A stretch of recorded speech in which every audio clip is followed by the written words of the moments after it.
All right, we are here. We are here, and it is time for another exciting day at the world's strongest man. This could be good stuff here.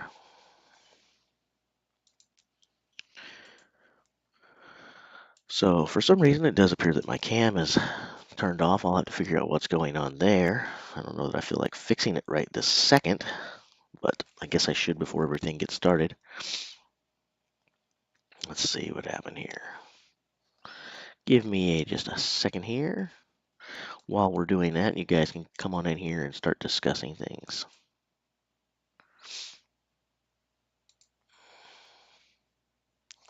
Change this to live chat, not just top, because I want to see everybody. And hopefully everyone is doing well this morning.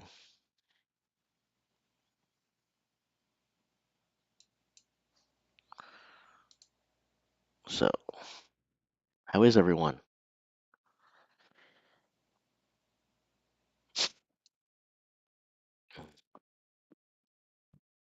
I'm feeling like I could have used another, I don't know, 13 or 14 hours of sleep.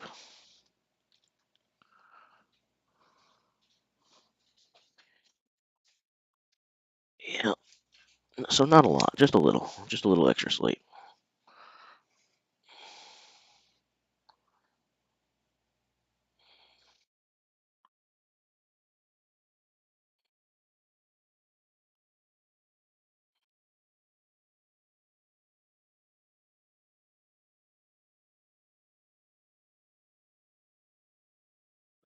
Hopefully everyone out there is doing well.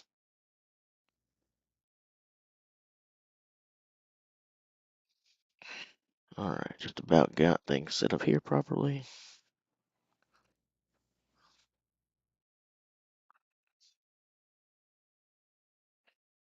And I think that should have that.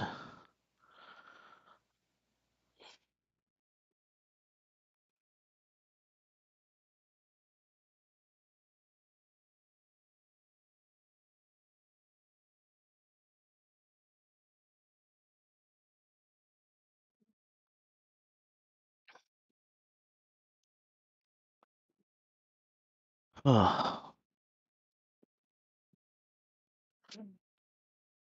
or maybe I did not get the camera fixed. I thought I did. We'll try to kill it and then turn it back on real quick. No. All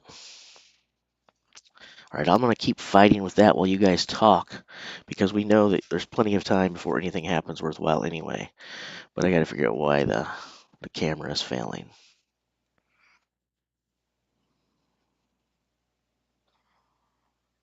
All right. Un momento, por favor.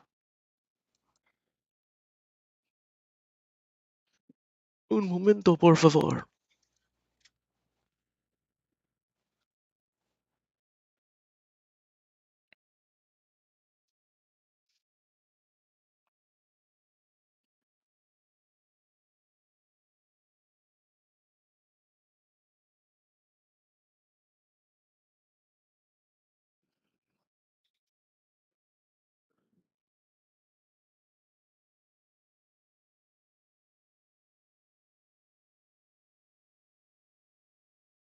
Okay.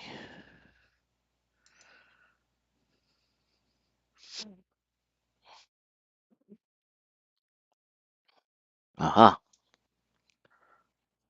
Now, cooking with gas again. Looks like I will need to adjust it. Okay.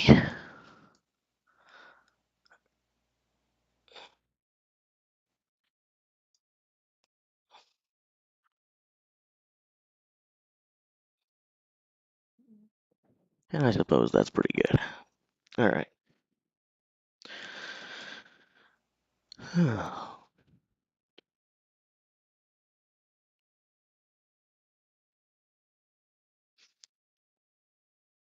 Okay, well, we can worry about the board in a moment. The first thing we have to do is go back and look at my cover art. Because it wouldn't be my stream without my cover art. Welcome. Okay, now that's done. Here's the 10 guys we're talking about. Let me stop covering Luke.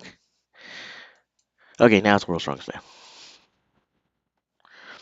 Alright, now I've got to make sure that I position everything. We want to make sure that everything can stay on the screen at all points today. And I want to make sure that I keep the times on there, right? Got to make sure I keep the times on the screen. Because if I don't put the times on the screen, then people will ask what time the next event starts, and I won't have an ability to snap at them. I can only be like, "What is your problem? Are you illiterate? You can't look at the screen?" If I blow it up and make sure that the times are on the screen. And we know that I love to do that, so let me get that situated.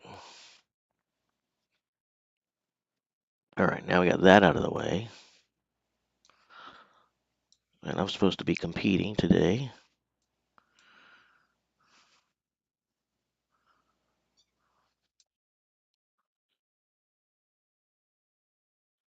Yeah, that should be pretty good, right? Then we go over here. Boom. All right. Fantastic.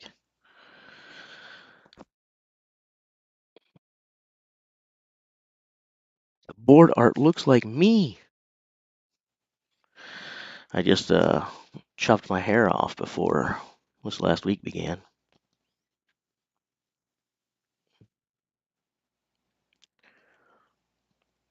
Who's the man that must have a hangover? Out of curiosity.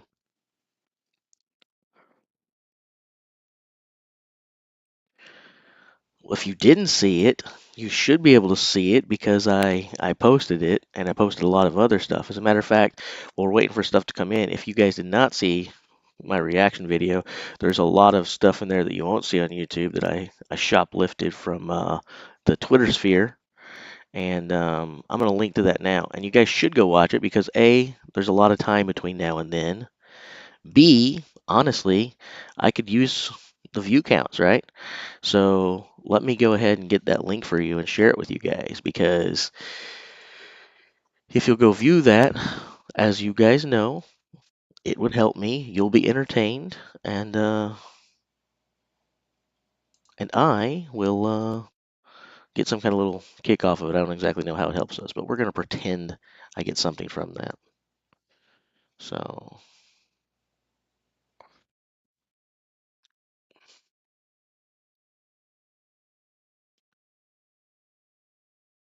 and this should give me the ability to talk to you guys from here. Bouncing in and out of screens, in and out of screens, in and out of screens. I think that worked. Navigating here, navigating there, opening tabs that weren't open, and all kinds of stuff. All right, and I'm going to leave YouTube and go back to my streaming software. All right, looks like the link posted just fine. But yeah, if you want to see some video footage from the finals of day one at World's Strongest Man, you can watch that. And you'll get to see some of the mega, mega, mega awesome Flintstone lift action that was super competitive that we were all freaking out about yesterday. You'll also get to see part of Alexi's crazy car deadlift, and you'll get to see a bloody Alexi. We all love watching the guys bleed when they're deadlifting, right? So you get to see some of that. Let's see. You get to see the very end of Mitch Hooper's giant medley sprint. For Brian Shaw fans, I don't think there's any finals information in there, but they did include some nice of competition from Brian from the qualifying rounds, and there's some reaction to that in there as well. So there's a lot of stuff to watch while you're waiting for the bus pull to kick off. Oh, and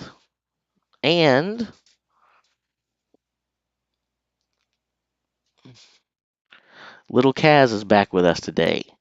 Um, I said my brother couldn't watch him again because, as it turns out, my brother said the cat did not eat any yesterday or drink anything. He didn't let me know. The cat did not want to eat or drink out of the bowl, so I had to make a late night trip to Walmart to get some kitten bottles so that I could bottle feed little Kaz. And I was up nursing little Kaz with the bottle off and on all night, but it worked. Little Kaz is eating again, so that's good.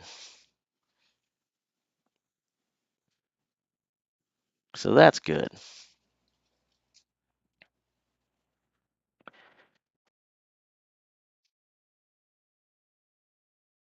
There might be a couple ladies here, so I feel like any self-respecting Scotsman wouldn't just say "How's it going, lads?" You'd say "How's it going, lads and lasses?" So I expect you to get that changed up there.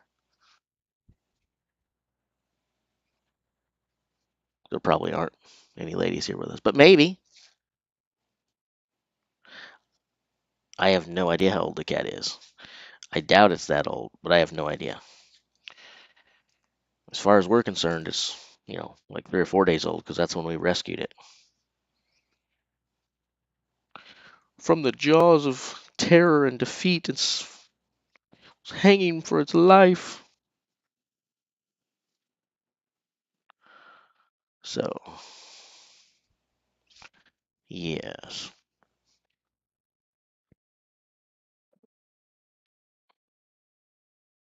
All right. So who wins the bus pool, guys?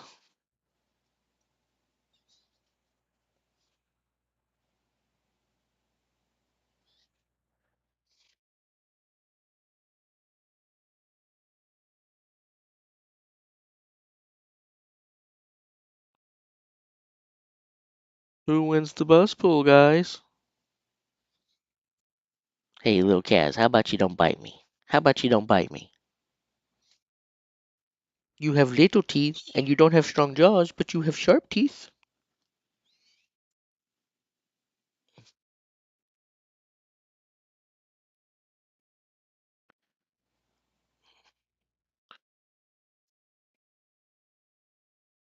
You'd go Brian if he was younger. But since he isn't younger, who do you go now? Uh, Come on, Kaz. I know, I know. Here, get up there. All right, cool. And by the way, if you potty on my shoulder, we're gonna have words.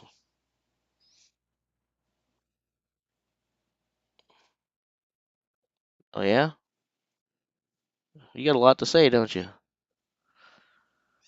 This cat talks almost as much as I do. All right.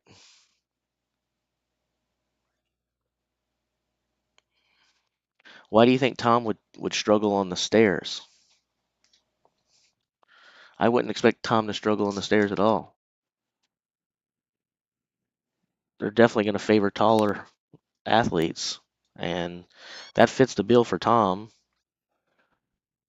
We saw yesterday that his deadlift is in better form than it has been in a long time. I don't see him having any trouble picking that thing up. Wouldn't anyway. It's not like it's that heavy, but regardless, um, uh, yeah, I don't see Tom struggling with the power stairs.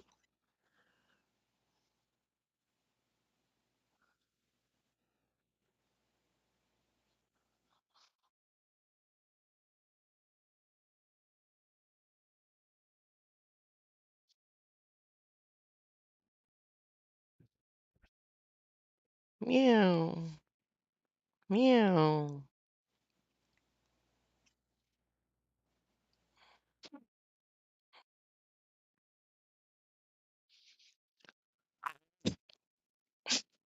Dude, are you still hungry? You pretty much ate the nipple on your bottle last night. There's not much nipple on it left. Do you want something you want something else to eat, I think. Okay, hold on just a second here. Hold on just a second here.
Sorry, guys. I'm sort of an animal first kind of fella.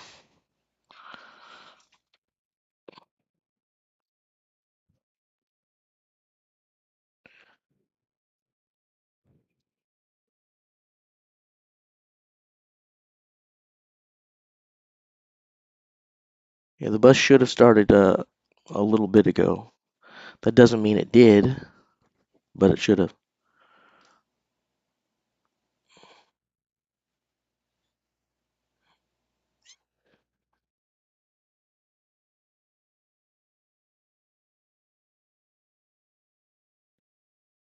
Yeah, we talked about this other day, but that's what happens not in strongman, but in sport in general. When we see someone do something really well or impressive, we almost start treating them unfairly, placing crazy expectations on them. Um, you know, Alexi's won one title so far.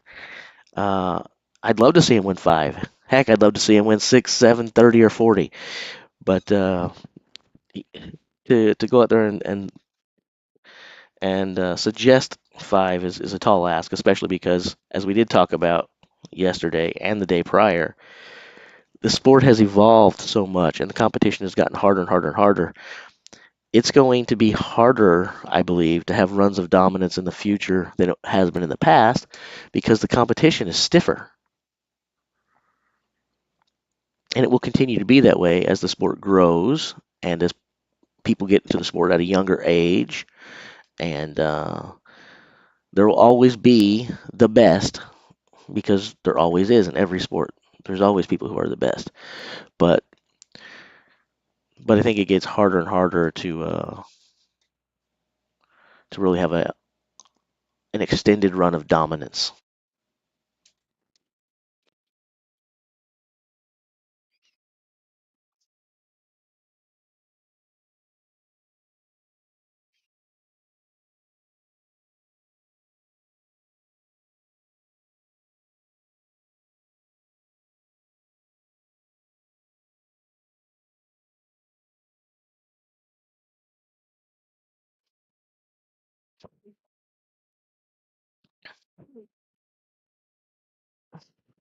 I hear you, kitty cat. I hear you. I wish you would stay on the desk, okay? I don't want you up there. Stay down here. Stay down here. Be a good little Kaz. Be a good little Kaz.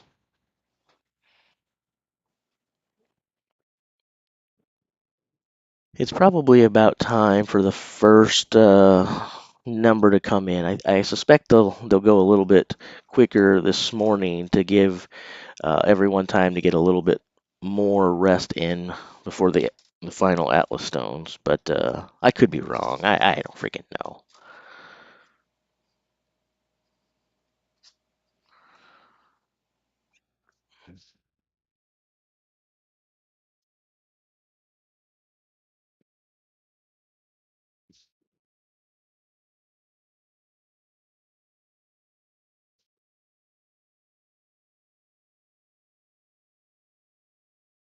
No, we don't do that.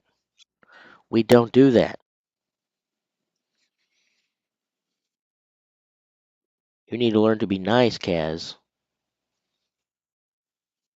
You need to learn to be nice.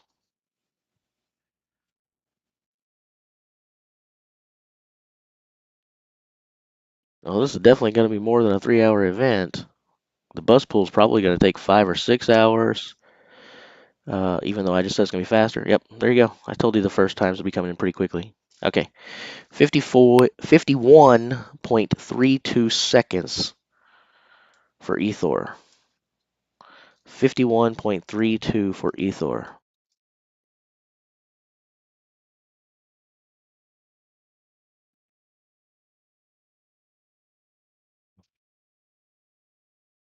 And does not appear. There it goes.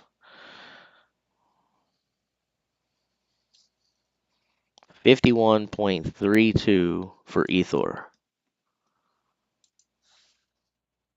Or Aethor, depending upon how you want to say it. If he would bring some ether to the competition, then he probably wouldn't be in 10th place right now. That would have been my strategy if I was going out there. I'd have brought some ether, a little bit of chloroform.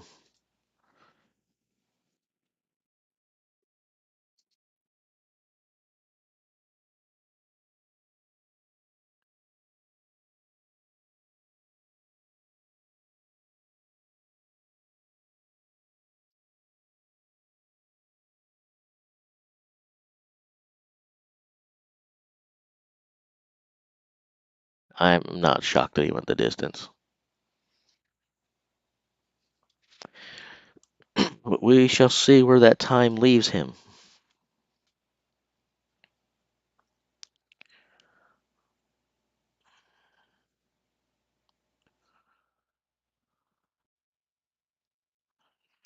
Hey, Locaz, do not walk on the keyboard. If the stream goes down today, it's probably not the internet service provider's fault. It's probably little Kaz's fault. Kitty Cat wants to walk on the keyboard. Hey, go lay down for a minute.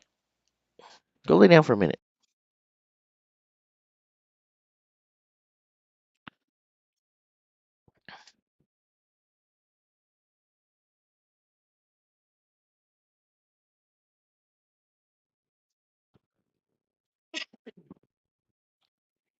Well, it could not have been impossible because you did it, unless you're like Tom Cruise, and the name for all of those movies is just sort of,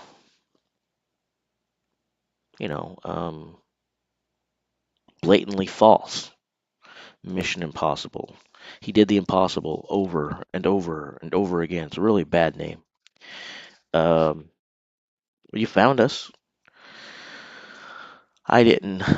I didn't set up a pre-stream wait or get it scheduled in the YouTubes, as Oberst calls it. I didn't go into the YouTubes and pre-schedule it this morning, and that's because I was on kitty duty last night.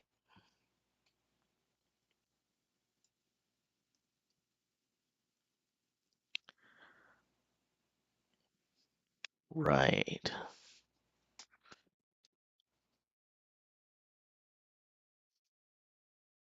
Actually, I did not eat an orange, even though I don't really care about your little challenge.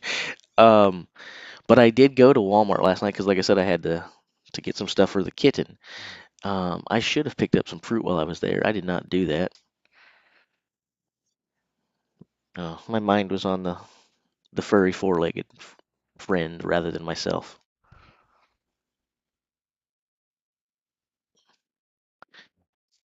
I told you guys that I was going to find a home for little Kaz, but it's looking more and more like that home was going to be with me because I'm starting to get attached. I do know what the best hydration system is, and Lab knows as well. And it's really not that hard to figure it out because it's almost spelled best, right? So Gabe was a little bit slower than Melstead, about 2 seconds behind Melstead. But right now, those are the top 2 point getters in this event. So they've been at the bottom of the podium, and now they're looking at 10 and 9 points. So you got to give the guys credit for being at the top right now. They have the two fastest times in the bus pool of the day. But yeah, I can't I can't really say what's the best because there are legal ramifications for doing so. When you start talking about best, you have to prove it. What I can tell you is that the Beast hydration system, which is Eddie approved, is a darn good hydration system. I use it myself, and I can give no better endorsement to a product than saying that I would take it. Little Kaz would take it. In fact, Little Kaz had some of this last night and started clawing on the walls and went through the wall and through the wall behind it just from a single swipe. So I would tell you use this hydration system sparingly. An ounce or two is probably about all you need to give you hydration for a full day. If you have like a bottle of this, or if you're crazy enough to do a jug like this, you should be careful because you're going to test positive for every banned substance in the world, even though there's nothing in here that should do that to you. And when you jump, you'll be making Superman look foolish because there's no in a single bound over buildings. It's like galactic systems with a single jump. So careful, careful, and careful.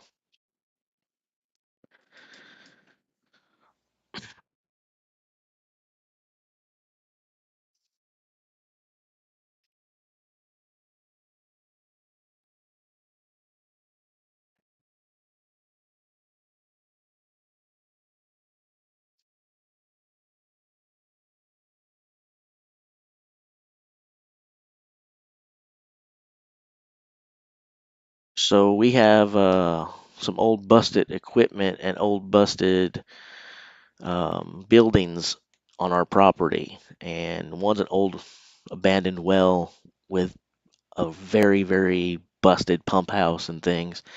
And the kitten was caught and couldn't get out and was pinned against some things, and it was whining and kind of screaming for its life. And then I found it, and so I got it out of there. So that's the story with little Kaz.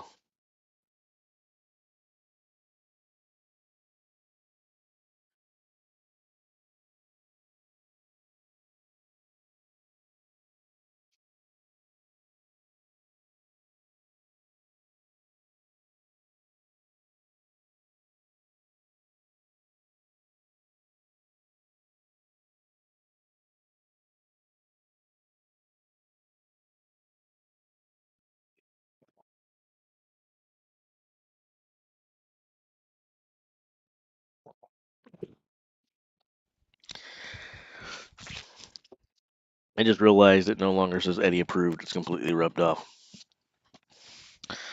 So I'm not sure who won the jug, but it's not as cool as it would have been because it doesn't say Eddie approved. And I can't doctor and write it on it because then it would look like it wasn't an authentic product.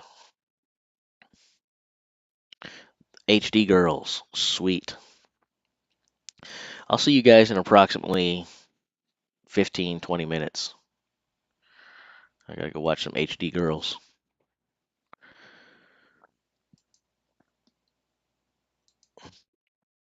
So, Mitchell Hooper, 49.24. 49.24.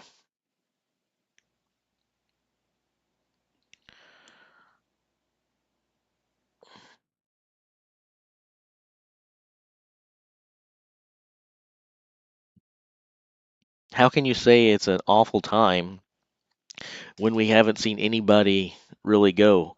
Yes, it's just barely faster than the two guys at the bottom of the board, but you can't look at that and really glean any information from it other than, well, Melstad and Rayom haven't done well, thus they're not going to do well. I mean, but that's just guesswork. We need to see more than three people go. Let's get five or six people's times in before we start looking at anyone's time and saying that it's awful or even amazing. Let's see a few more times.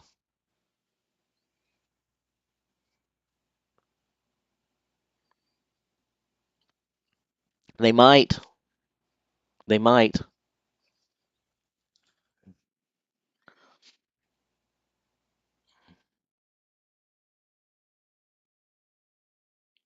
They might. It might be. You don't know. Do I think it will hold up? No. But I'm not going to start acting like I have a crystal ball. Look, I saw Rook C8. I just didn't like it. You are not a psychic. You Hikaru's side chick. Um, yeah. I've watched enough of these, and I've watched enough of the action the last week to know that anything can and does happen. So it's probably not a good time, but I'm not willing to say that it isn't right now, and I'm definitely not going to say it's awful. I would also say this. I would also say this, that like let's say it was an awful time, okay? Let's just for grins, let's say it's an awful time. Let's say it's not the third worst time. Let's say they don't finish like that. Let's say it's 55 seconds and it's the worst time of the day. I still wouldn't say, "Hey, let's stop the Hooper hype train." He's earned the hype at this point. In my opinion, he has earned all the praise that's been heaped on him. Considering that the world's strongest man is the kid's first international competition ever. Not like he's had one or a few. It's not like he had. It's only been 7 competitions. The first one ever. He wins Group Two. He comes out there and wins the first event by a good margin. Um, I'm not comfortable calling it hype at this point. The kid is real. Now maybe there's some things that he's better at than others, but if so, that makes him like most strongmen who aren't named Martins Lisis, a couple others, but but by and large, most people have events or two that they're not that great with. So I'm not going to say that the hype train is over, and I'm not willing to call it a hype train at this point. In my opinion, Mitch Hooper is the real deal.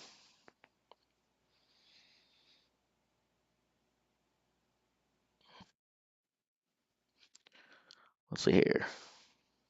Who sings that song? Um, I can't remember the name of the gentleman. There was if you're a chess player like me, Gotham Chess critiqued someone's game, put him down pretty badly.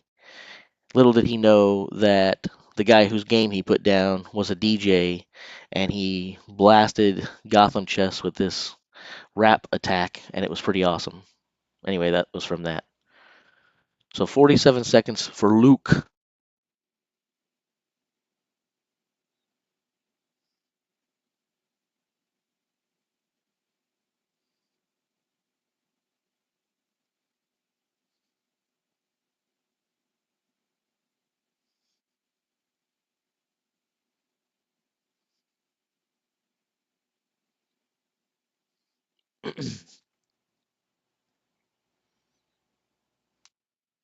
I don't. I don't know anything. I don't know anything about anything.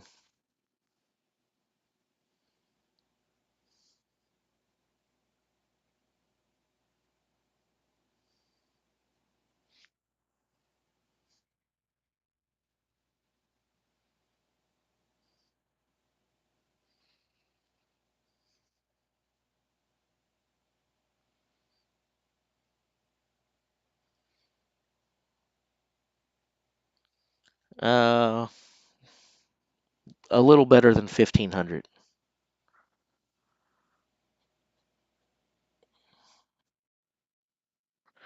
And as we've talked about here before, I hate speed chess. No speed, bullet, or lightning for me.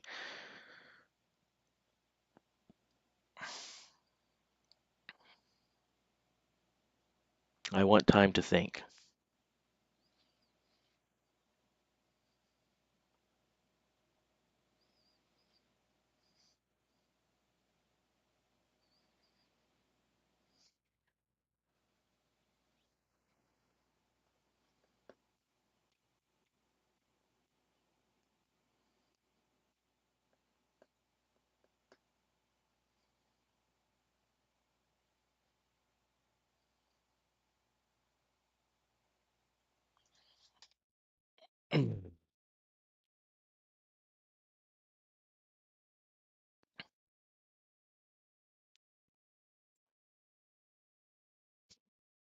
Speed chess sucks.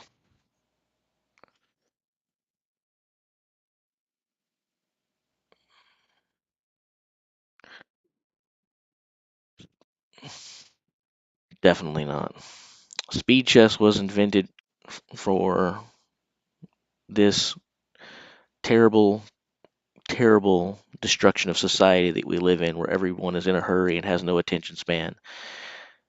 I think the worst thing that ever happened in our society was 4 letters: TLDR. Too long, didn't read. People think that that's a shot at the person who wrote the article, whatever. When I see someone write TLDR, I just think to myself, oh, great, you're a cretin who doesn't want to do any research. you're too dumb to actually sit there and read. So, way to take a shot at the guy who actually took some time to put something in to create some content for you. Everyone has these miniature lines. My other favorite sport, baseball. People are like, "Oh, it's baseball's boring, boring, boring," and so they keep coming up with ways to tweak the game to quote unquote make it more exciting and speed it up. This whole damn world is too big of a hurry, in my opinion. Let's slow down a little bit and enjoy things from time to time. Amen. Anyway. Anyway.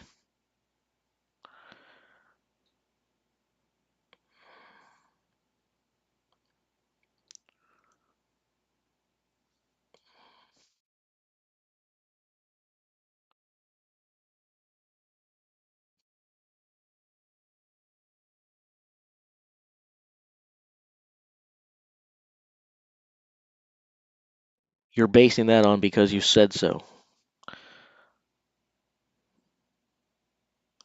Yeah. Lab says a lot of dumb things in this chat, but that's probably one of the dumber ones.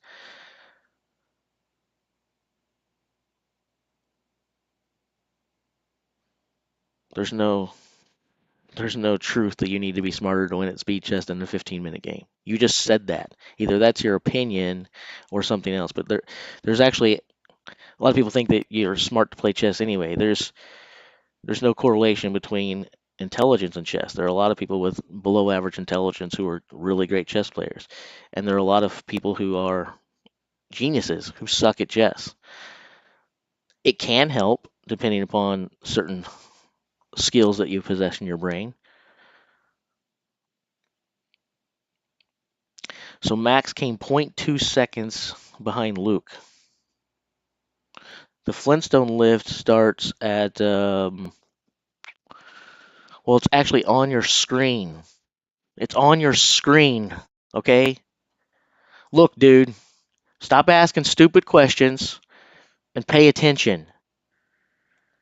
You see this up here? Schedule of events. Try to read. The times are listed right there. Pacific time. There's your time for the Flintstone lift. I'm going to give you a little bit of advice here, pal. Don't ask me any more stupid questions.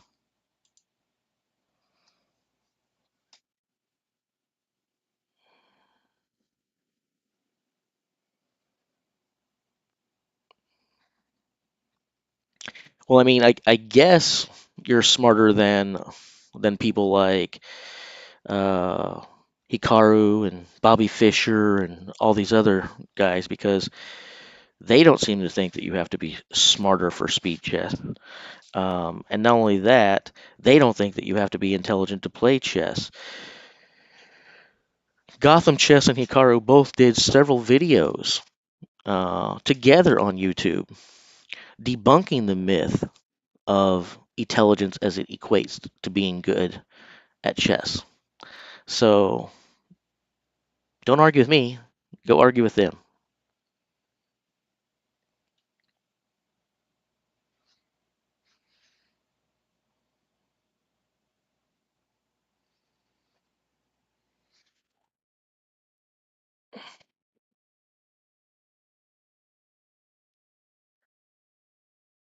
I read the times with TLDR. That was a okay. 1, 2, 3, 4, 5, 6, which is a much harder combination than the one I have on my luggage. The TLDR comment there, you get 4 points. Actually, someone else said something earlier that was relatively good, so I'm gonna say it's a tie. So you guys are gonna have to split it. You'll get 3.5 points each. 3.5 points. Sorry.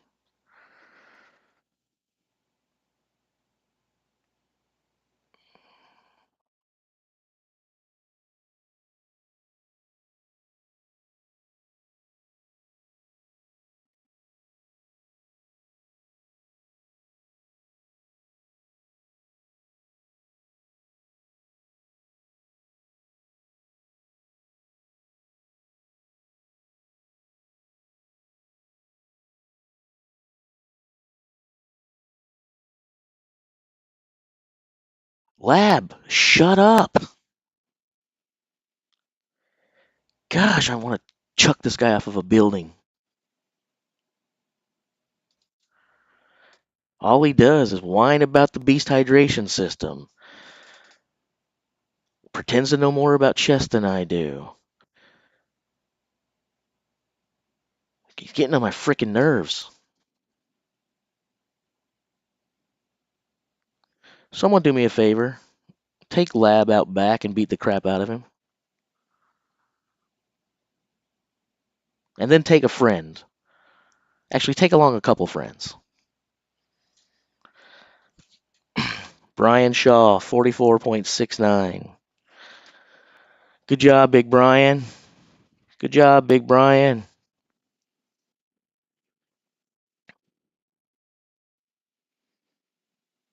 Okay, now you guys are just getting on my. You guys are doing it on purpose now. You're doing it just to antagonize me. When is the deadlift? When is the freaking Giants medley? The answer is going to be the same as it was a minute ago. Screen. Screen. This is not a radio broadcast. There's video. Well, not really video, but, still images. Point being, it says right here in English. And I can actually change the language if you need me to. There's Google Translate up here.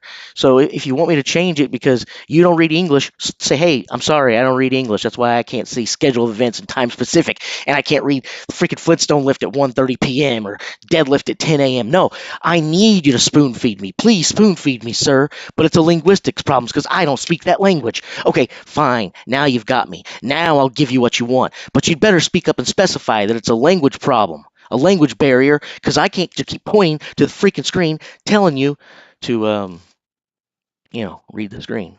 But anyway. Coco is back.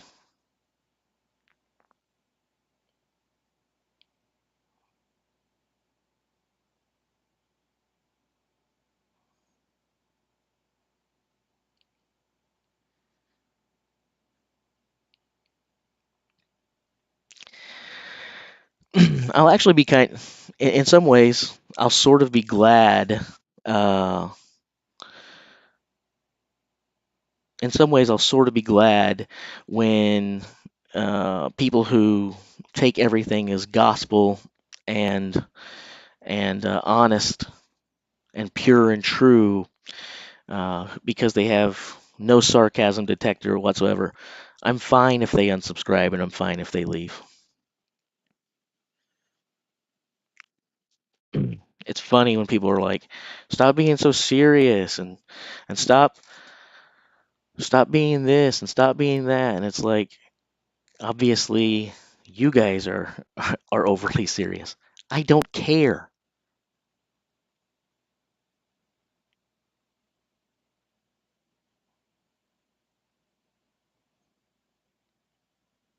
If you think I'm authentically going on and ripping about the times, then I don't respect your uh, detection, sarcasm detector. I don't respect your sense of humor. I don't respect your logic. And I actually feel bad for you probably because you're probably mirroring the way that you feel. You're probably that easily triggered in your real life away from this stream. I mean, if you think about it, I think probably 75% of this stream has been uh, has been Jace. That's me, by the way, making fun of Jace. 75% of it has been me saying negative things to myself. So, you know, I don't have I don't have time to explain to you guys that everything that comes out of my mouth is not serious.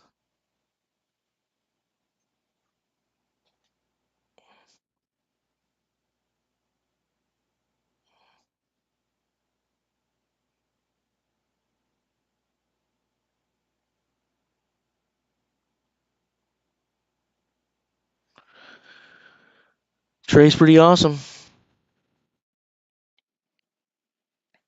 What Trey needed was an event with a bunch of deadlifts and a bunch of static things, a lot of these guys would like us to get rid of the speeds and the races and the runs and just go back to static stuff. And there's probably a lot of people here who would like the same thing. I think I prefer the static events, but variety is cool. Variety is fun. It's cool to check out something different.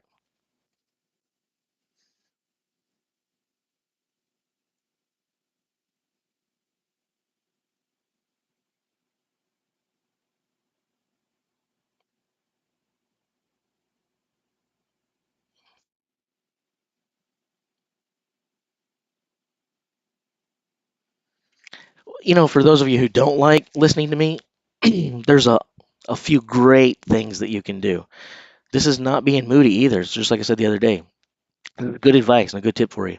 If you don't enjoy listening to me, you can either leave the stream by hitting back or find another one, or you can even stay right here because you like seeing the results there. You can load it up on your own web browser without having to look at mine, or you can actually take the volume and slide it all the way to the off position or just mute it. Then you won't have to hear anything I say. It'll work every time. I haven't banned anyone. I haven't kicked anyone out. So obviously you guys are much more bothered by me than I am by you. And that's fine. You don't have to enjoy me. I don't require that. But you can do something about it. If you don't enjoy listening to me, turn me off. Is it really that hard? So now we wait for Lises, Stoltman, and Novikov.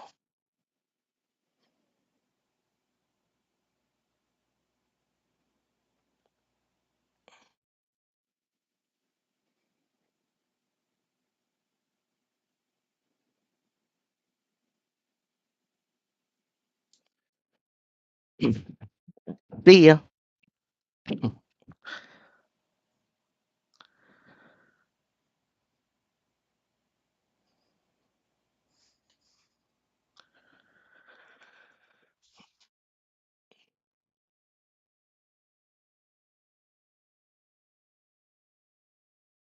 They must be. The sad thing is I'm having a tremendously fun time. And I was having a great time, joking around and stuff. But then a few people in the last 24, 48 hours got upset because they didn't like a joke or something like that. And now they're actually starting to kill my buzz a little bit. So I might just have to start not looking at the chat and just go back to having fun. So Martins Lises with 42-18. That's pretty awesome. That's pretty awesome. Martins picking up some points again. So if you're going to start coming back, this is the right time of the competition to do it. At worst, he's looking at 8 points there. At worst.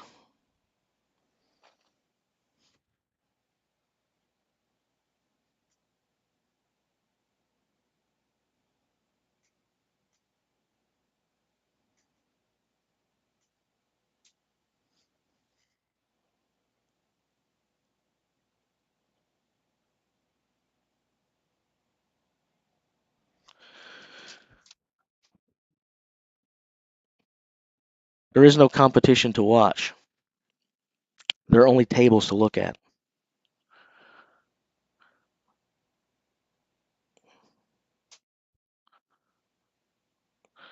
Uh, Eddie is there for comic relief and to basically make sure that Brian gets a fair amount of hassle. So, and since Brian is in the position that he's in, you can make an argument, a compelling argument that Eddie Hall is doing his job masterfully well. In fact, if I'm Brian Shaw and I don't podium, which looking like very possible, that's not going to happen.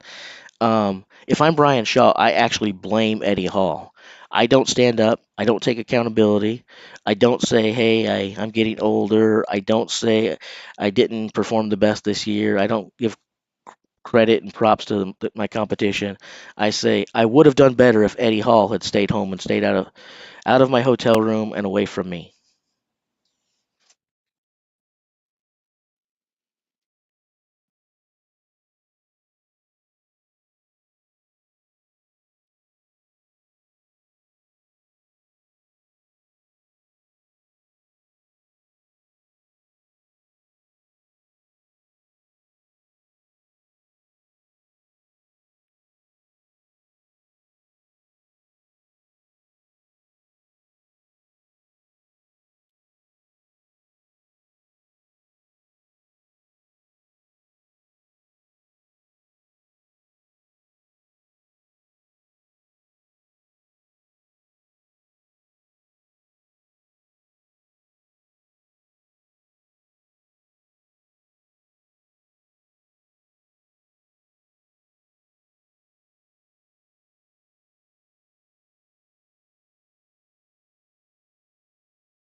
There we go. That sounds better to me.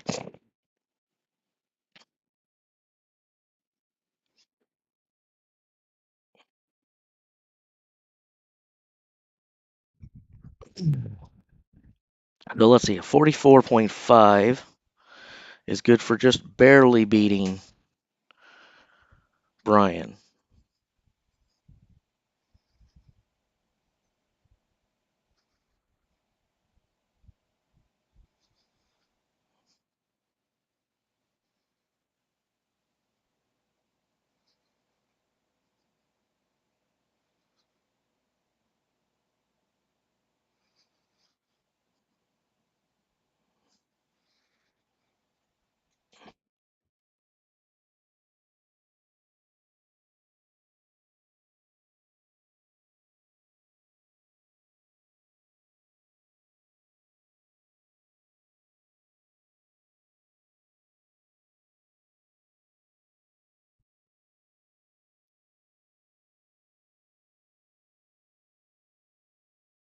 I wouldn't be surprised by anything Alexi does at this point. Alexi is just an amazing athlete. Not just an amazing strongman, yes, but he's just an amazing athlete.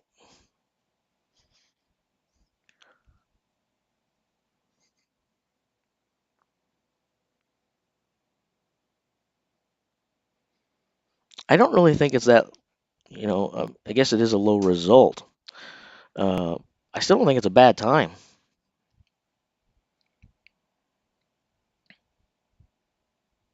Yes, it's like, I mean, I think that all of these times are actually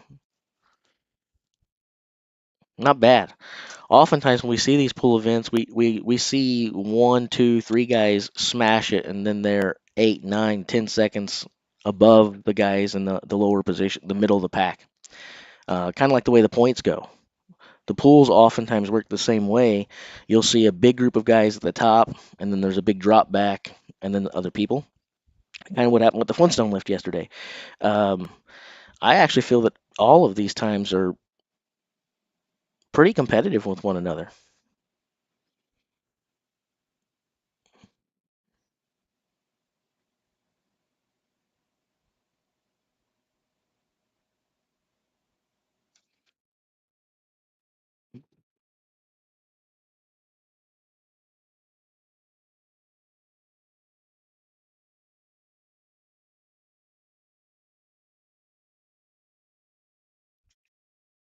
I think Alexi. I'm not going to say what Alexi can't do.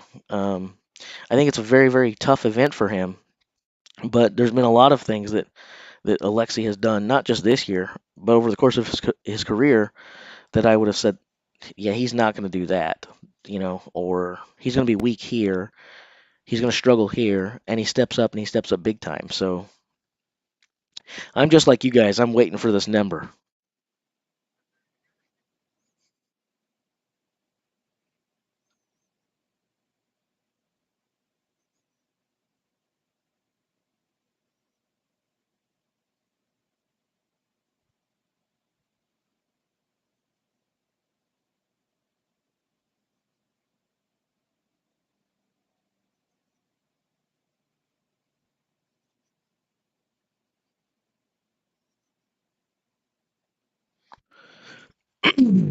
So there you go. These events that favor the big guys, and Alexi's probably going to struggle, and blah, blah, blah, blah, blah, blah, blah. As I just said, he does all kinds of things that he's not supposed to do. He does all kinds of things that we don't anticipate him doing. He's just a supreme athlete. 41.51 here. He takes the bus pull. So if we revisit the the leaderboard here, and we now see that Novikov pads his lead. He now has a 3.5 point lead over Tom Stoltman. I almost said 4 points. Stupid pesky half points. Novikov now has a 3.5 point lead over Tom Stoltman, who has a 5.5 point advantage over Martins, who has a 5-point lead over Trey Mitchell. Um, so there's not a whole lot of competition left now, and there's a whole lot of space at the top. You you've got to like Alexi's chances at this point. You've got to like Alexi's chances at this point.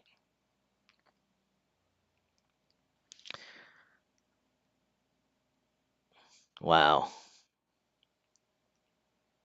Impressive stuff.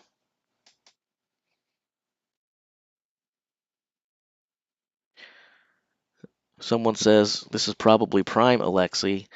I would assume so. If it's not, that may be the scariest thought of all. If this isn't prime Novikov, what is the guy capable of?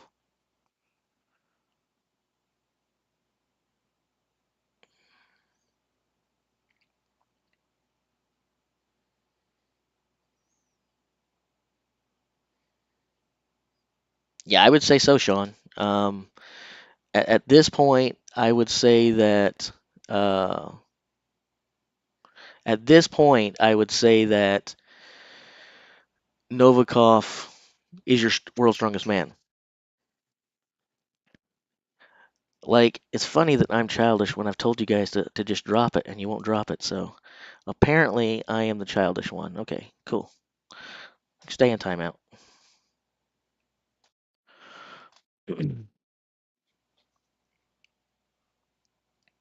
I'm really tired of listening to certain people whine. I've never been angry. I've never been upset. And when I was going off, I was goofing off. But they're really kind of starting to chill my mellow, man.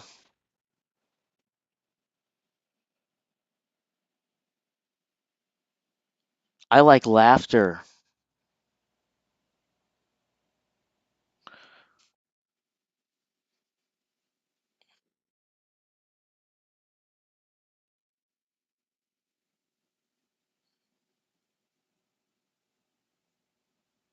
Alexi is.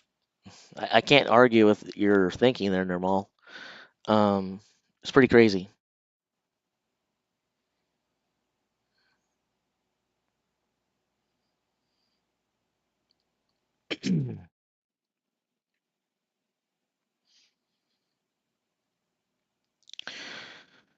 Yes, Novikov can still get an injury or something, but that's why Sean said barring injury or something spectacular happening, he wins, right? And yeah, I would agree with Sean. Uh, and Alexi could come out here and he could finish 10th in the next two events. Anything's possible.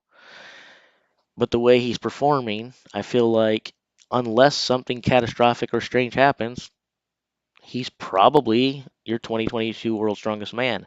And if he's not, uh, he, I it would hard to be. It's really hard, super, super, super hard for me to envision Novikov finishing anything less than second. But he probably wins the whole dang thing. And at this point, he deserves it. 3 wins,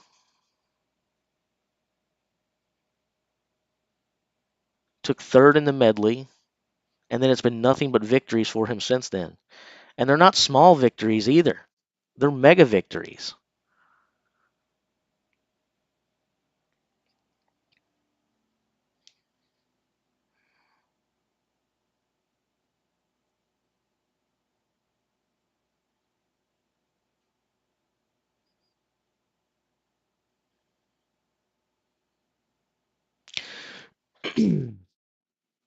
So for the person saying stop making it about me, I would just simply say this. I'm I'm hosting and I'm talking and I'm being asked questions and I'm being asked my opinions and I'm providing commentary. If we all sit here in silence, that would be fine. But as long as people are talking to me and I'm answering questions and so on and so forth and giving my commentary, that's actually not making it about me. I didn't say where I would fare. I didn't say how I would do. I was speaking about Alexei Novikov. So again, I'm getting a little bit mad at myself now because I'm allowing some of these guys to.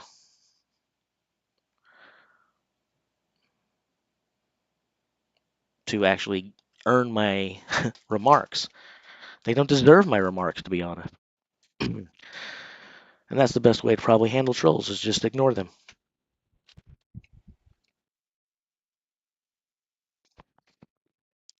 So power stairs.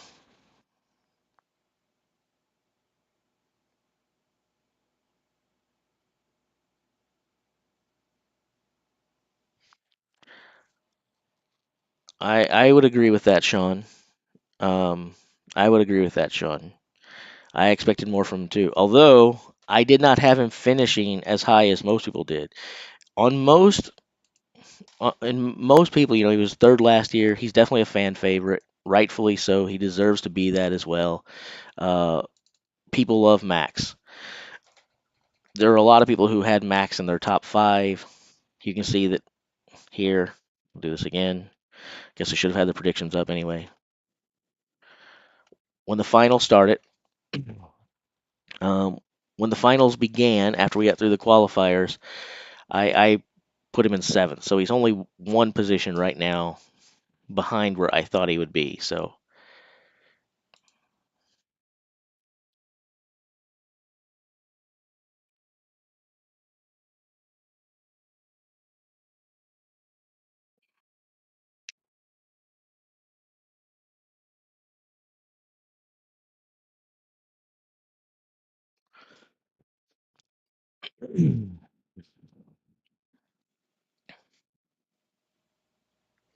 I am kind of curious about how. Oh, actually, you know what? Let's do this toxic tag. Um, I want you to tell me what your 100% prediction is on where Luke Stoltman finishes in the power stairs. And I want you to be bold. I want you to say, Luke, first place, minimum first place. First or better for Luke on the power stairs, 100%. And then I want you to bet me like $50 on it. Um,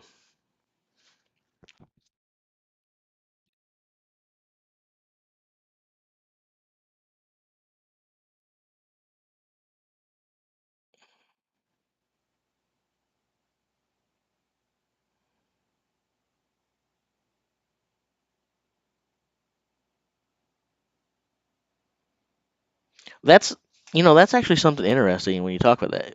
I'm sure you guys follow a lot of the YouTube channels of the athletes like I do. Brian has a lot of people come out to train with him, and I'm sure there's a lot of reasons for that. Number one, people like I'm not sure who's paying for that because maybe Brian helps them because of ad revenue and other things that come from there. Maybe he doesn't. Maybe they just jump at the opportunity to train with the four times world's strongest man. Plus, it's good exposure for them for their own branding and things with him, regardless of how that works out. A lot of the guys train with one another, but it seems like Brian has more people train with him than I'm used to seeing on other channels. And again, there's a lot of reasons for that. Uh, but if you look at when their training heads up, I usually watch their training videos, and that's when I'm more impressed by Brian. I usually think he gets the better of people when they train. Uh, not always, but during his group training sessions with his guest athletes, I'm like, wow, Brian looked really good against that person. Brian looked really good against that person, and it does start getting me on the old 2016, 2017 Brian form. I guess not 2017, the old 2016 Brian form, and being like, oh my goodness, the king is back. He's gonna do something. He's gonna make a real run. Um, I don't know.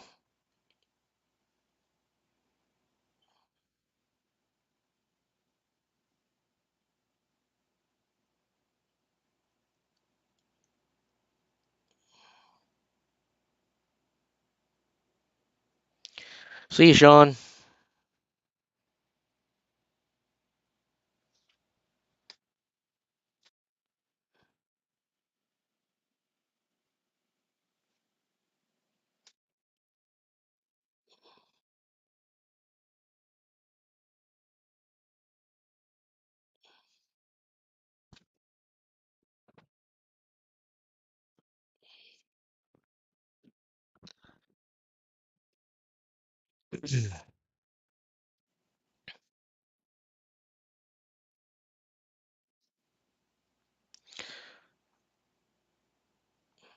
Even though Tom did not try the 246 yesterday, I don't know that I would have tried the 240 if these guys. I felt like they had enough points over the others, but it takes a lot out of you. Um, it may have been a smart play by Tom, but even if he did the 246, it's only a half a point unless Tom could go to the next weight after that. Would it have been worth the extra effort for a half a point just a tie?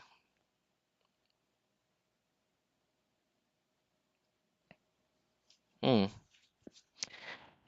Interesting thing to think about, I suppose.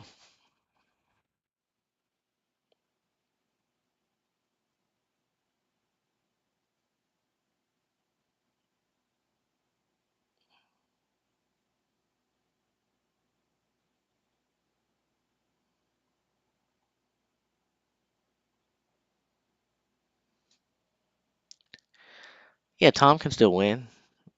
He's only 3.5 points back, but he needs some help from Alexi at this point.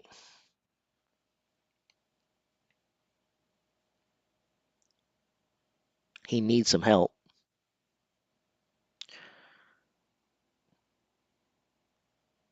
It's he can win, but I mean I feel like at this point it really is Alexi's competition to lose. And again, he deserves to win. 3 first place finishes. It's incredible.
I'm staring at the screen like I actually think some numbers are going to change.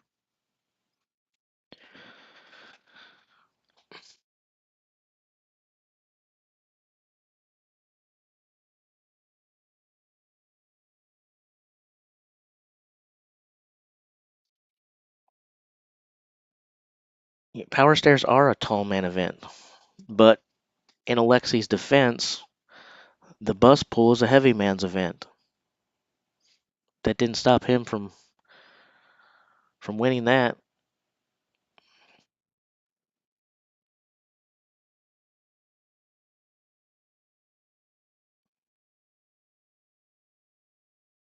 That is not, for the record, me making a prediction that Alexi wins the power stairs or where he places. Just saying, let's not sell the guy short or go handing off victories to other people before we see them or based upon things like height or weight because these guys are there to compete.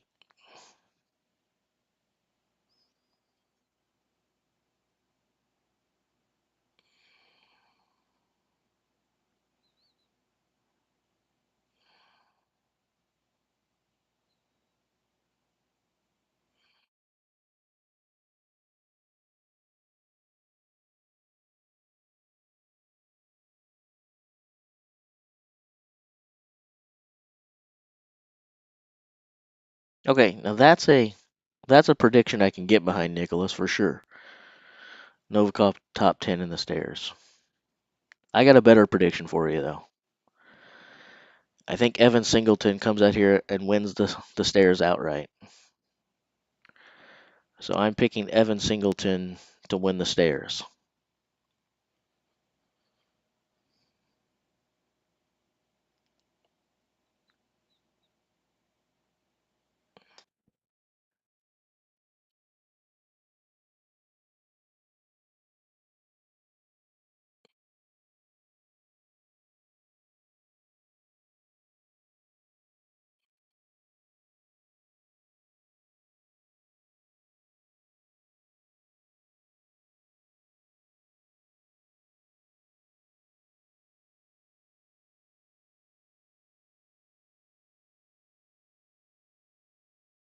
To be honest, he doesn't have to beat Tom in the power stairs to win. Right now, he has a 3.5 point lead. Um,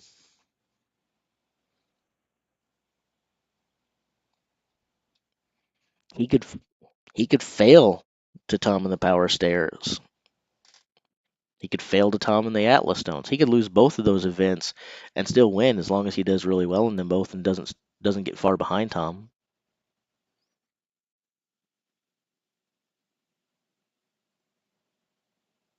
But beating Tom in the power stairs, I mean, that definitely would be nail in the coffin.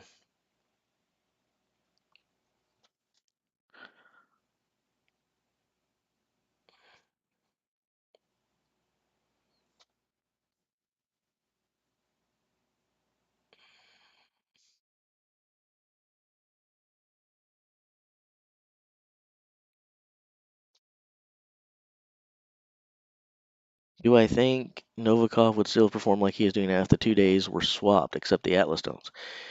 Well, I, honestly, James, while I think that's an interesting question to debate and talk about, and there's no way to know, right? This is a magical world, but I feel pretty good about it. I feel, yeah, because if you look, yesterday he got a third and then a first and a first.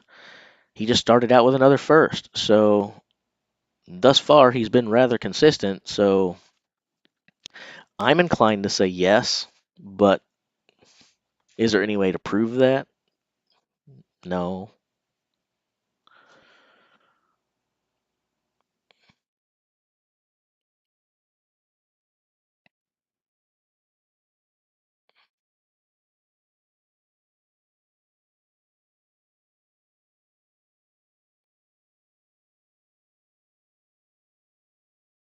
Well, Tom is beatable on stones because he's been beaten.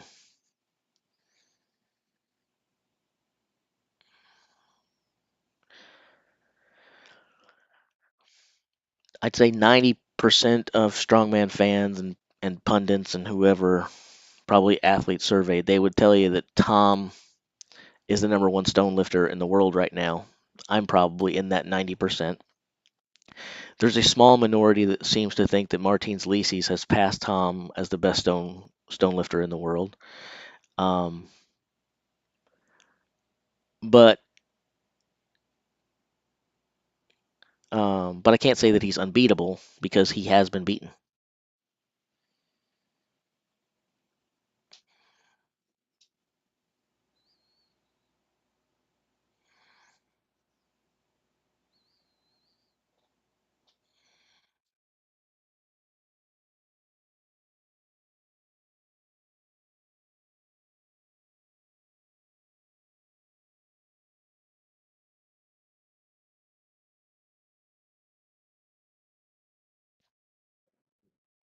Yeah, honestly, back to Alexi talk for just a moment.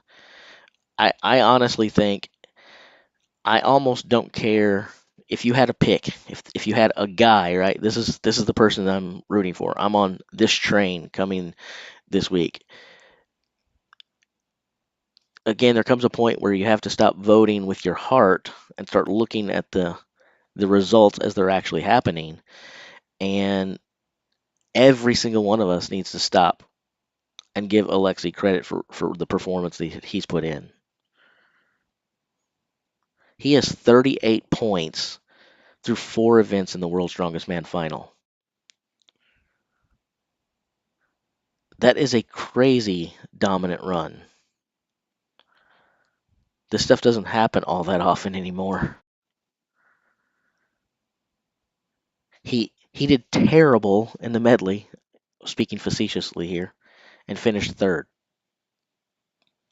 Those are the only 2 points he has lost in this final.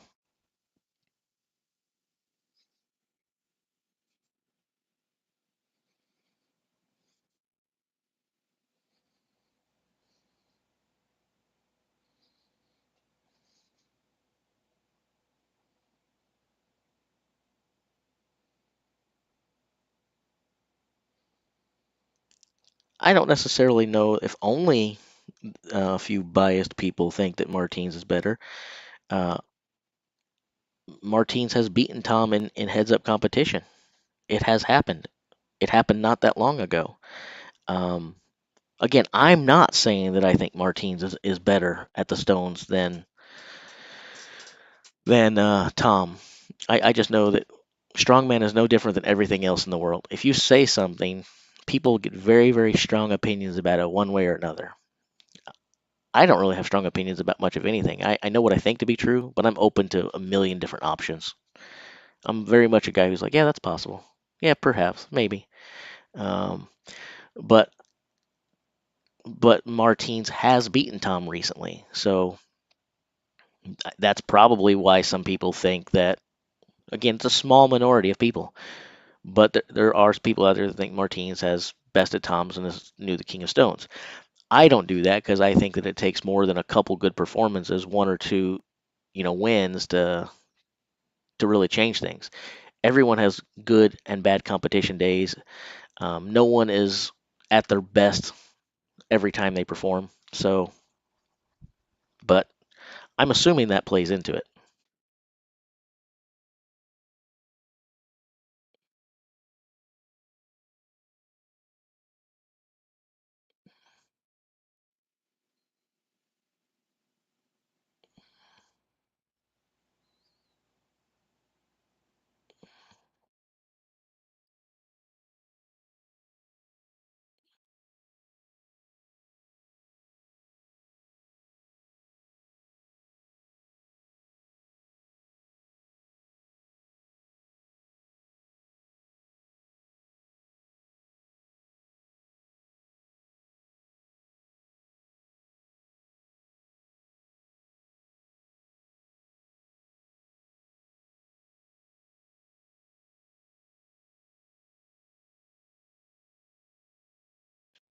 Well, I'm not going to do that, Coco, because I'm not trying to convince you that Martins is better. Because again, I don't think Martins is better.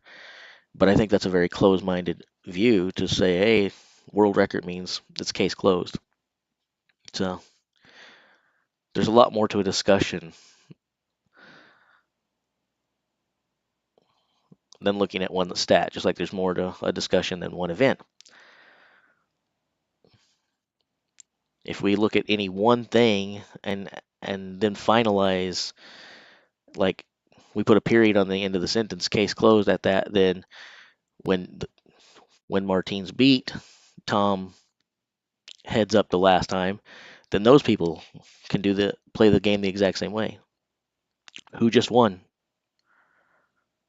Martine's just beat him. Case closed. It's deeper than that. I think that Tom is the best stone lifter in the world in 2022. Um, I think he was the best stone lifter in the world 2021, 2020. But there are people who can compete with him.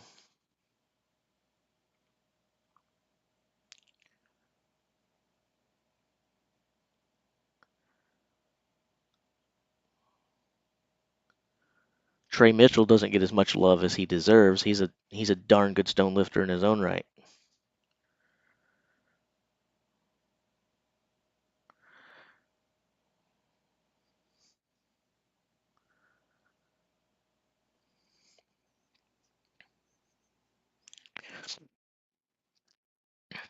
It sounds like your wife made some pretty good picks, Andrew.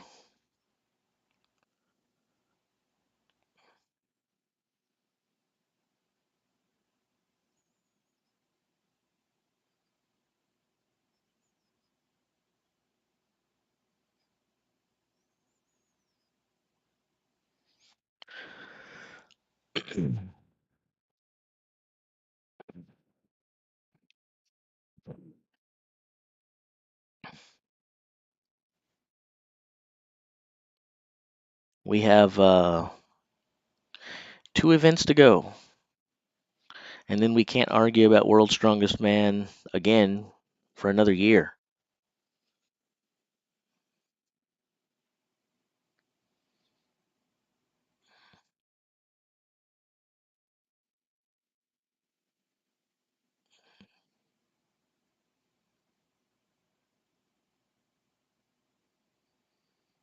Martins has never beaten Tom on stones. Okay, except he has.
Easy. We're under 20 seconds for 4 stones. He's got plenty of time now. Needs to lock on. Up to the lap, no problem. And that is 30 seconds for all unbelievable. 5 stones. The fireworks go off again. This is why he is the king of the stones. It doesn't matter what stones you put in front of Tom Stoltman. He lifts them. 30.08 seconds to lift all 5 stones. He's done everything he can to win this title. He's performed exceptionally well on every single event.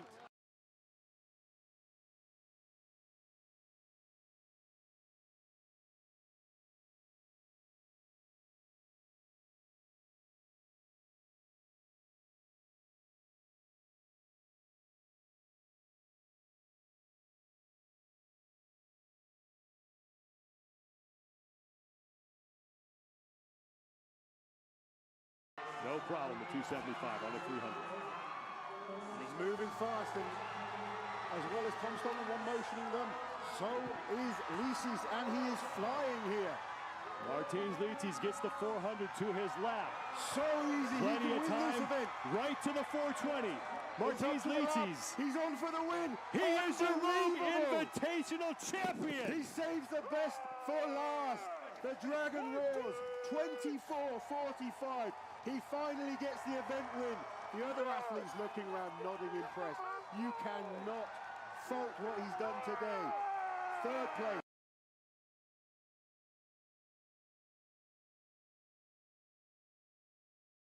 I feel that's like bringing my dancing shoes.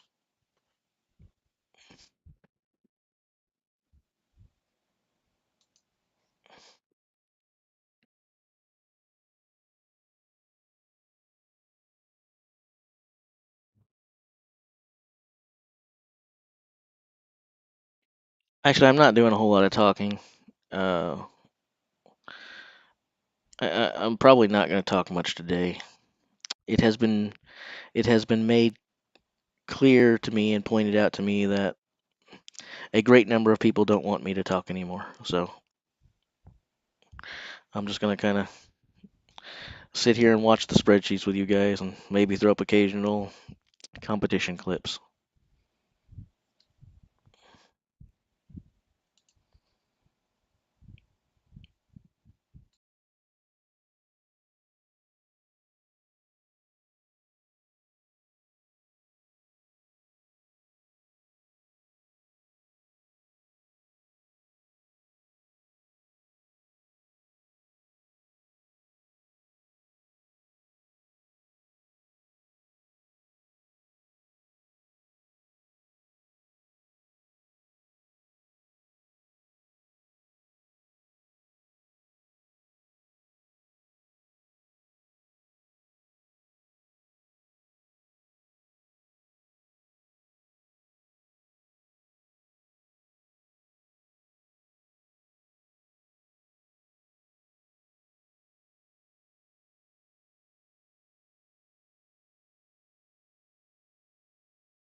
Sounds of her are going to go after both these Denny stones here. Came all the way from England just to lift these.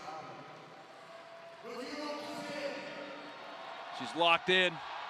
Come on now. Got a hook grip. Oh, that back one moved.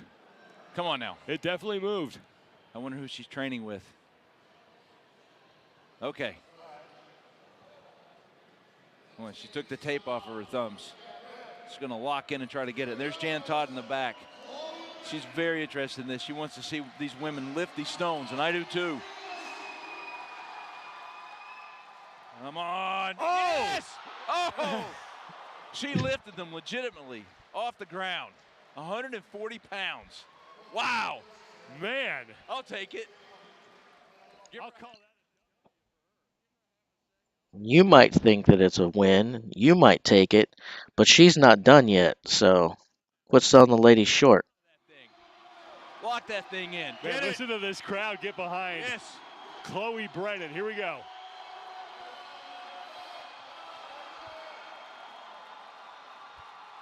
And she's got him! Wow. Yes. Wow. Yeah. Unbelievable! That is fantastic. Wow. Wow, 140 pounds. That is crazy. For those of you who didn't already know, in my opinion, that was the most impressive thing that has happened in the sport of strongman in the last year.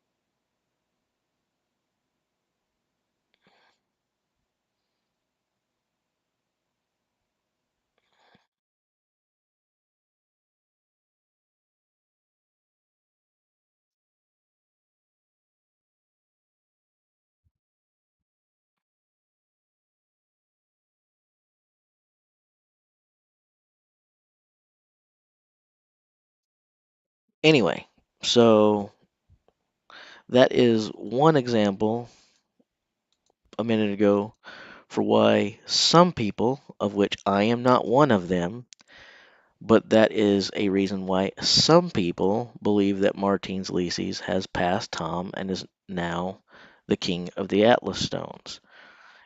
No one is required to agree, but to be dismissive of it or to state that he has never beaten him, both of those are just unfair.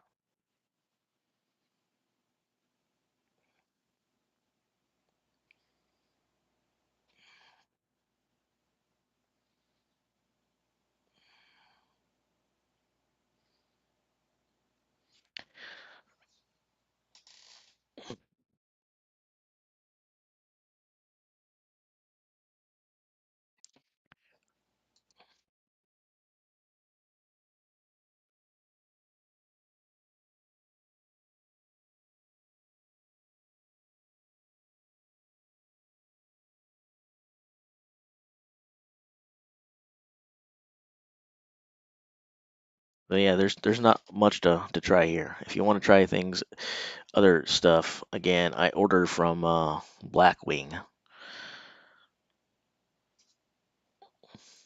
and the camel I had last night was pretty good, or yesterday. I was actually thinking about making some camel chili today.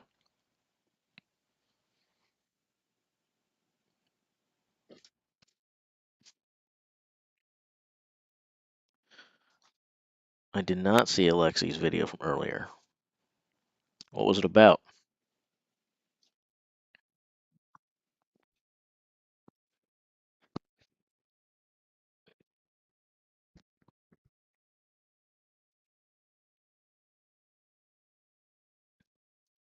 Let's see if we can find it.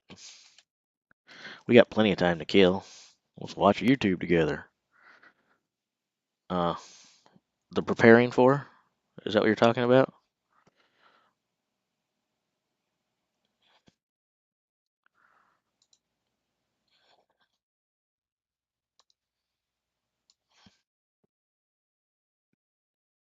Is this the aforementioned video?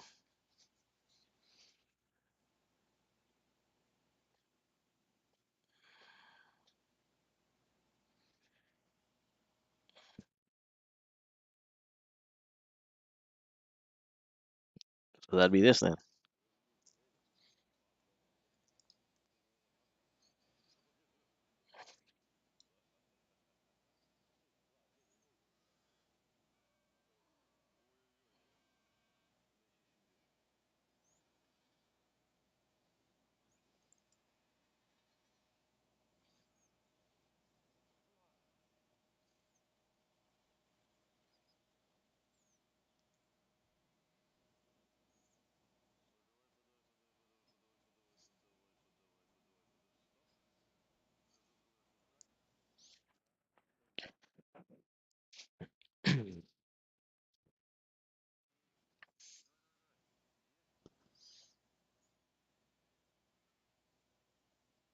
I don't think I'd want to be the friend standing on the side like that.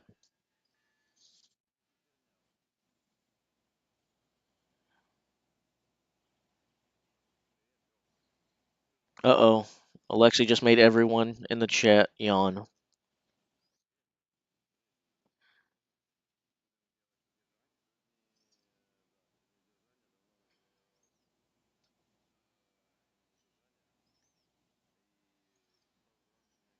I've actually got some goat that I ordered from Blackwing as well, so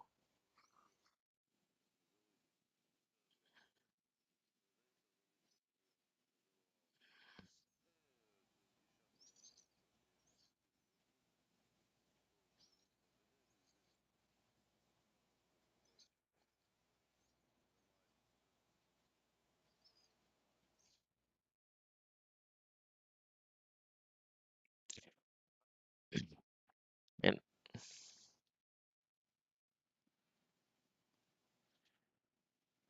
I also didn't have any problems with the gator that I ate not being tender, so maybe it has something to do with the way it's prepared. I don't know.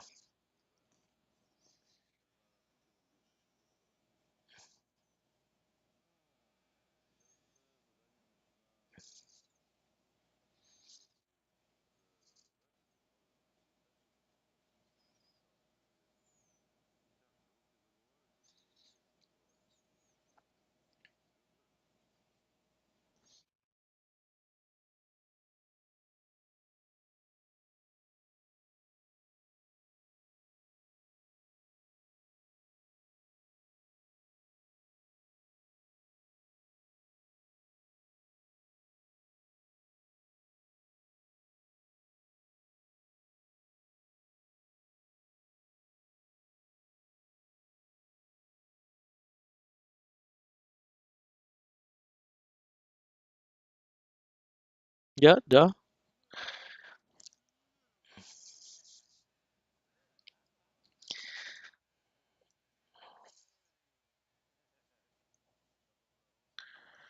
I can't read fast enough. I need to pause to get the subtitles. Anyway,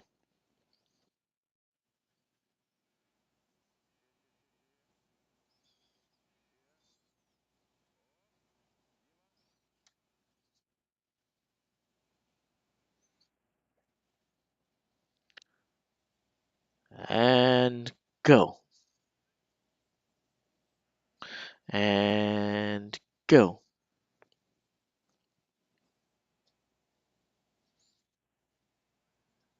I wasn't commenting on whether it was good or not. I was saying I saw someone, didn't remember who said it, say that it wasn't tender. The gator I had was pretty tender.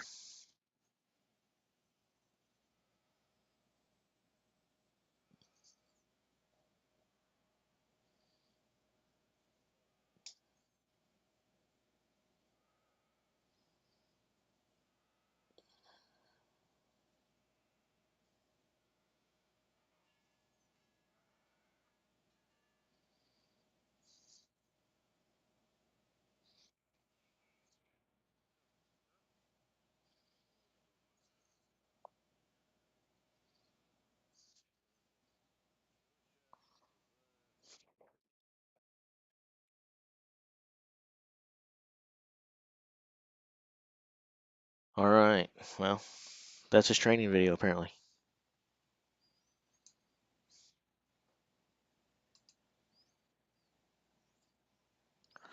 I guess someone said something about Eddie Hall doing a video showing something.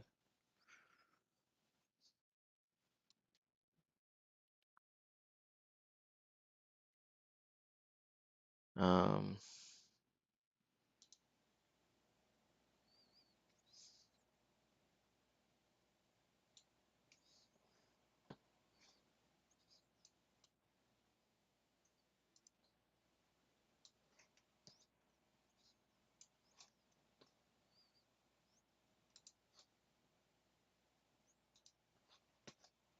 Go day 2 of the finals. Bus pull first. Brian, are you ready for this?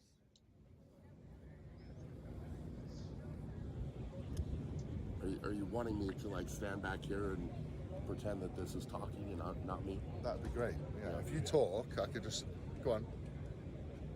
Yes, I'm ready for the bus pull, Eddie. as of yesterday, I eat camel. I'd never had it before, but I do now. And how are you feeling overall? Well, I'm feeling really, I don't know, I'm trying to talk about the expression on my face, so no. I'm feeling really excited to be by your side, Eddie. Good. Did you enjoy our little cuddle this morning? Yes, Eddie. Just a little Do cuddle. whatever you say, Eddie. Right, event 1, the bus pull. I'm going to go drain Brian here, and I'll be back with you.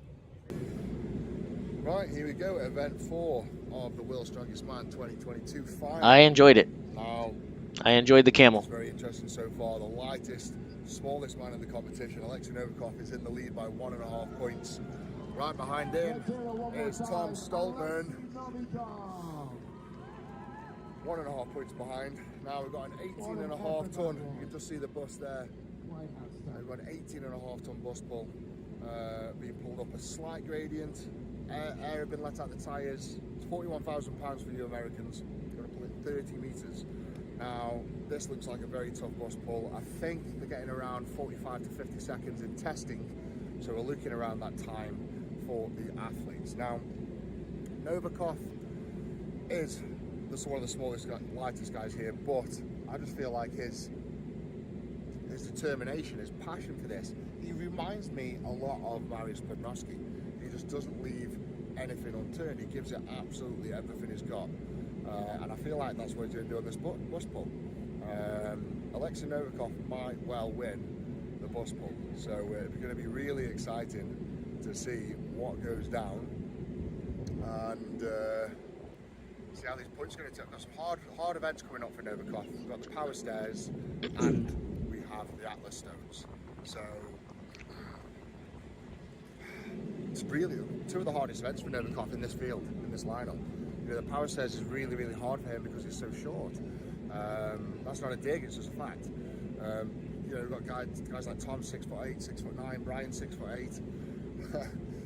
I just don't know how you can compete with those guys on the power stairs. But he hasn't got to beat those guys. He's only got to, you know, come 3rd, 4th, 5th, keep those points, keep in contention going into that final event, the Atlas Stones. If he can get a 2-3 point lead going into the Atlas Stones, Novikov could well win the World's Strongest Man, which would just be phenomenal. In this lineup with these events, it will just be one of the most amazing wins in history.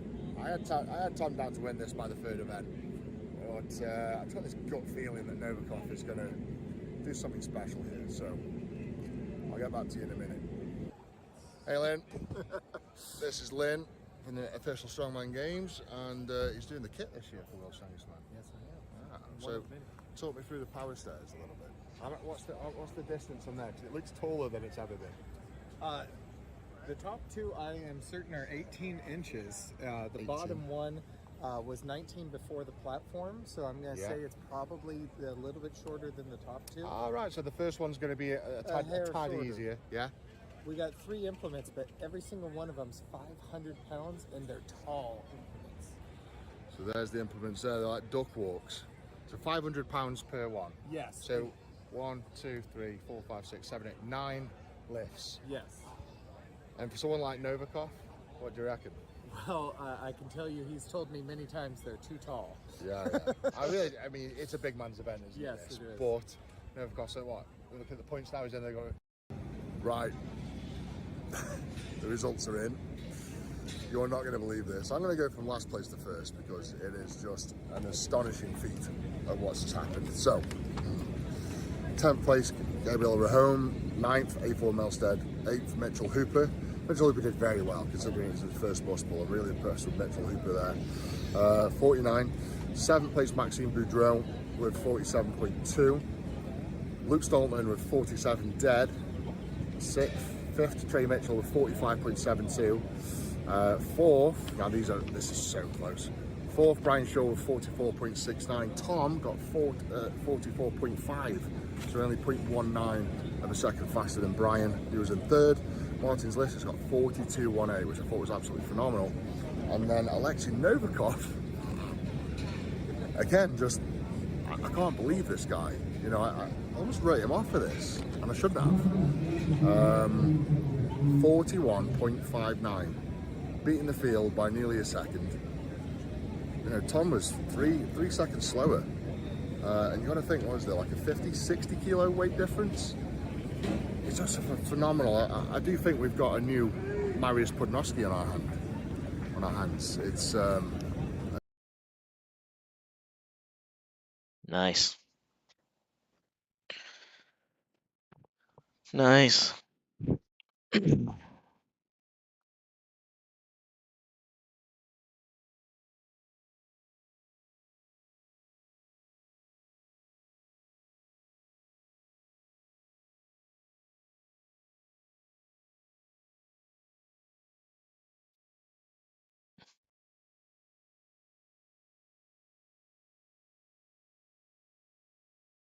If you want to be a super fan too, make sure you visit the site that's on your screen now, strongmanarchives.com. In my opinion, anyone who is a avid, avid, avid fan of the sport of strongman should have this in their bookmarks.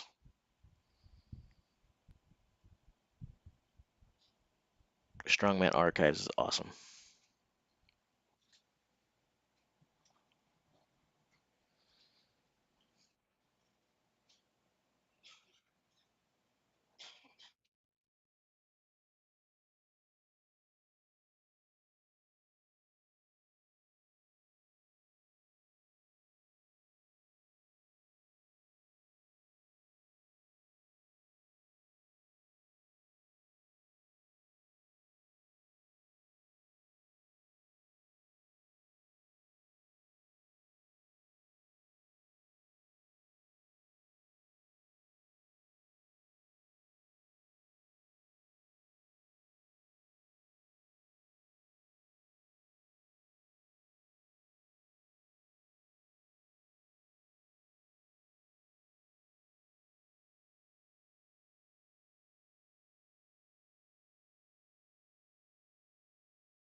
Let's review some stats from the world's strongest man real quick. As most people know, Mariusz Pudzianowski has 5 wins. The most podiums, you have it with, I have no idea. True. Okay. Brian Shaw and Zydrunas Savickas with 10 podiums apiece. The most appearances, Mark Felix with 17. The most finals, Brian Shaw 14, counting this year. He'd been a 13 prior and won 12 of them in a row. But Mitchell Hooper stopped that this year. Most consecutive World's Strongest Man. Well, when you've made the finals the most and they've been consecutive, that's automatically going to be a record for most consecutive finals. Most World Strongman event wins, Brian Shaw. He's won 59 events at World's Strongest Man. That's, I don't know, that may be the craziest stat of the Brian Shaw stats from the World's Strongest Man. I don't know. To me, it's a toss up between that and winning your group 12 times in a row. Most wins in the finals, Pujanowski with 23. The youngest competitor, Kevin Nee, at less than 21. So he was out there competing in the World's Strongest Man, but he could not buy a beer. Youngest World's Strongest Man finalist, Anton Boucher, just barely over 21. The youngest winner, we know, is Jean-Paul Sigmarsson. The oldest competitor, my man, Ode Haugen. I was always such a big Ode Haugen fan.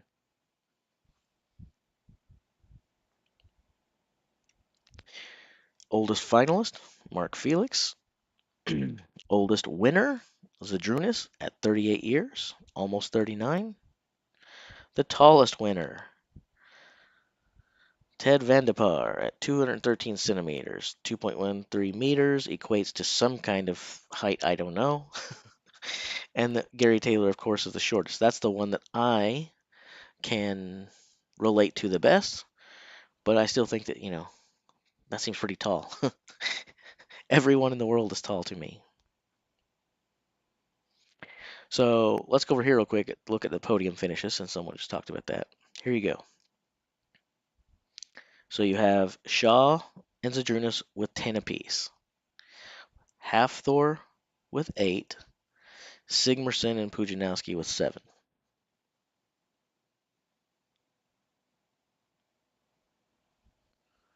So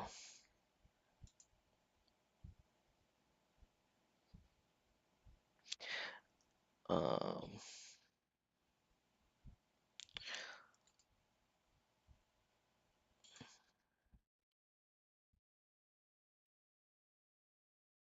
I think you can actually search by nicknames. There we go. Big Laws. Because he does have the channel, I think the best strongman content, the best strongman channel on YouTube, and people keep talking about him, and of course comparing my channel to his and where you're going to watch the streams, and it's okay. People seem to think it's an insult to me when they say that they prefer Laws' channel more than mine. I'm not insulted by that. I prefer Big Laws' channel over mine. So anyway, but sadly, I think most people here know about Big Laws' career in strongman. There are a lot of people who don't know about the man, and I've heard a few people come in here and say, "Hey, this other streamer, I don't know if you know him or not, but YouTuber Lawrence Big Laws, well, he's more than just a YouTube streamer. He's a very decorated strongman competitor in his own right. So I decided to come over here just so we could take a look at this. So Laws has actually been to 11 World's Strongest Man, and he made the finals 5 times. Just for anyone who was curious. All right. Anyway, strongmanarchives.com. There's just a wealth of information on that site if you are a fan of the sport. Check it out.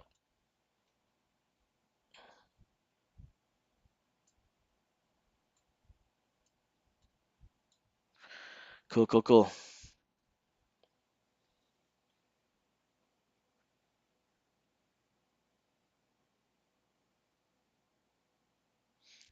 I'm usually laughing and smiling way more than Big Laws, but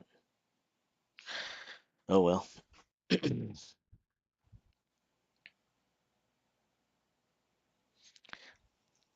Yes, Laws does shave every morning.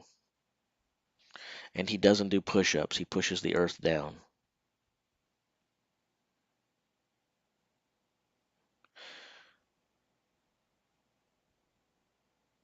If Novikov wins the power stairs, will he outright win the thing? That's phrased like a question, but there's no question mark. If it was a statement, I guess it would be he will. I'm not sure, but I think Novikov's going to outright win the thing anyway, whether he wins the power stairs or not. unless Novikov comes out there and does poorly on the power stairs, and I don't mean poorly in terms of bad, I mean poorly for where he's at right now. As long as he finishes in the top three, I think Novikov wins. And I guess if you finish in the top 4 or 5, that wouldn't be considered doing poorly, but he's done so great up to this point.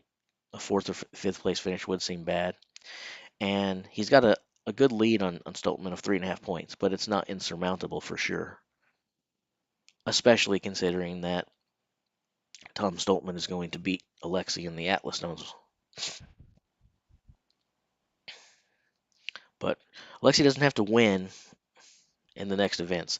He just has to stay close to Tom. That's all he has to do. But if he wins the power stairs, then it's hard for me to fathom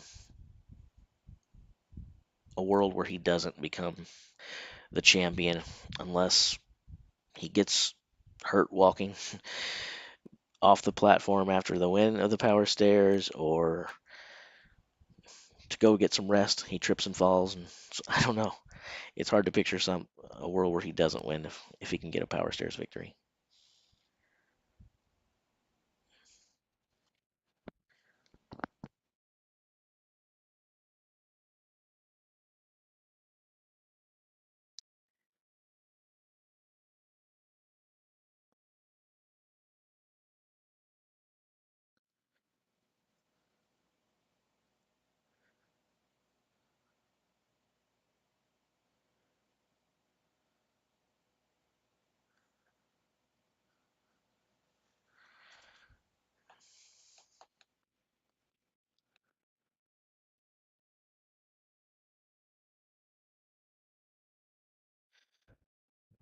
Oh man.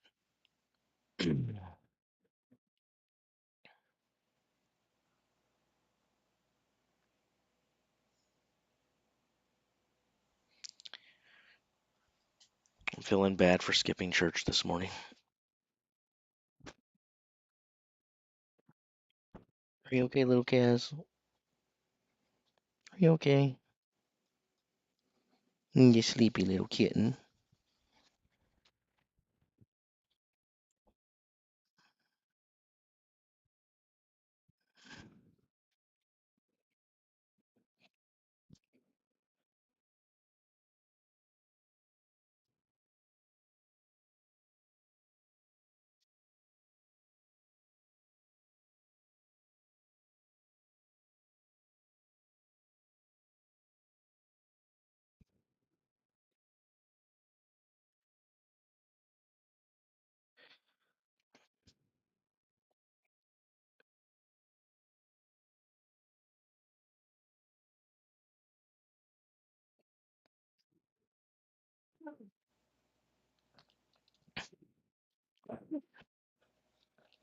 Oh man, I can hardly breathe.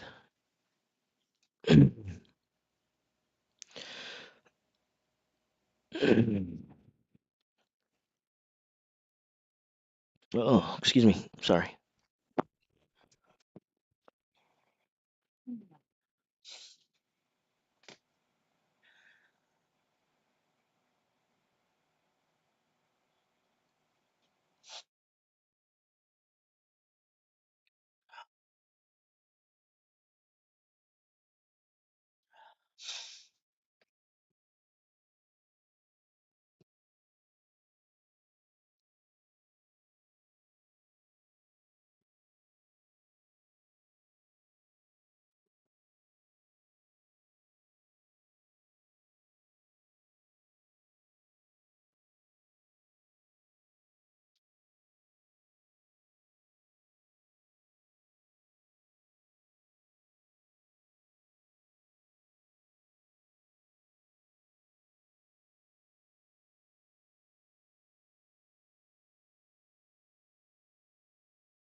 Oh, sorry, guys. All of a sudden, I wasn't feeling very well.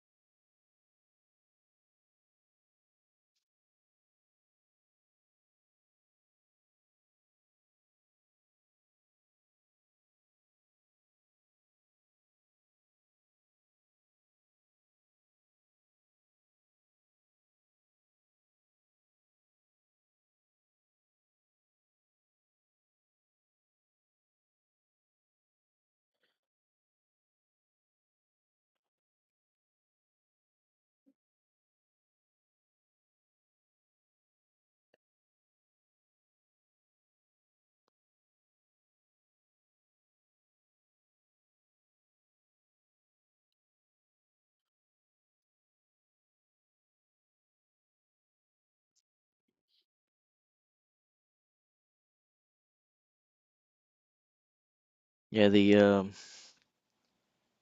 results will be coming in now if it was yesterday, but the power stairs actually start in about 45 minutes from now.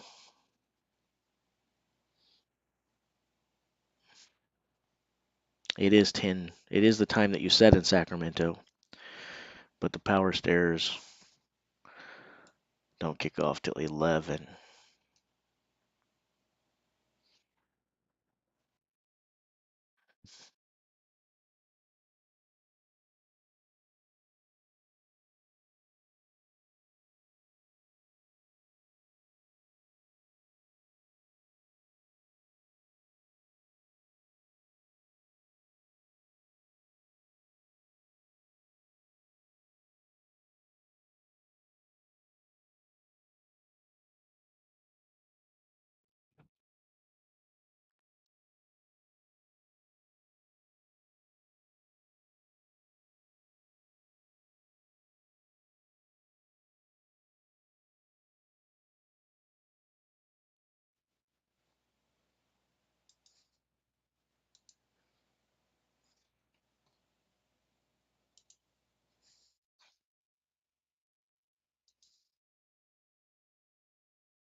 The only man who has lifted all 5 stones.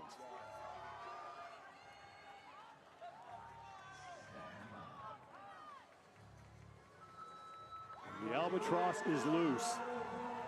No problem at 275, now to 300. That is easy. 365 up next. Like it's nothing. 400 pounds now. How does he handle the 400 pounds? Straight up to the lap. Easy. We're under 20 seconds for 4 stones. He's got plenty of time now. Needs to lock on. Up to the lap, no problem. And that is 30 seconds for all unbelievable. 5 stones. Holy cow, that's unbelievable. And that is exactly why Tom is king of the stones. Did you see that, guys? 30 seconds. I mean, that is freaking, it's truly unbelievable. It is mind-bending how good that was. Second best time from JF Carone. VT's beats that. He's your Rogue Invitational champion. Here we go. First stone. No problem at 275 on the 300. He's moving fast, and as well as Tom Stockman one motioning them, so is Lisis, and he is flying here. Martins Litis gets the 400 to his lap. So easy. Plenty he of can win this time. event. Right to the 420. Martins Litis. He's on for the win. He is your Rogue Unbelievable. Invitational champion. He saves the best for last. The dragon roars. 24.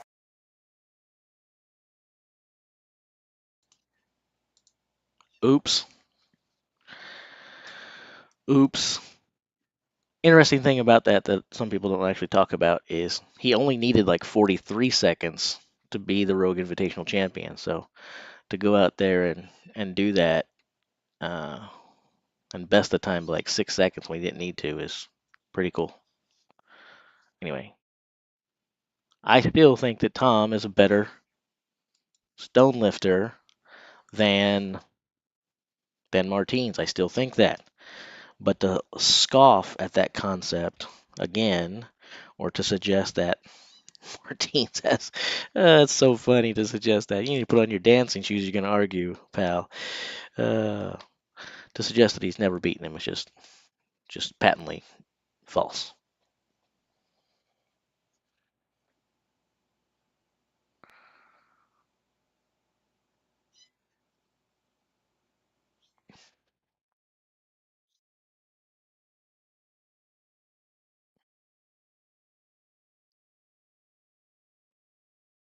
It definitely looks like Shaw may never win another World's Strongest Man, and we can probably get rid of the word may and just retype the sentence. It looks like Shaw will never win another World's Strongest Man. That's just not going to it's probably not going to happen. I feel like the only way that Shaw could win another title at this point would be if the field was weak. He still had great events, and something happened during competition week to give him a little extra luck.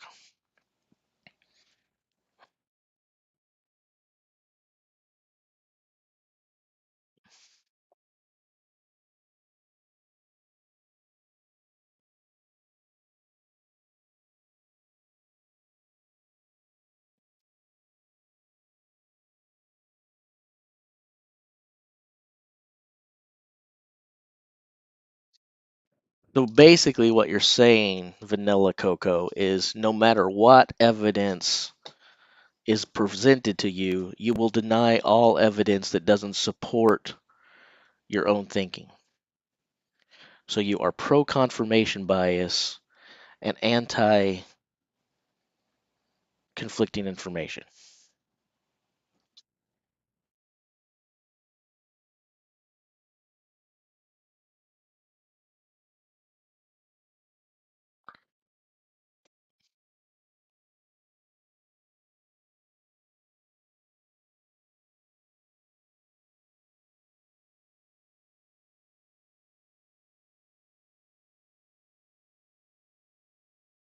Where was there some place you want me to go specifically, Nirmal?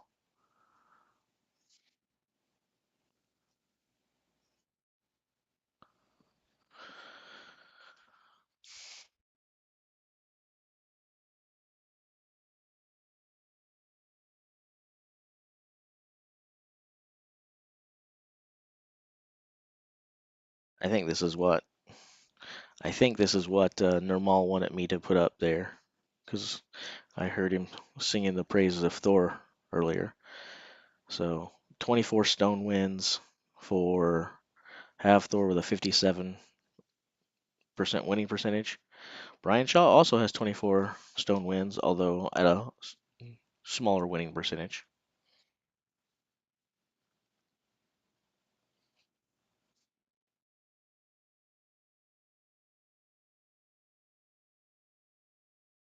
It's actually surprising how close the win percentage between Stoltman and Shaw is.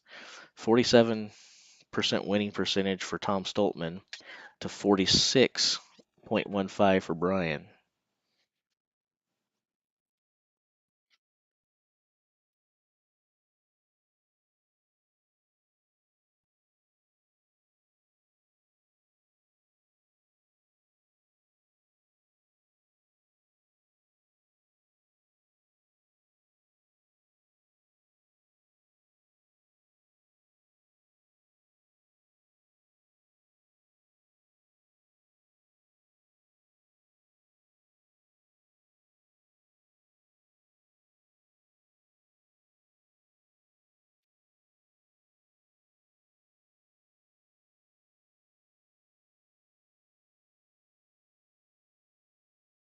You want to reorder from the number of wins itself. Okay, we can do that.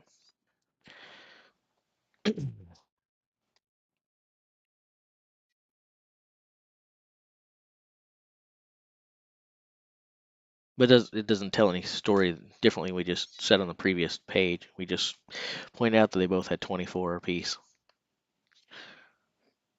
The better winning percentage to have, Thor.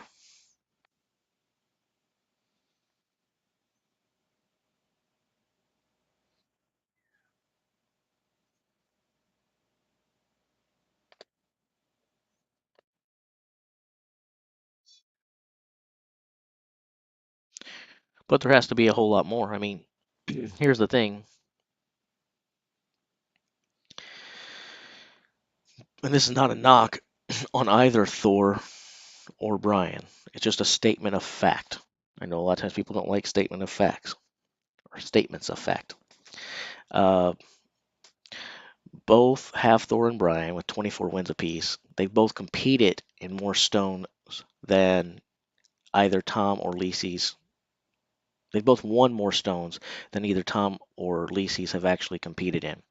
Tom has done 17 of them, Lisi's has done 18, and they both have 8 wins apiece. All within the margin of error, basically, statistically speaking. Anyway, fun stuff to look at. I don't know what most of it means. Basically, what it means is competition's fun, and I enjoy competition. And like I said, I don't root for any of these guys, and I definitely don't root against any of the guys, including Evan Singleton. Um, but, but it's fun to watch them compete, and it's fun to discuss. It's fun to debate. Debate is always fun, especially about stuff like sports, when everybody is crazy, very, very crazy, passionately behind their pick, and it means something important to us, even though in the grand scheme of things, none of this is really important at all.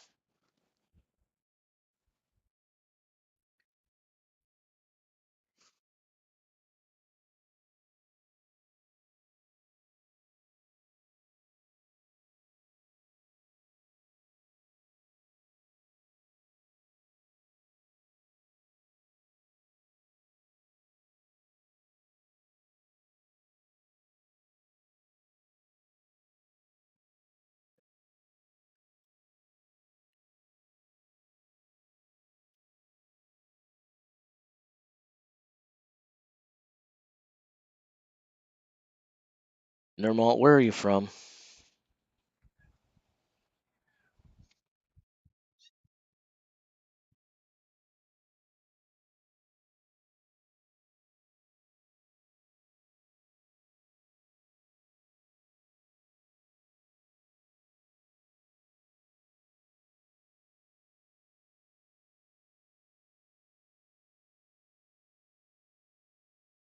No, Nermal. They're not late at all. Remember, I pointed out a minute ago, the power stairs do not begin at 10. They begin at 11. 11. Now they might start late. They might start late, and 25 minutes for World's Strongest Man wouldn't be that late, really. They do that all the time. But they've still got 35 minutes, now 34, I suppose, before they're supposed to get going. Anyway, where are you from, Nermal?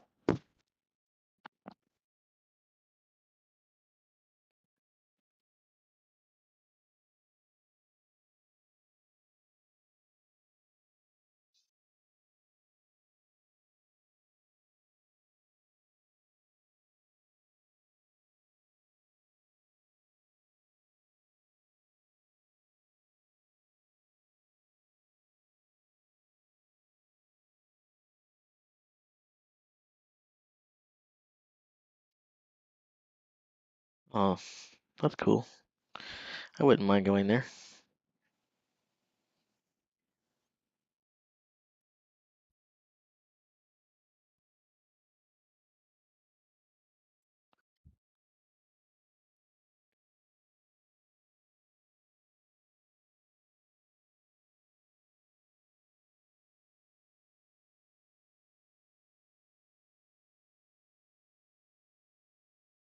I will say that my least favorite thing so far about the live streams is the delay between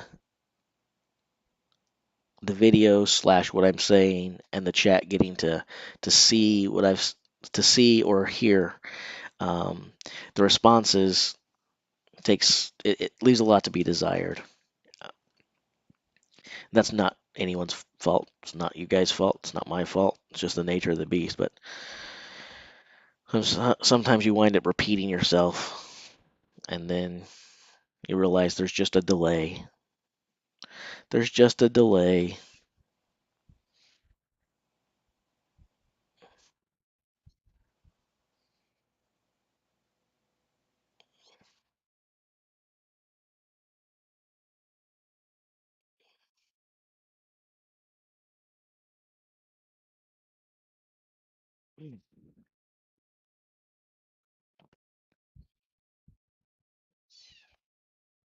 I'm going to do my first international vacationing this year. I've never got to leave the the U.S. and I'll be doing that for the first time this year.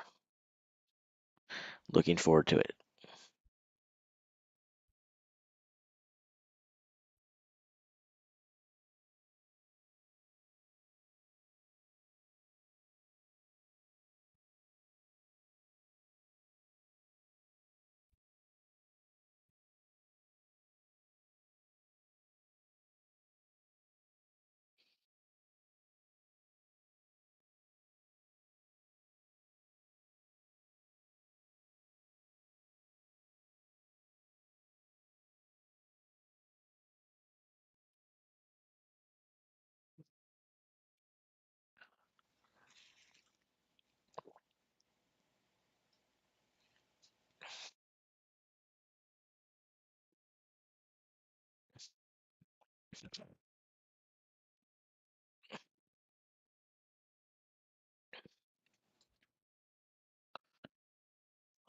I'm gonna go to Ireland.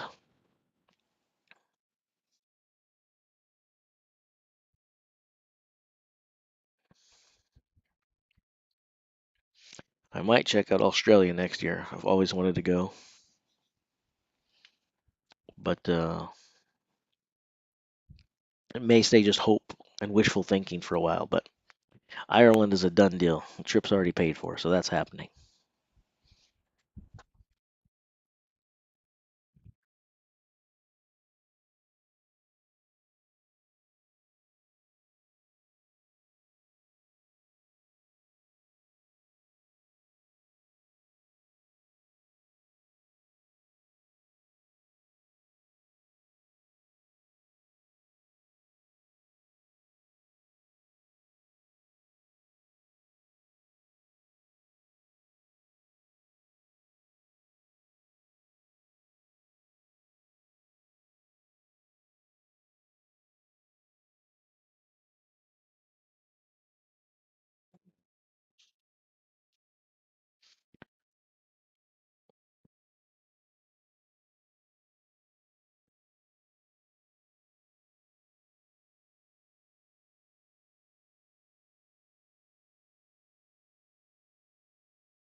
Hmm. Good stuff.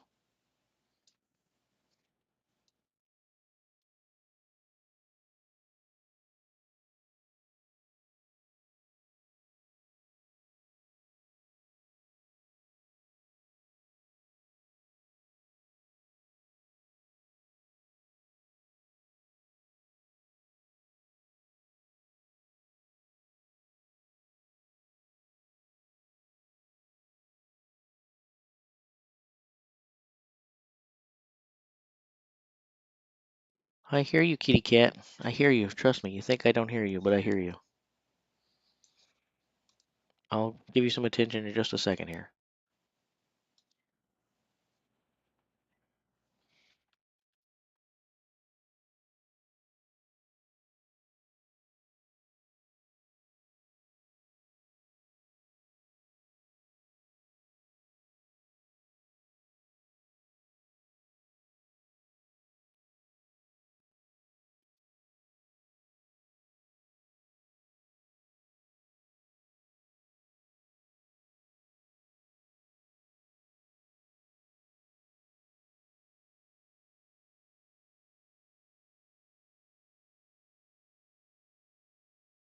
Losing views, I see. Bye, Brian. You have a cat. What is that dude going on about?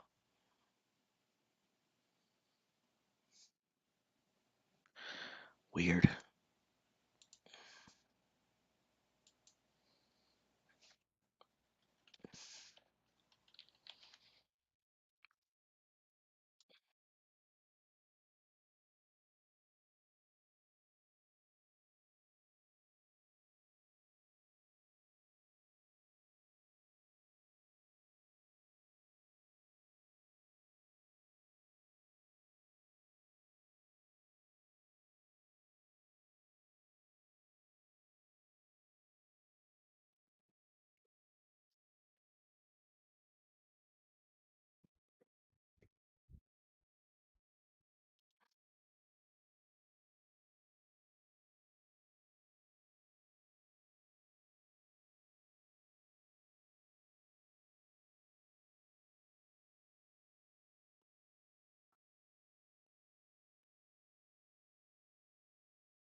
All right, cool. Maybe that will let people who wander in between now and the next few minutes know what we're waiting for.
For anyone who might be wondering, Alexi, World War Two is taking place.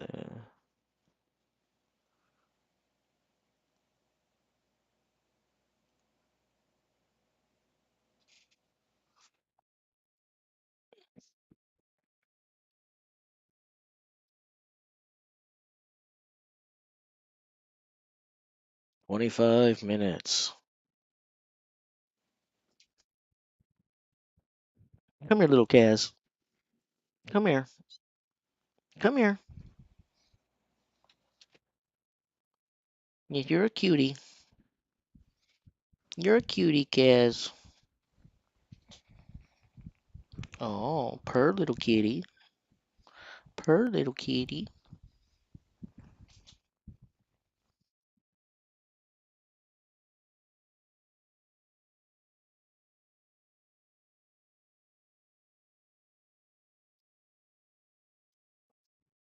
There you go.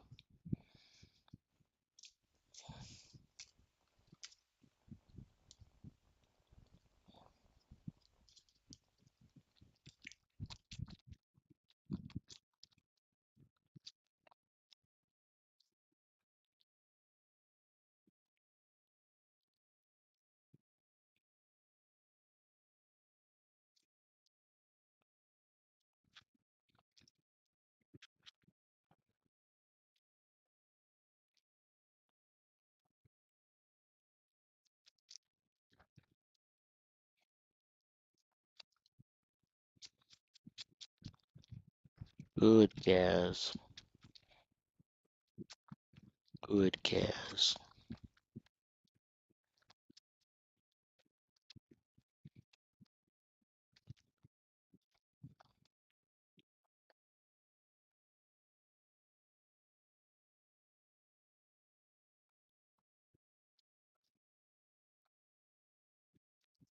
I think we're getting more of it on you than in you, but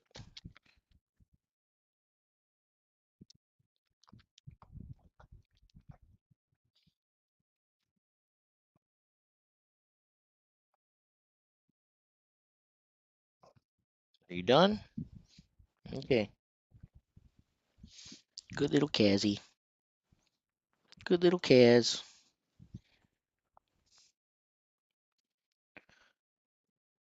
Let's see, the West Coast is very nice. Dublin is also a fun city. Well, I'll definitely check out Dublin. It's I'm not sure you can be a tourist and go to Ireland and not at least go there. So I'll definitely go to Dublin. Um, I'm open to a lot of suggestions, though.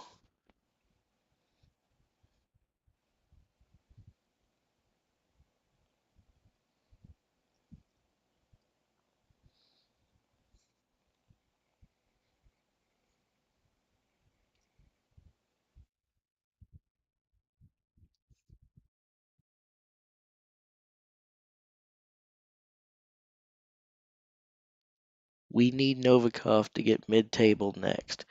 And by we, you mean you Scottish fans who are rooting for a Tom victory, right? 'Cause I think even the most avid fans among you now know that Luke is not winning this year.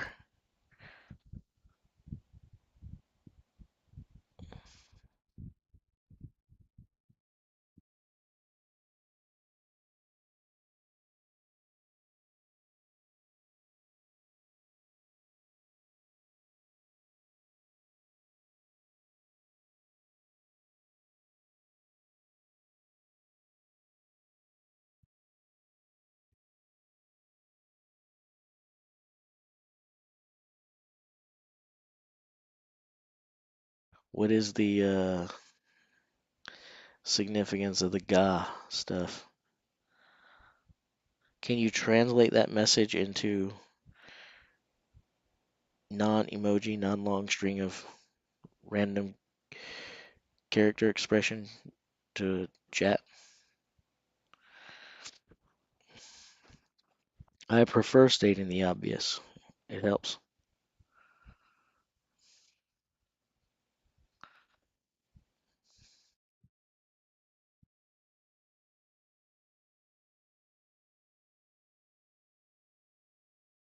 I don't know what that message is supposed to mean, so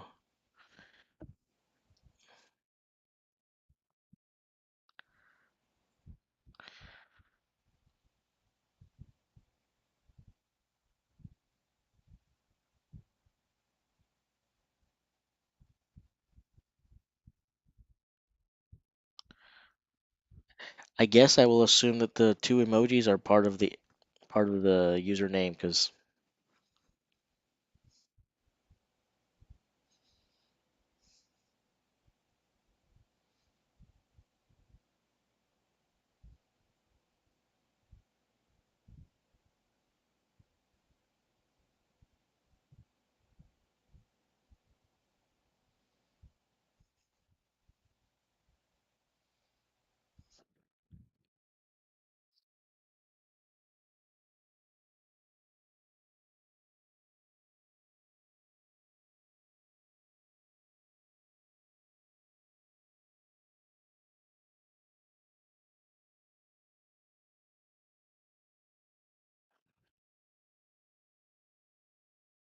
you good kitty.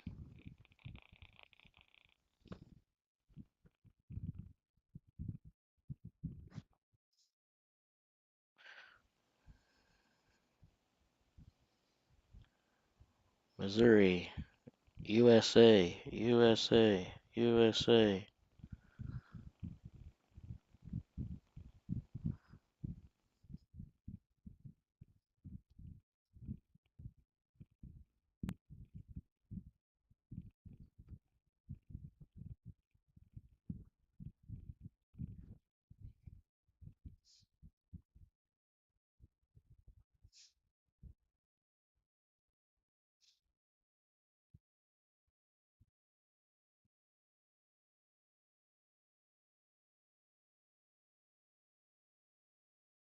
By the way, Toxic Tag, it's still a fair question, even if it is obvious, because you Scots could be as disillusioned or delusioned uh, by where Stoltman on the board as half of American Brian Shaw fans are about his chances this year and everything else. You guys have seen it for yourself no less than probably 50 times this week where if I simply read the result that's on the screen, like if Brian Shaw finishes like say sixth in an event, I don't even give an opinion. I just read that he finished sixth, and you've got about 10 people coming along to be like, "Why do you hate Brian so much?"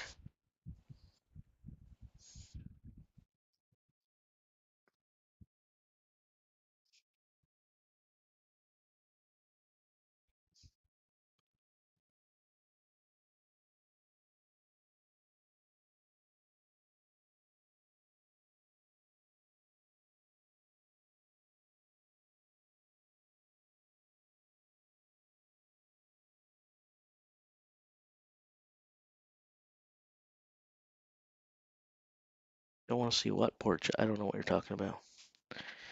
I often don't know what several people are talking about. The top three. Let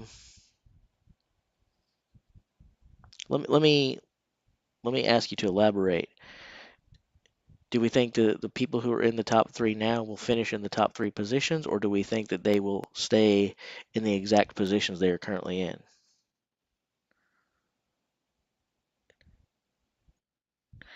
I'd have to watch Forrest Gump again and remember if I saw any famous landmarks, like if there was the St. Louis Arch or something like that. But I assume so because Forrest Gump, you know, he just kept running and running and running. He just kept running. So at some point in that run, I'm sure he did. He probably ran across Missouri 7, 8, 10, 30, 40, 50 times and was probably hydrated. Otherwise, he never would have survived.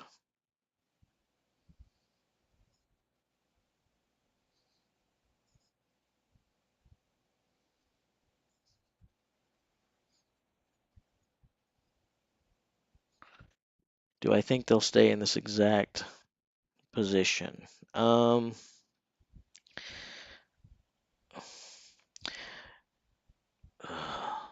I think there's a very, very good chance of that, to be honest.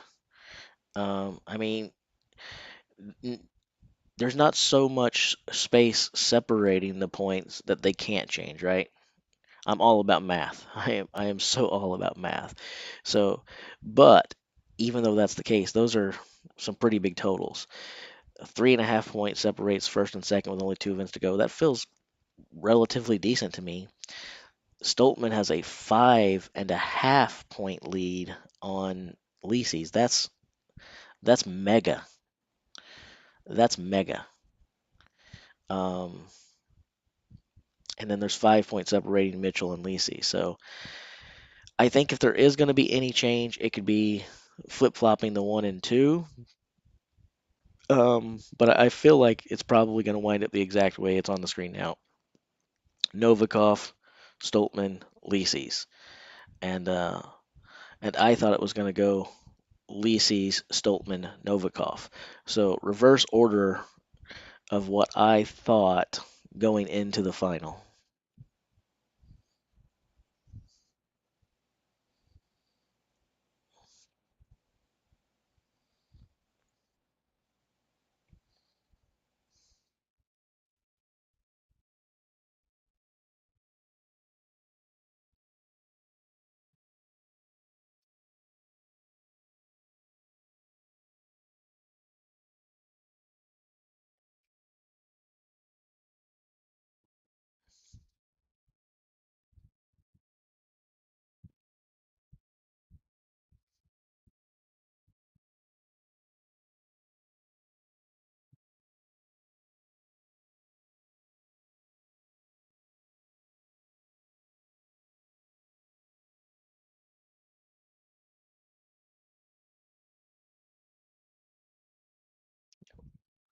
As everyone knows, we should never count our chickens before they hatch.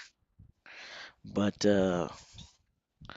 yeah, we are probably looking at the podium right here, and we're probably looking at it in the order it's going to wind up.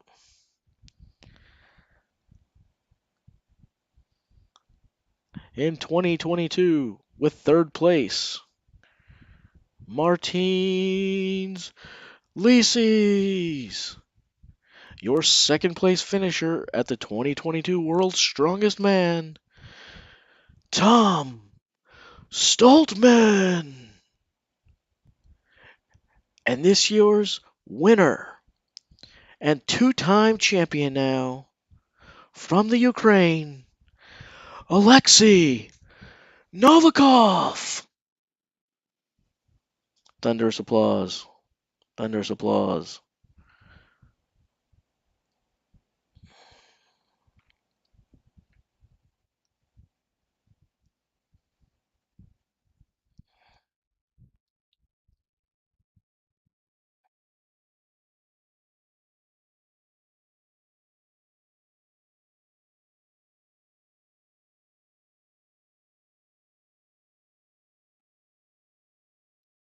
I think you can have more than one person dominating, but I think you can have two or three guys dominating. That's possible. But in this case, I think that's not what's happening. I do think Alexei Novikov is dominating.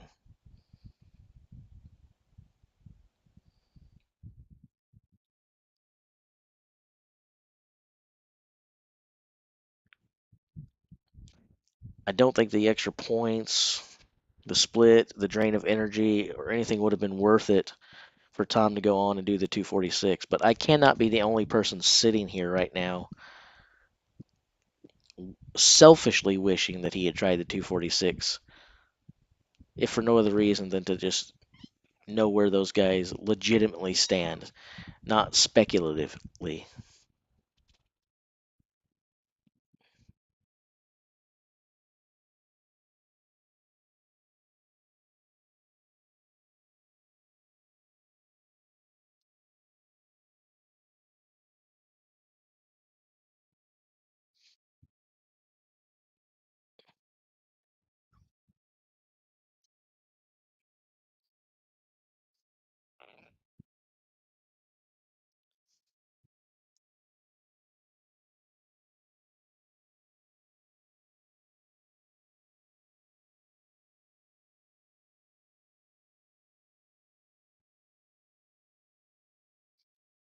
And that is a fair, concise as vanilla cocoa. It's fair. It's very fair, concise, and it's been said a few times. And I can't find anything to disagree with it. But while I can't disagree, I will still reiterate the same thing I said earlier when it was mentioned. Yeah, power stairs do favor the taller guys, but guess what? Bus pulls favor heavier fellas too. That didn't stop Alexei Novikov from pulling that thing faster than anyone else did.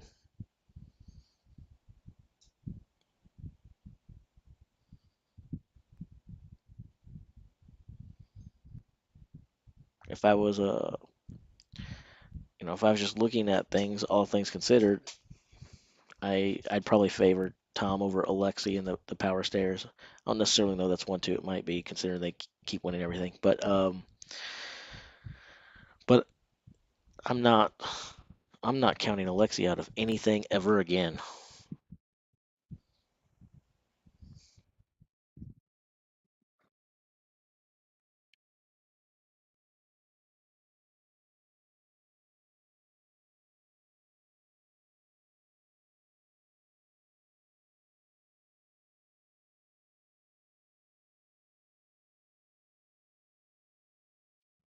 Yeah, that's kind of funny. Um, I, I don't I don't think I agree with Toxic about that one either. What's interesting is before this World's Strongest Man started, I heard a lot of talk from a lot of the athletes and a lot of fans saying that um, they actually liked this World's Strongest Man because it is heavier than a lot of competitions in recent memory.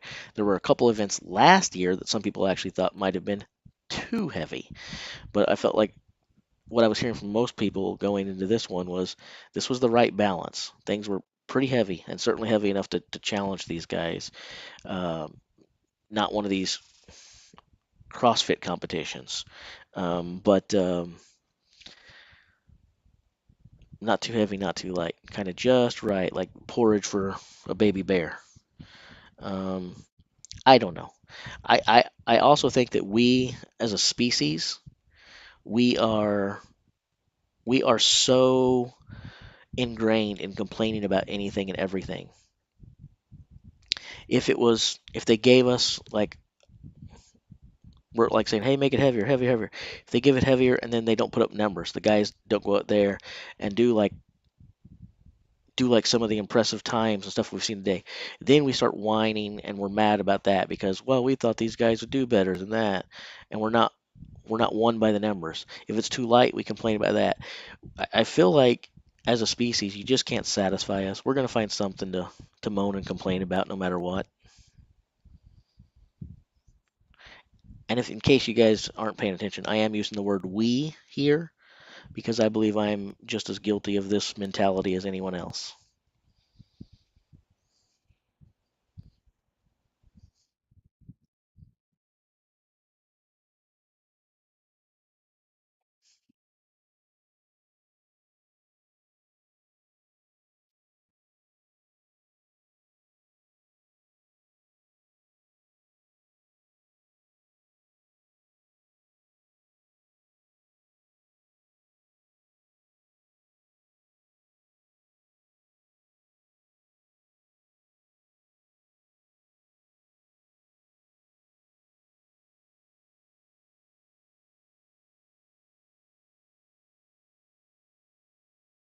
Five minutes away, guys.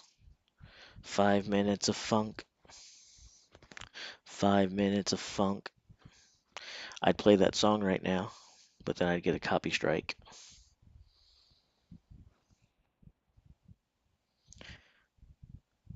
I saw Rook G8. I just didn't like it. You are not a psychic. You Hikaru side chick.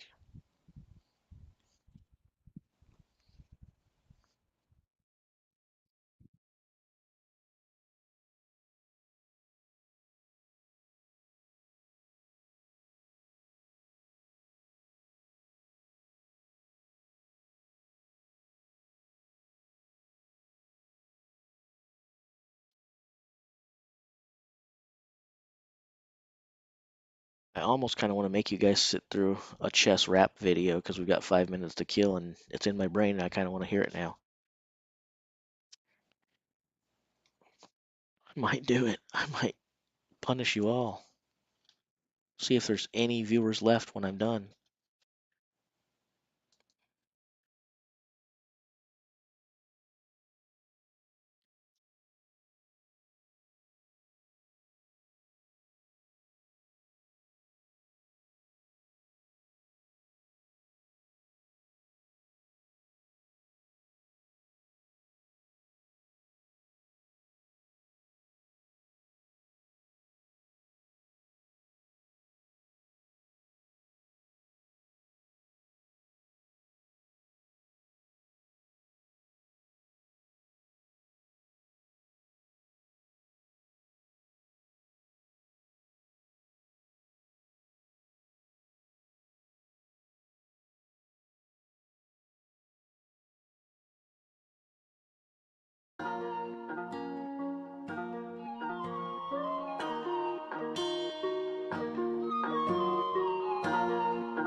Look, I saw Rook A4, I just didn't like it. You are not a psychic, you Hikaru psychic. Levy tryna act like he's so motherfucking righteous. I don't care. I literally don't care. Wow, I'm so excited. Look, I saw Rook A4, I just didn't like it. You are not a psychic, you Hikaru psychic. Levy tryna act like he's so motherfucking righteous. I don't care. I literally don't care. Watch him copy strike this. Yeah, I'm hanging people pieces, homie. I still won the game though. Hop off on my dick, I'll put your bishop in a halo. Call me a potato, you'll be getting french fried. I'm persona, motherfucker, straight into the end times. Long cloud eyes, you'll get fried like tempura. Bro, I'll put you in a headlock like Hikaru Nakamura. Got my palms like barracudas and my nice those my shooters. Got a fork on deck like I've been eating chicken ramen noodles. Homie, I don't need a tutor. Fuck your king, that ain't my ruler. Bitch, I'm 1600 rated just from playing on computers. Seeing pieces on the ceiling, spill the tea like that Darjeeling. Fame is fleeting, not appealing. I just had to tell a motherfucker, look, I saw Rook A4, I just didn't like it. You are not a psychic. You hit Karu psychic. Levy tryna act like he's so motherfucking righteous. I don't care. I literally don't care. Watch him copy strike this. Look, I saw Rook A4, I just didn't like it. You are not a psychic. You hit Karu side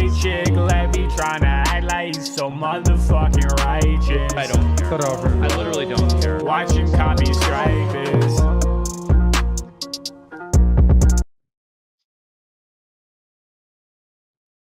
So that's how pathetic I am. I think that's actually a good song. That's pretty bad, right? When you think that's a good song. So I don't know if anybody's left. But you can actually, I disagree with saying it's not a sport because they don't lift anything. You lift pieces, quite literally. The entire game, you're lifting pieces. So you're definitely lifting something. And you can make those pieces really large and heavy, right?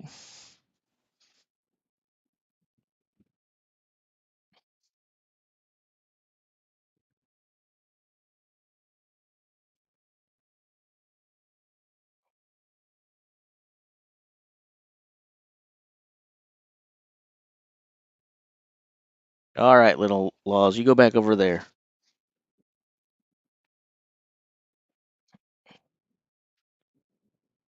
Oh. Yeah, it wouldn't be a World's Strongest Man final without some chess rap battle, right?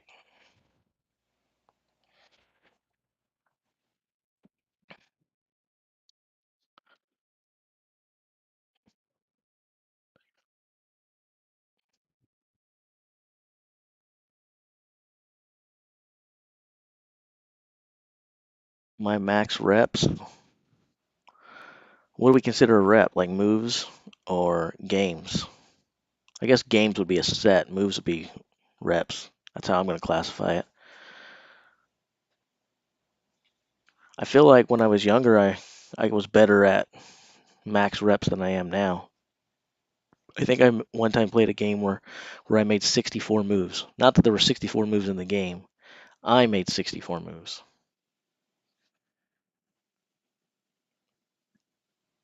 It should have ended probably about 45 moves before it did, but I didn't know what I was doing. Fortunately for me, neither did the other person, so the game just went and went and went forever.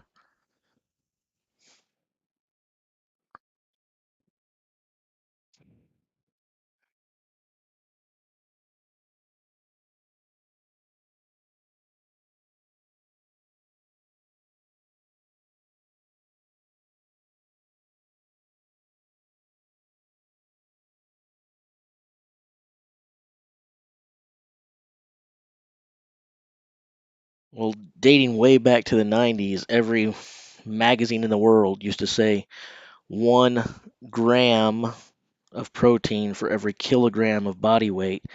But I have no idea if that's true or not. I consume way more than that. I think a lot of Americans do, even when they're not trying to do it intentionally, just because we're such carnivorous meat eating freaks here,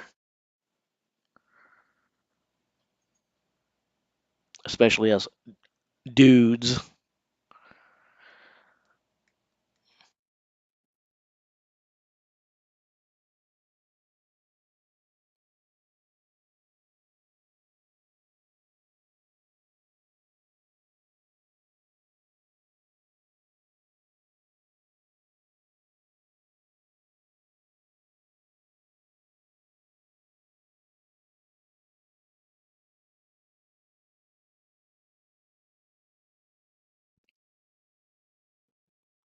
whatever it is. I wouldn't trust any of it. They'll change it again in 6 months.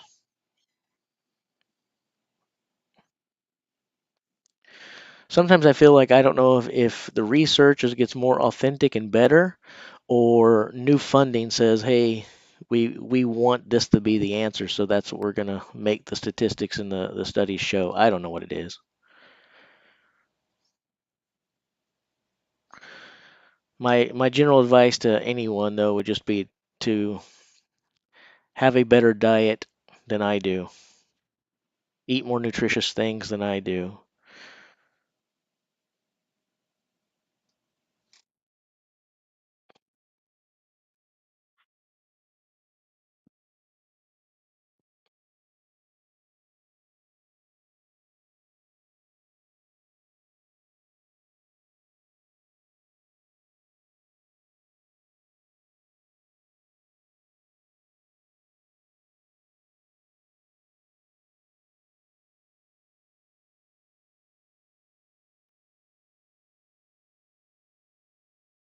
Uh, any second now? Probably not. It's going to be a bit. I'm going to say that at 16 minutes after the hour on my clock, which the stream might be 17 or 18 on yours, depending. But I'm going to say it's 16 after the hour is when we're going to get our first result. Could be sooner, could be later, but we need a prediction. So that's my prediction. It's as good as any.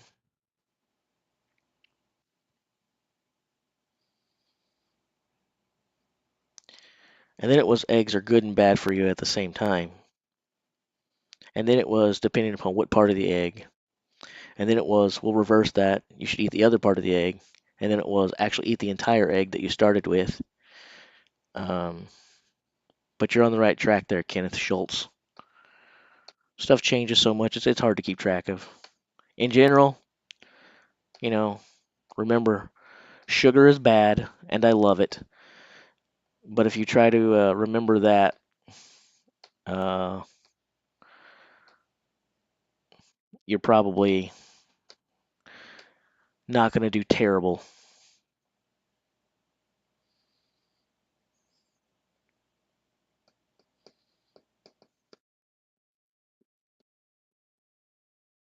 Shower every Sunday? That's way too much. Every other Sunday is the right amount.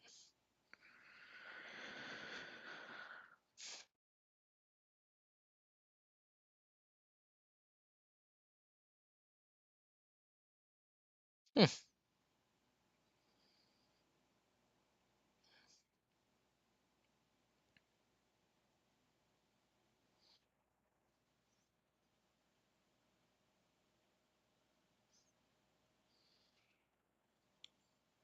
You are not a psychic, you Hikaru's sidekick.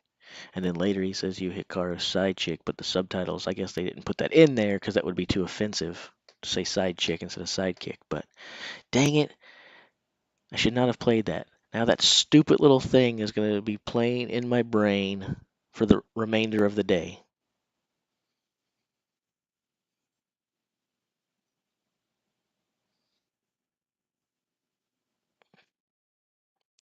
Am I a vegan?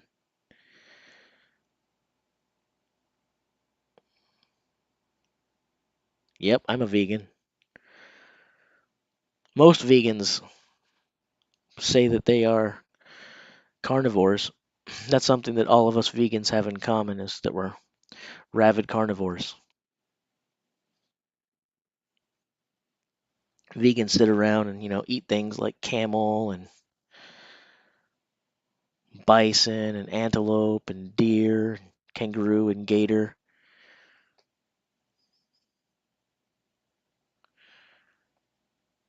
You should be a vegan like me.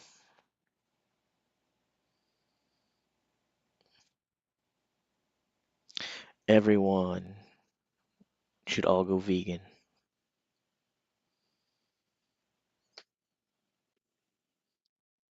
Everyone should be vegan.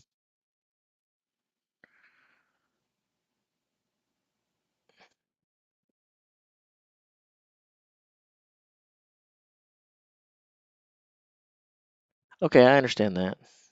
I mean, if you're trying to get close to a girl, so showering every Sunday makes sense.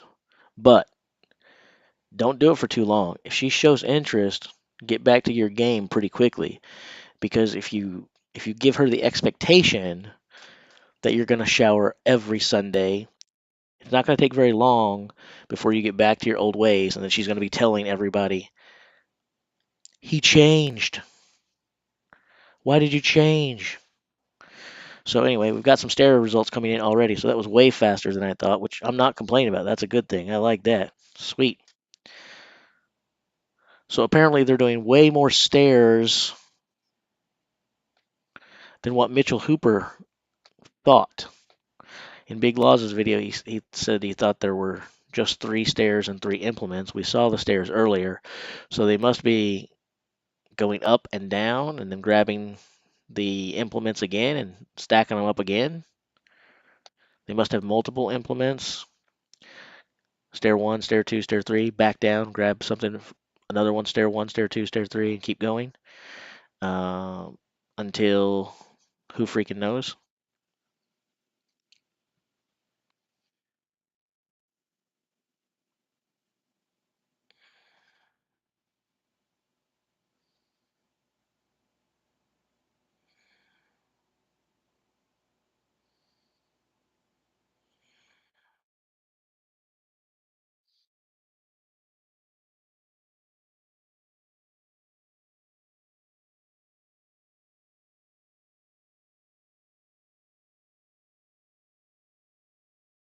Not till exhausted, till death. The only real way for men to engage in any sort of true primal competition. Everything to the death.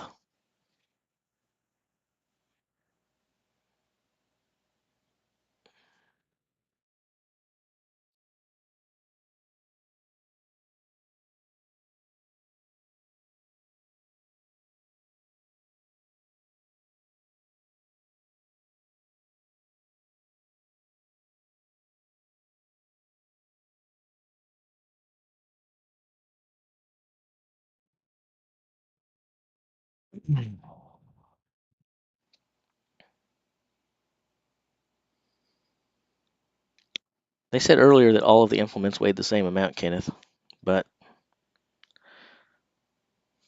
I don't know if any of the information they ever give us is true or not.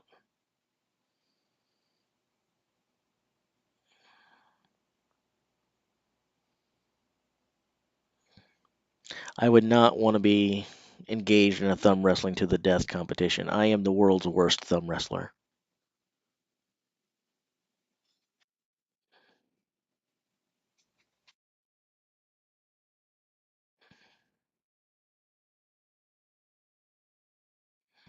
And I got these weird thumbs, man. They go backwards like this. What's up with that?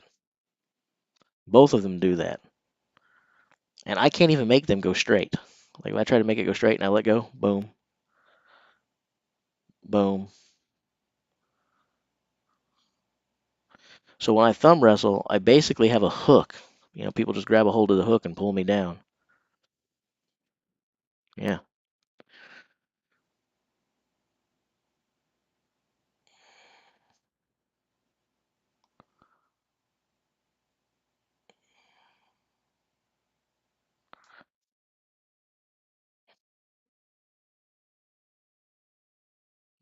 Because they weren't showing. It just said 6 and 5. The times just added.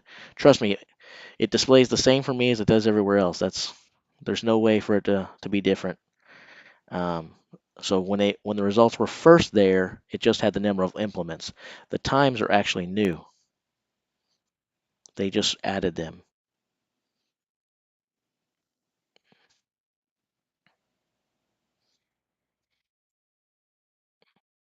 Yeah, I would think that Mark Felix would be a pretty good thumb wrestler.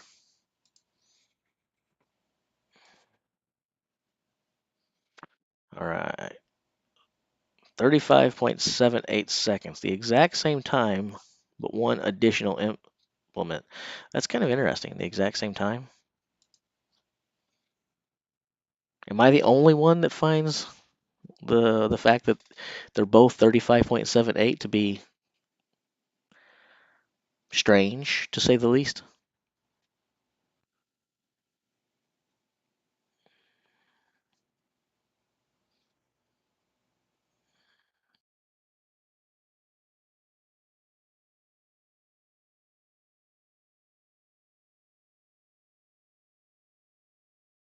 You are not a psychic, you Hikaru's sidekick. Ah, oh, it's gonna be stuck in my brain all day.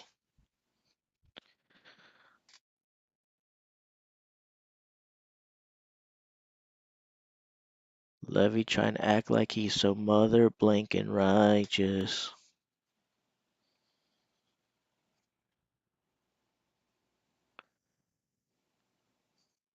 I love a good shtick. Very sus. Very sus. Are you going to see that girl between now and next Sunday? If you're not, then yeah, I wouldn't bother. If you're going to see her, between now and then it's up to you. It's up to you. You know what you could do even if you don't take a shower? Let's say she calls you tomorrow and wants to see you. You could always just get a washcloth under the sink and then just, wipe off your nose and your face and then maybe your hands, and that's probably good to go.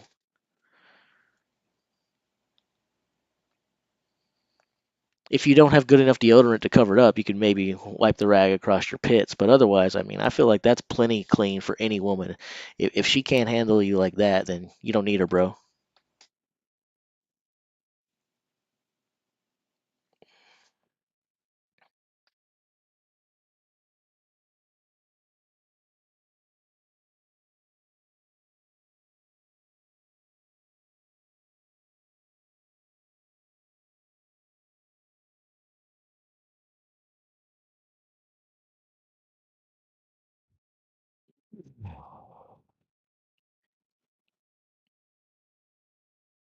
All right, it's time for the most important question.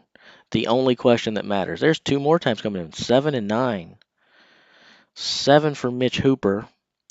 So since Max did 9 and 39.07, those who were declaring a victory for Hooper here, probably not right. Probably.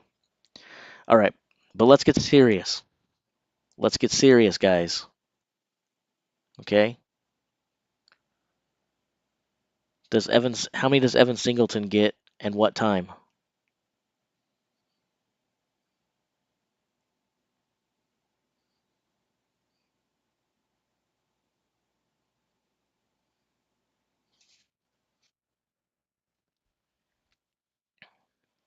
All right. Now I did say let's not be joking or taking shots about my divorce. You guys can hit me and rap on me for just about anything and I don't mind. Let's stay off of the divorce stuff.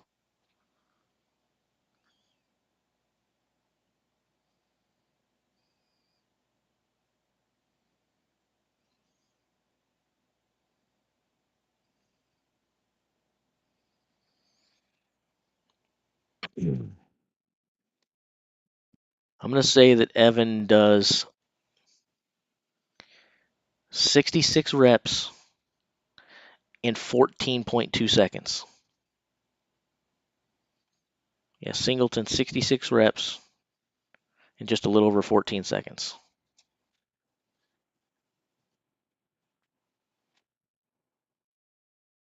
I didn't bring it up. Someone else did. Now I'm seriously, knock it off.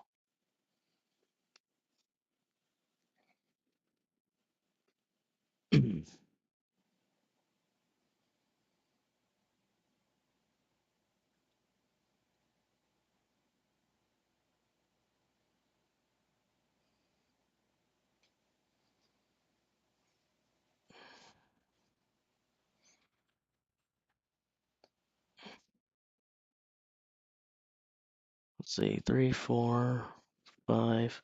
I'm gonna. It's kind of hard for me to look at this way. I'm gonna resort this so we can see what order they're going in.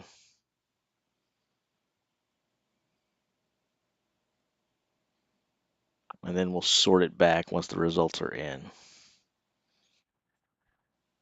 So now we know we're waiting for Luke here.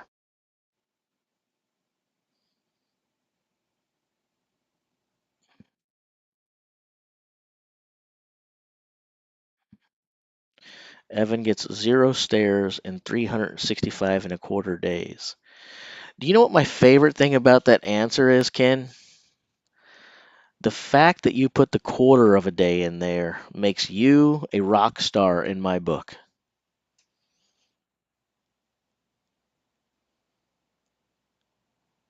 No one else would have did that, but it's amazing that you put the quarter day in there. It's awesome.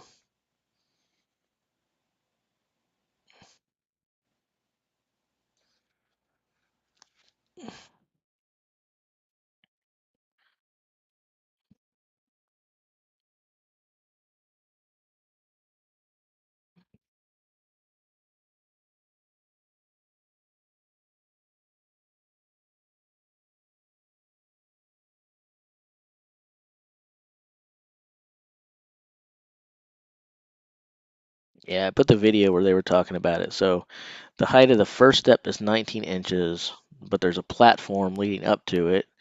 So the event organizer told Eddie that it's probably a little bit shorter than the other, maybe like 17 or so. And then steps 2 and 3 are 18 inches in height.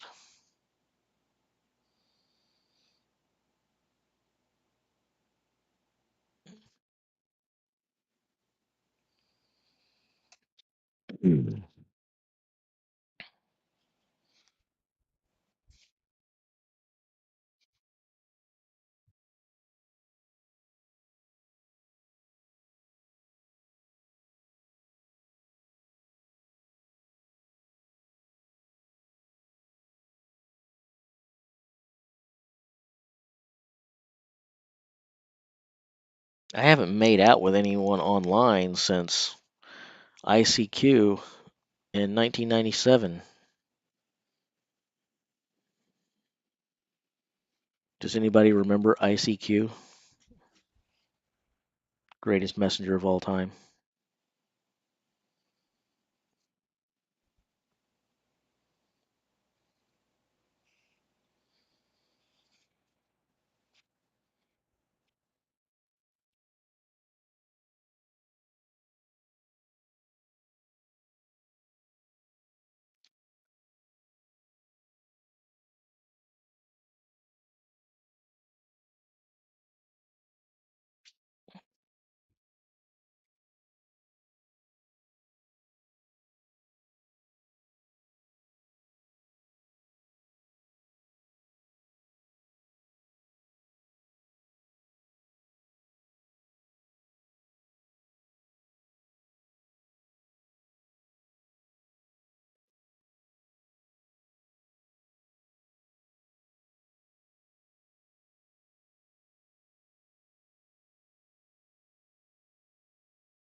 I My favorite thing about ICQ was the fact that you could do the split screen chat and then see what people were typing as they were typing it. It's the only chat to me that ever felt like it was actually real time.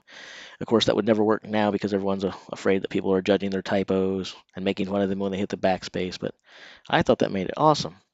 ICQ was like a messaging platform, like Facebook Messenger, but there was no social media site tied to it or anything like that.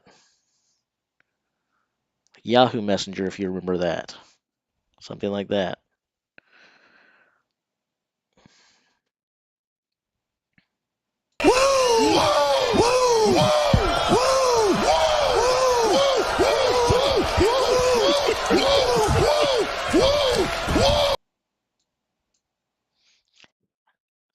That's how ICQ made me feel.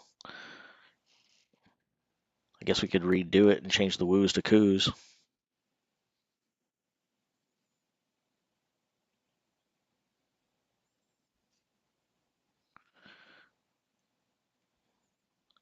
ICQ.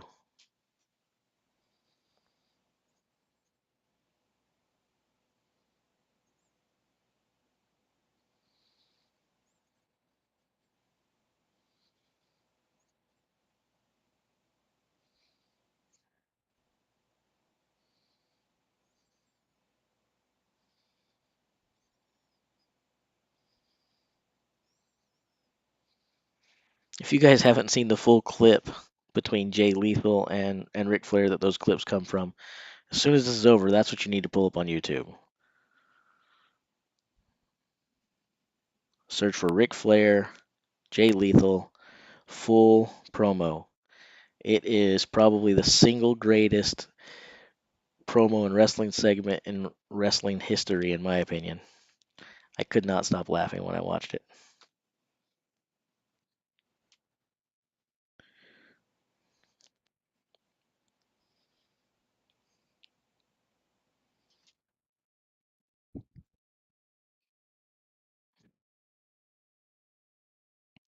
Pick the World's Strongest Man. Is it updated yet? Is it updated yet? Not on the World's Strongest Man site yet. Back over here.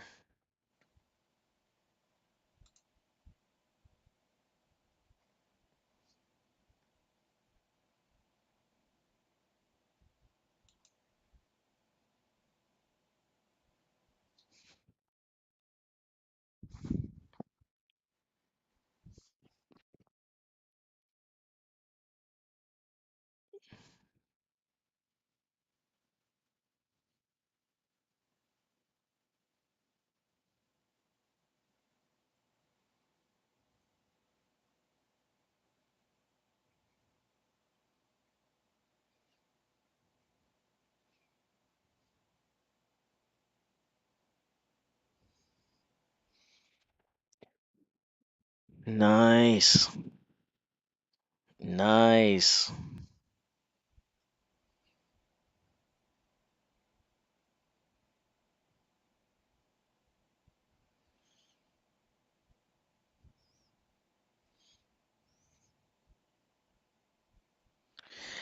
So the 7 and 32-36 doesn't look as bad now.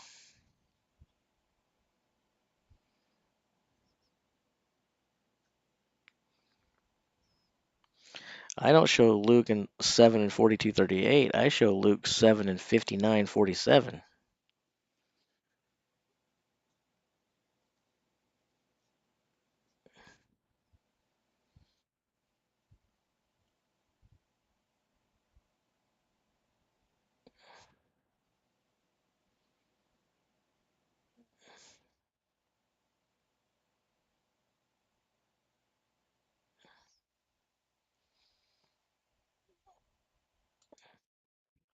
Is it different over here?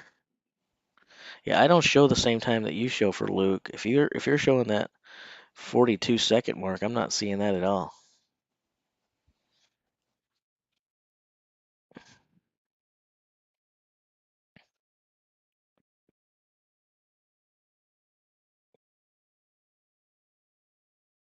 Oh, okay. You guessed it before there's okay.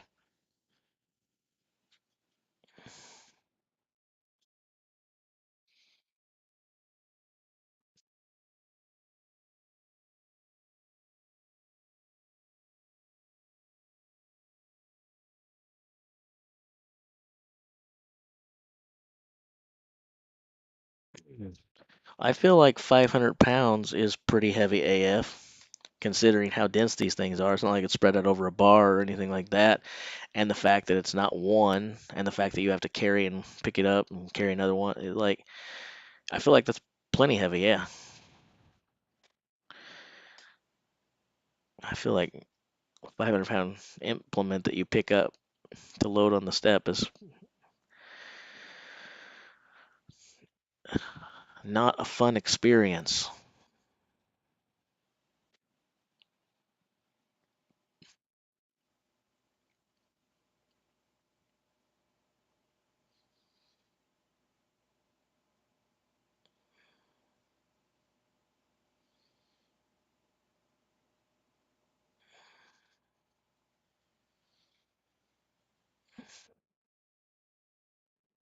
Brian Shaw is going to do something very awesome here. He's going to look like the old Brian for one more time. There's going to be some Brian Shaw magic right now. This is not a prediction. It's a spoiler.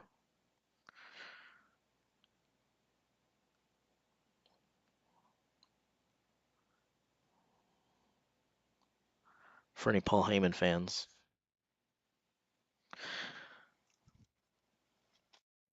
I have no idea. But we're pulling for you, Brian. Do something impressive.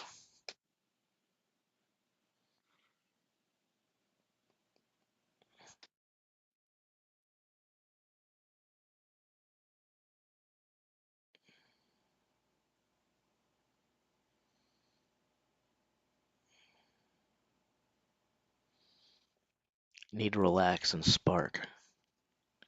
Does that mean smoke? I'm sorry if that's a dumb question. I literally don't know.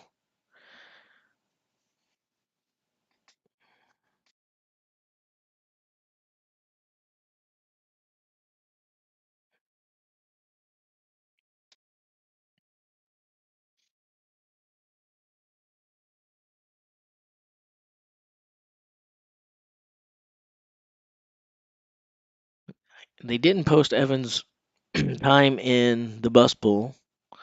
They didn't post Evans' time in the Giants medley. And they didn't tell us Evans' Flintstone lift for some reason. They must be holding it for the end as a surprise. Or maybe Evans said, hey, it wouldn't be fair if I did all of the events with time in between them and had time to recover like these guys. So let these guys play it out amongst themselves. Once they finish all 6 events, then I will have 10 minutes to complete all 6 events myself to give them a fighting chance. Of course, that's him being generous because they still won't stand a chance. And he'll wind up with 60 points. That is a prediction.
Waiting and waiting and waiting.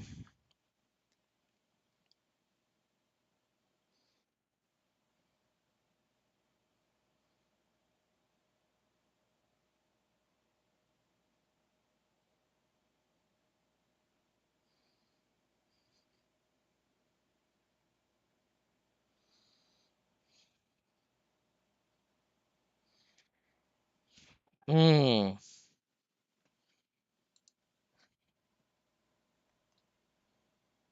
What the heck? Okay, that's weird.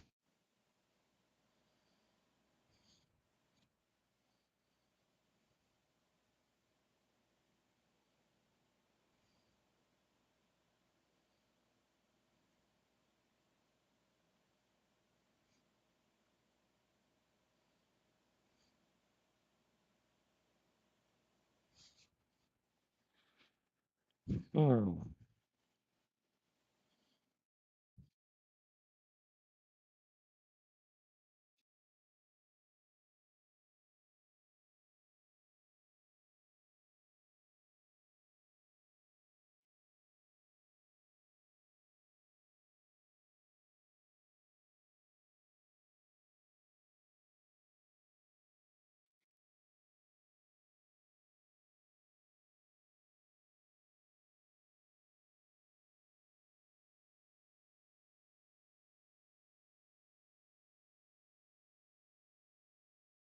There we go. It took him a long time to get Brian's results in there.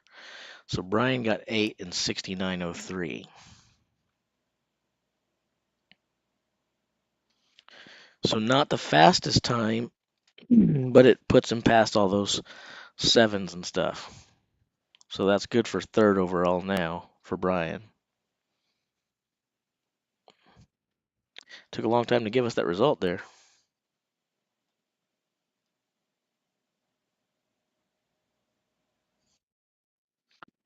Now we just need to see Lisis and Novikov.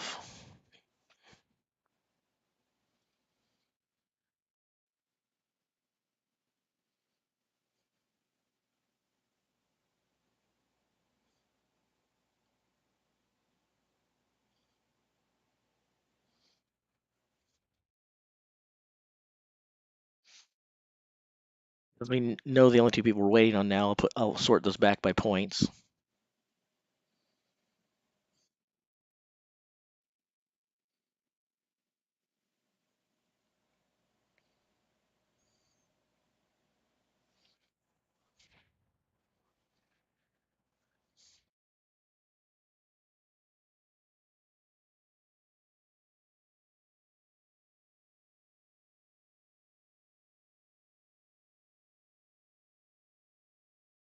Not that confusing if you can read numbers, but I did it so we would know who the folks were going in what order in the power stairs there, but regardless, anyway.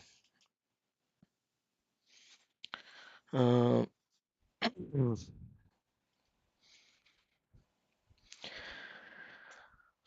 so we're looking for a result from Lisis here.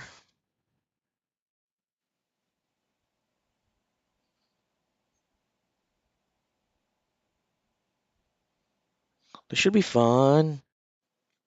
This should be fun.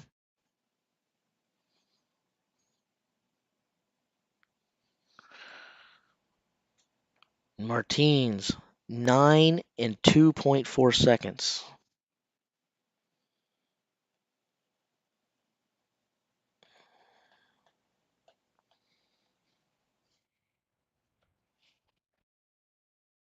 You Scottish lads are really homers, aren't you?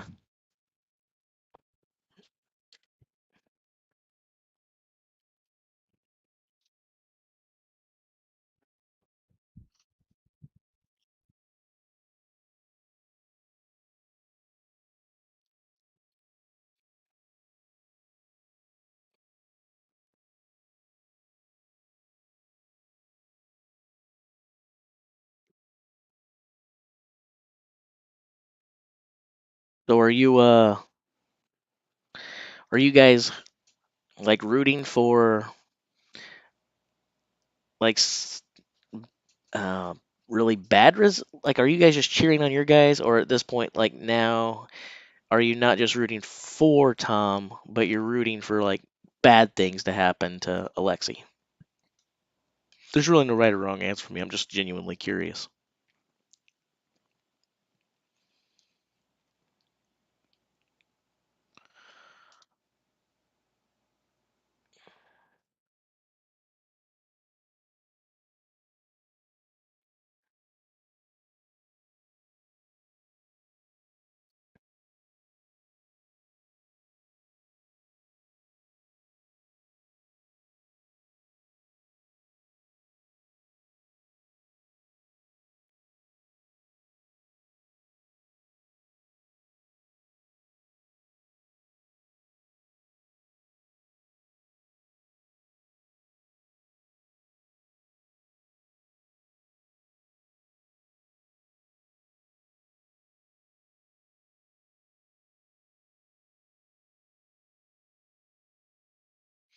Come on.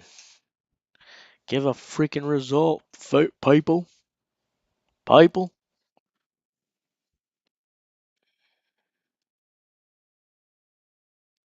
Let's see here. Just want Big Tom to win it all for me.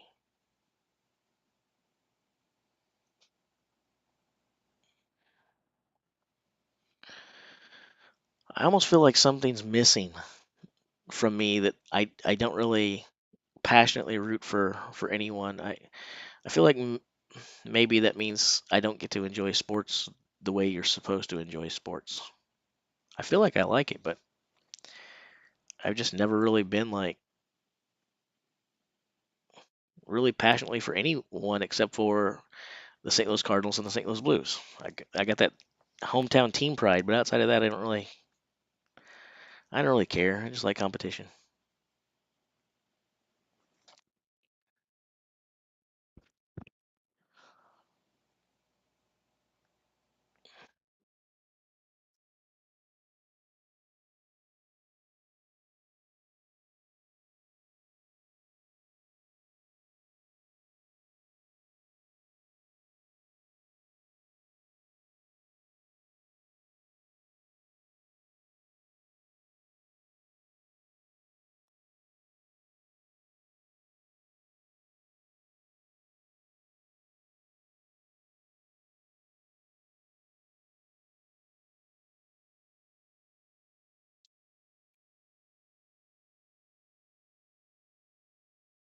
Okay, this is a pretty long delay. Gee whiz.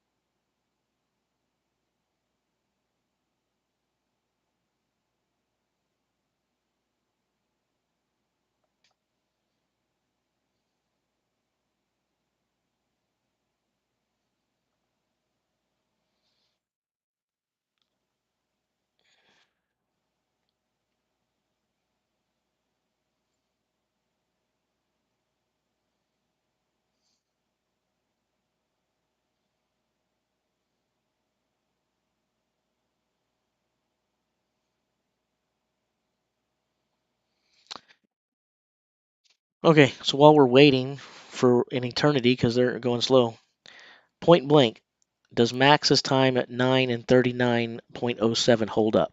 Does Max take a win here? Simple yes or no.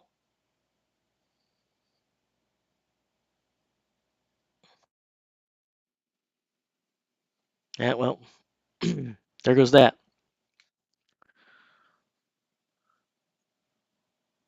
So Max, the answer is yes. Max gets the 10. Novikov only got 6, which is exactly what Tom needed to happen. Holy cow. Holy cow. Wow. Wow.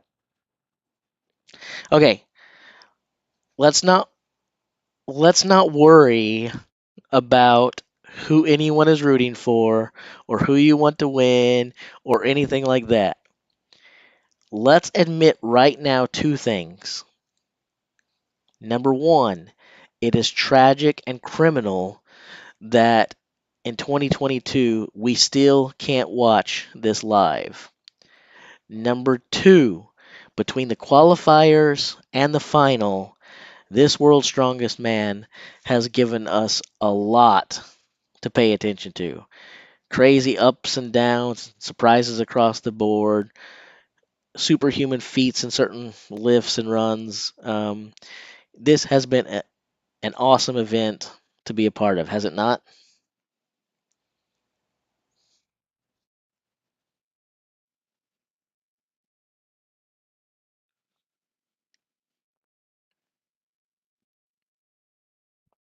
Wow.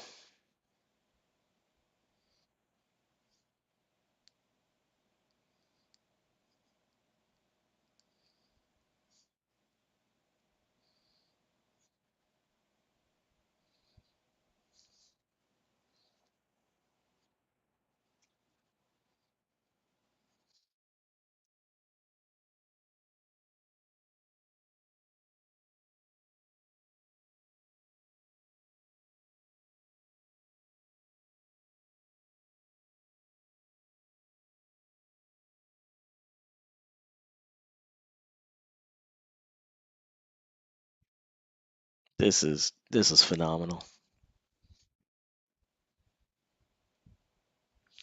I'm I'm gutted for Alexi, but like I said, I wasn't really rooting for or against anyone. Um, that it's so bad for him. I mean, if he could have got a seventh stone in just about any time, uh,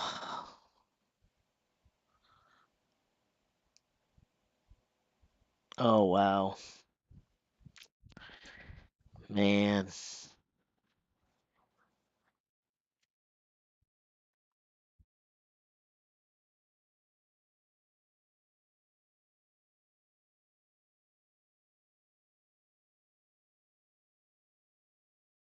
crazy. That is crazy.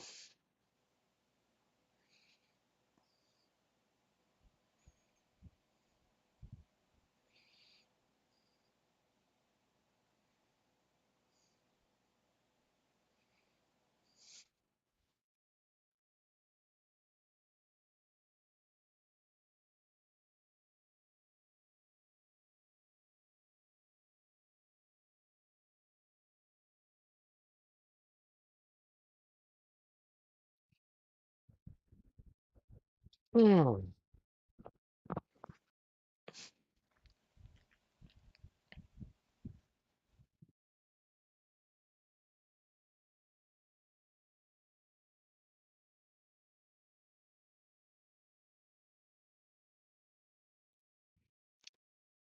That's just nuts, man. It's nuts. I want to say more. I don't know what to say.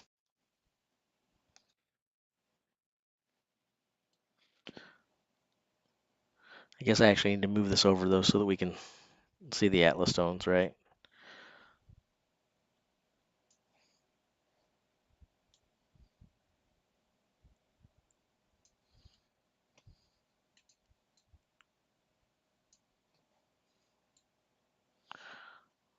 Points. I guess we can see there. Okay.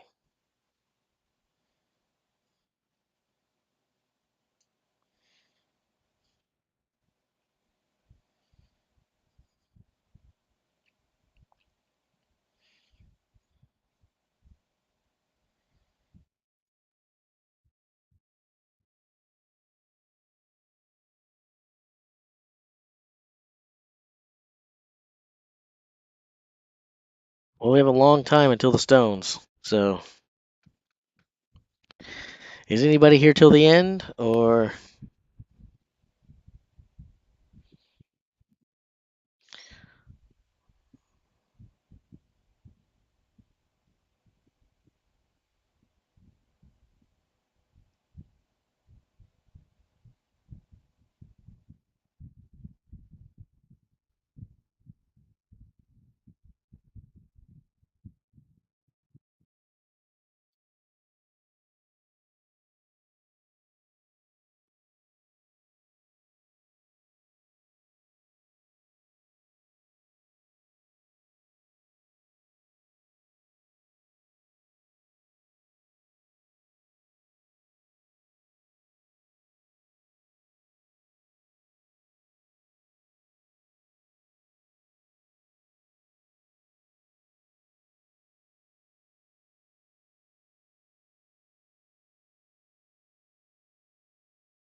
Sweet, I earned free pizza.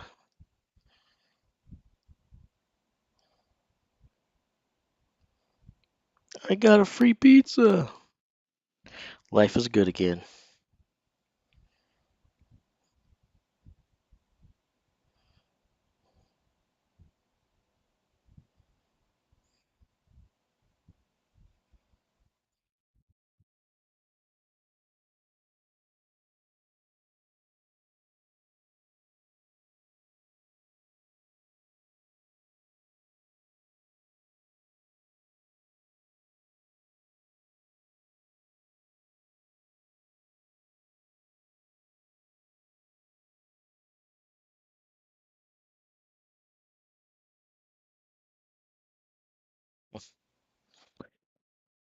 Great.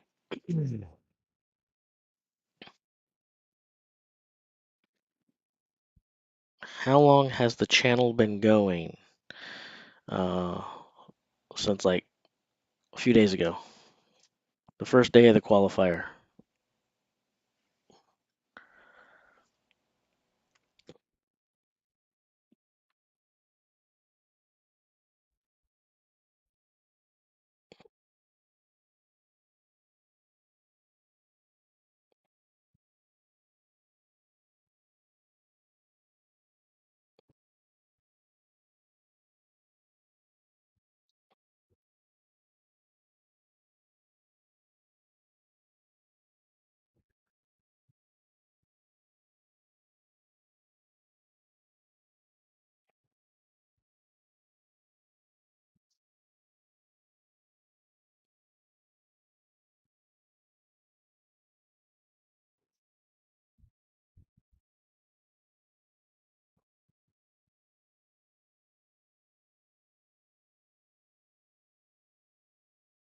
Hmm. Now I'm gonna have to do some research. Gonna have to do some research.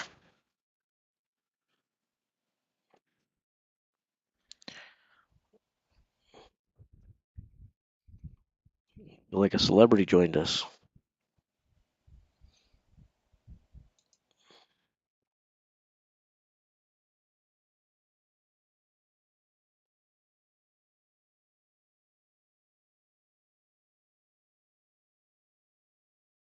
Uh-oh.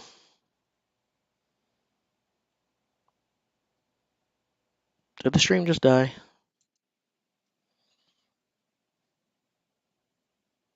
Oh, I'm gonna be so ticked. I'm gonna be so freaking ticked.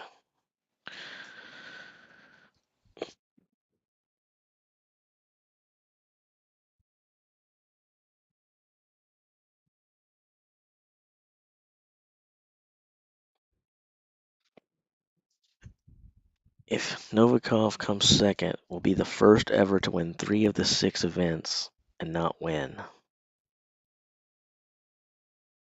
Oh man, that's not a makes sense though. I mean, you win 3, you'd expect to, but I don't think that's a title I would want, David. That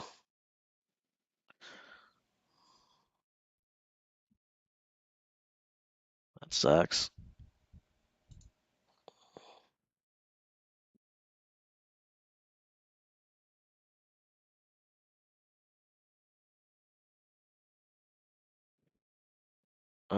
It appears that my browser is hanging in, and I'm not sure if it's just that one. Yeah, so I'm gonna have to fix something real quick. Good thing the stream didn't stop, but I gotta fix the browser stuff. Give me just a second, guys. We'll go back here for just a second. We'll do this here. You guys look at this since there's nothing happening anyway, and I'm gonna fix the tech issue on my side real fast.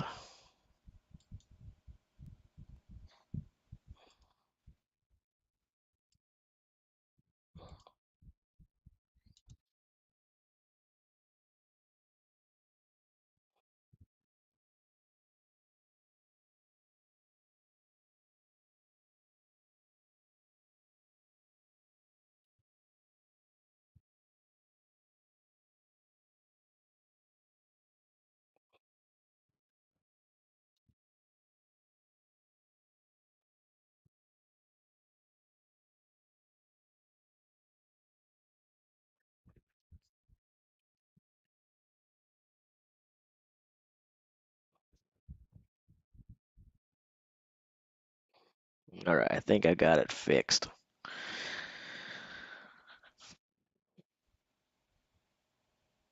Boom. Boom. Move some stuff around here again.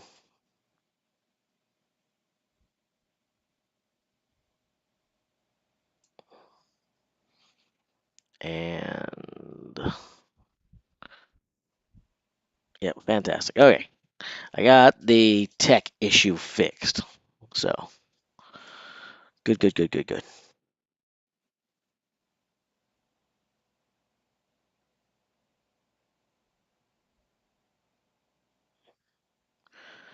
Let's see. Novikov got screwed on the stairs. It's going to be controversial about who decided the stair height and height of weight so tall.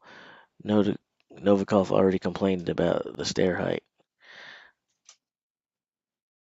I don't know how you can really consider that getting screwed exactly. If stuff like that counts as getting screwed, then I'm gonna go back and complain about like uh, every local meet that I was ever in because everything was way too tall for me. So now suddenly I feel very screwed. But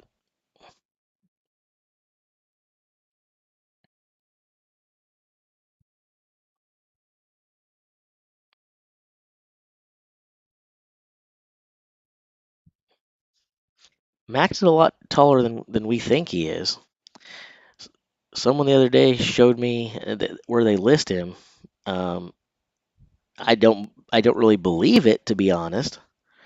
Um, I don't really believe what it shows, but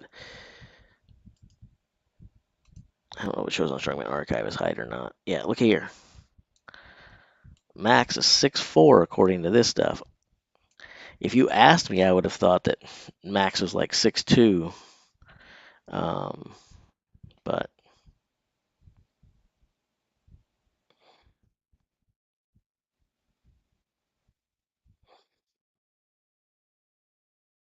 I'll answer because you asked what my height is rather than how tall I am. I'm a towering NBA worthy 5'3".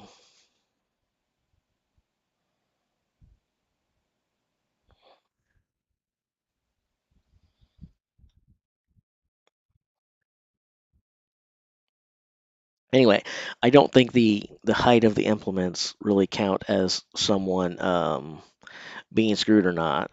I think the only way you can make a compelling argument for that, and this is coming from a short guy, right? If someone's going to defend this position for Alexi, I would be the right guy to defend the position, right? I'd be singing it all day long. And I definitely agree that it's the world's strongest, not the world's tallest. But I think the only way that you can necessarily start throwing out terms like screwed and stuff like that is if they switched it up at the last minute, or if you said Alexi has to walk up higher steps than other people, or when everyone's doing the same thing and it's all things equal, you you can't start talking about things of that nature because nature isn't fair, and you can't expect the competition to make up for nature. Some guys have longer wingspans. Some guys have longer torsos. Some guys have really long legs and short legs, so on and so forth. We're all built differently, and in some events, your proportions can be very helpful. In some other events, the proportions can hurt you a lot. In general, I think that being tall and having a good reach and having height is advantageous in more things than it's not. There's a reason it's desired. There's a reason that people would rather be tall like Tom rather than short like me. But I don't think that means that Alexi got screwed. It is what it is. It is what it is.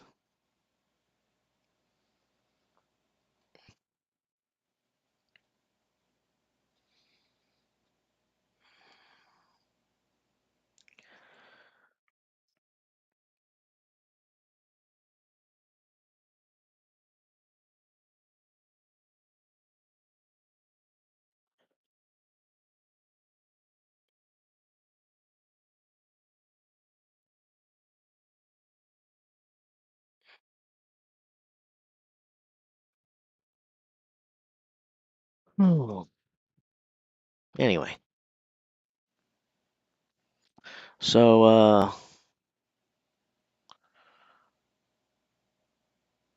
so here's the thing. I've got egg on my face now, right, guys? I mean, I did say that Stoltman and Novikov could switch, but I sounded pretty dang adamant earlier, did I not? I mean, I sounded super adamant earlier that it was a win for Alexi by this point, and he didn't just. I also said almost eerily so. I think I cursed Alexi. I said he didn't just need. It wasn't enough for Tom to do well in the next two events. Tom needed Alexi's help. Alexi would have to do poor, and then he only gets 4 points there. So I think I jinxed him, but I was super adamant. I was like, it's a foregone conclusion. The order they're in is the order they're going to finish in, and it's a win for Novikov and uh, a second place for Stoltman, third for Lisi's. But yes, Novikov didn't perform very well, but Tom did, and that's one thing that I do feel a little bit guilty about. I'm sure I'm the only person who feels this way. I'm sure I'm the only person who feels this way. But much of the dialogue that we have had over the last week, not just today, it's happened today on more than one occasion, but over the last week, and I feel like we in general, and by we I mean collectively, people, sports fans, much of the talk this week has more been about who has faltered and who did something wrong and explaining why they did bad or got fewer points than we expected, than we have done a good job of recognizing the accomplishments of those who do well. Um, so I want to make sure that I'm not guilty of that here, and I just want to say big ups to Tom. Good job, Tom.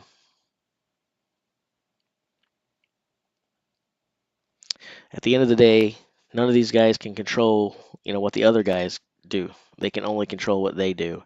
And Tom, all week long, he has done his best to do his best, and his best has landed him where he's at right now on top of the leaderboard. So props to Tom Stoltman, the defending champion.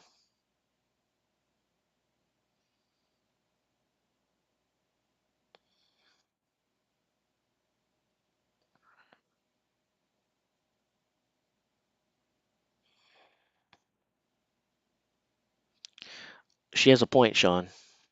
Show her a picture of me, and it will be confirmed for her that you're talking to a hot chick on the internet. Then she can ask me, "What are you wearing, hot chick on the internet?" And I could be like, "Khakis."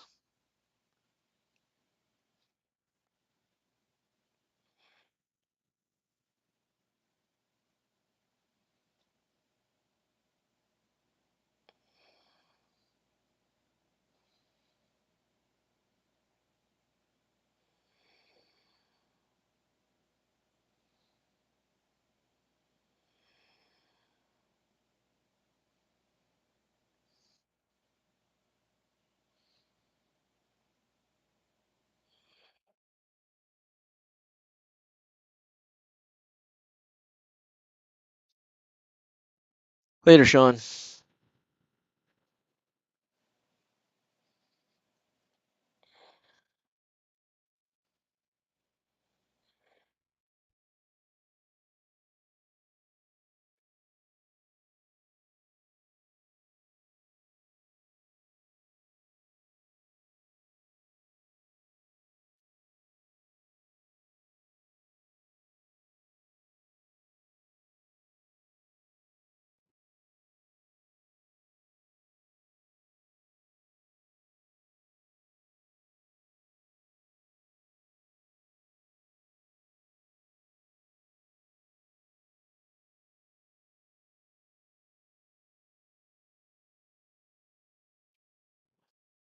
Everyone can have their opinions, but I feel like if the 5'3" guy in the room who has competed in strongman competitions, not important competitions, amateur local stuff that no one cares about, where we probably had, I think I think one time there was like 50 people or 60 people watching us. That was probably the biggest turnout I ever remember.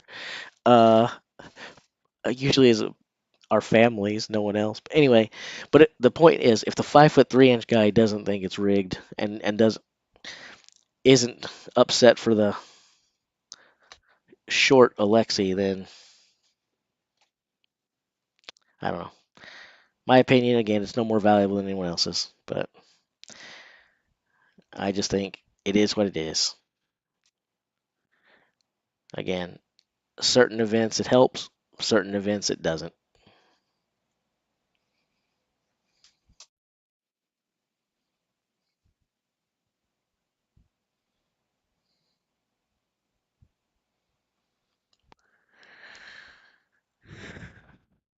Oh man.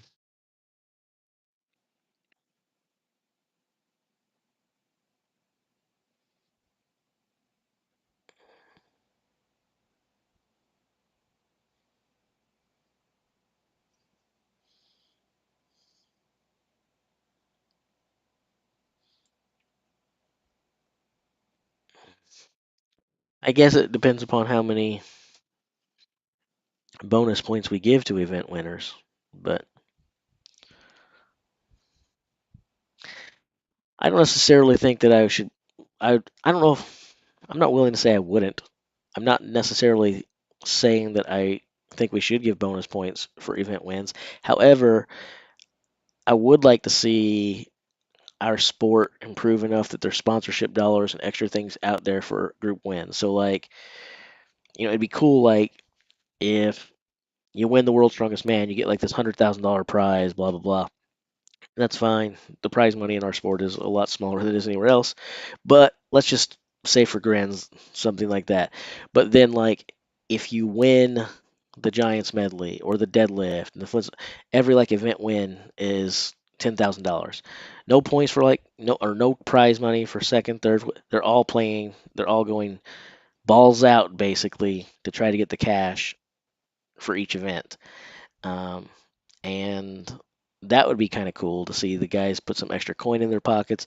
Plus, you'd probably see the guys really huffing for it, and you may or may not see guys sandbagging and holding back a little bit if there was some real incentive to put it all on the line each and every event like that.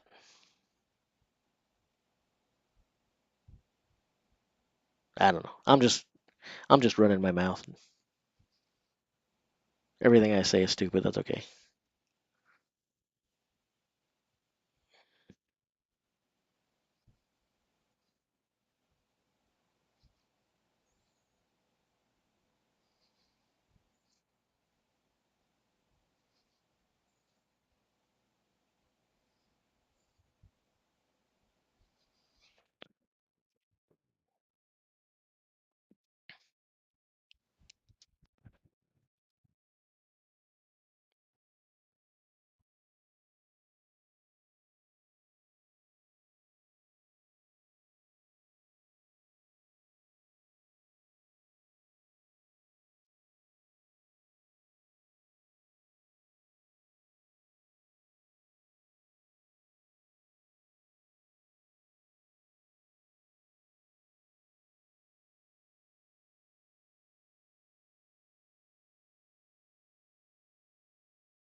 Mm,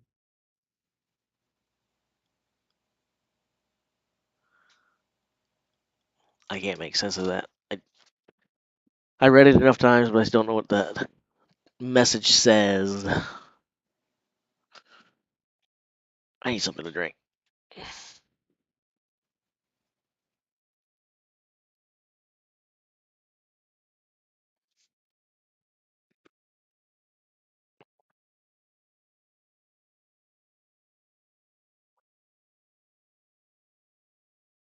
Oh, Mia's here.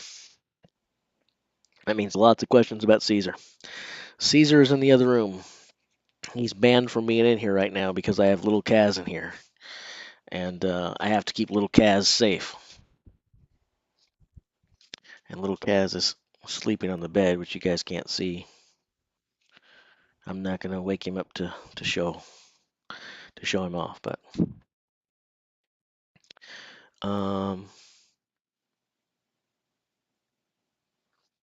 100% Shaw retires after this. Right, I'm off. I'll have you. How do you feel about the standing? Um, if if we look at the standings overall, I'm not very surprised by them. I'm not very surprised by the standings. Um, I mean, it's not the exact prediction I had going into the finals after the qualifiers. It's not the exact predictions I had uh, before the World's Strongest Man qualifier began. Um, but I feel like most of that is to be expected. Again, I was very adamant. I was very adamant going to the week that no matter where they fell, no matter where they fell, first through eighth place had real legitimate chances. Outside arguments you can make, outside, but truly within reason that anybody in the on my eight ranks could make the podium for sure. And and so um, those eight are there, and they're in the positions I thought. And I think the stream might have crashed. Let's check again here. We're still here, right? Yeah, we're still here. Okay. Uh, so all of the eight I said could be anywhere between first through eighth. And I also stated that I had no idea in terms of the podium. I said my three picks, but I was like, these three guys could finish in any of those third. I felt reasonably good, reasonably solid that those three guys would finish first, second, and third. I really wasn't sure what order. It's still the same three guys, just different order. And the top eight are relatively where I had. So here's what I had said originally. Jace, you better take a beer out of your shoe.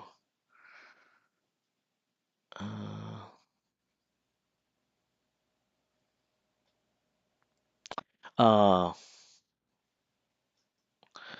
so, um, yeah.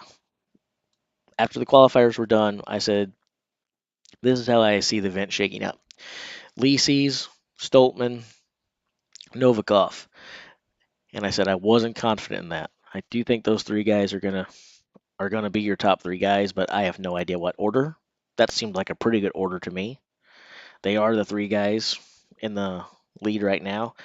Uh, Lisi's isn't going to win it. That's not going to happen. Um, but I will say props to Martins because through the first couple of events, it looked like he was out of it. He's had to charge from behind, so he's done an admirable job of that. I said Hooper 4, Shaw 5th. Right now, they're the reverse order of that. I said Luke in 6th and Max in 7th. Max is right where I had him. And basically, you would have to switch between Trey Mitchell and Luke Stoltman. So I feel like my predictions, although not pristine, I feel like they're pretty decent. I feel like that's pretty good.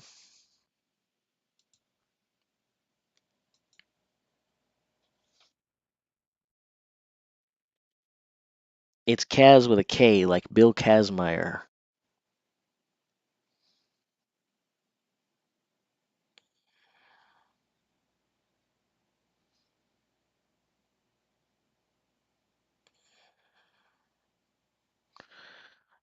YouTube Tai Tuivasa. I know all about the shoey.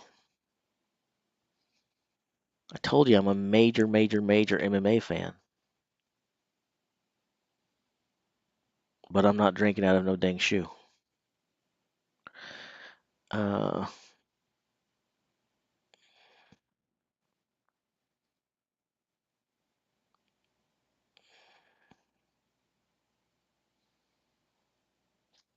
yeah, it pretty much looks that way. It looks like Tom was going to win again.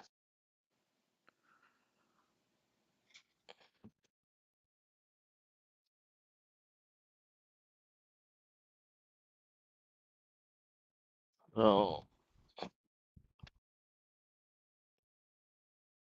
yes, you're cute little Kaz.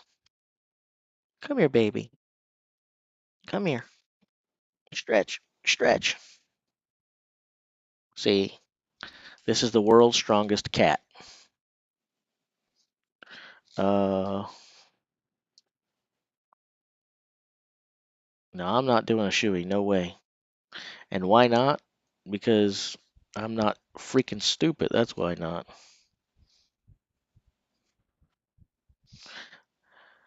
I wouldn't drink out of my own shoe. I'm definitely not drinking out of anyone else's shoe.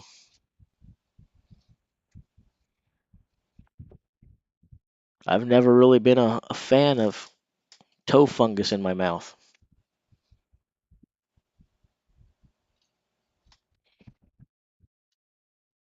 Where you going, Kaz? Hey, hey. No, no, no, no. Stay away from my work headset. I need that. Or if you hurt my work headset, you won't get any food this week, and that would be bad. We need that for me to make money.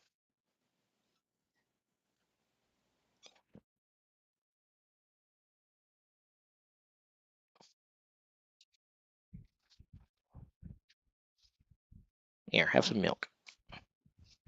Have some more milk.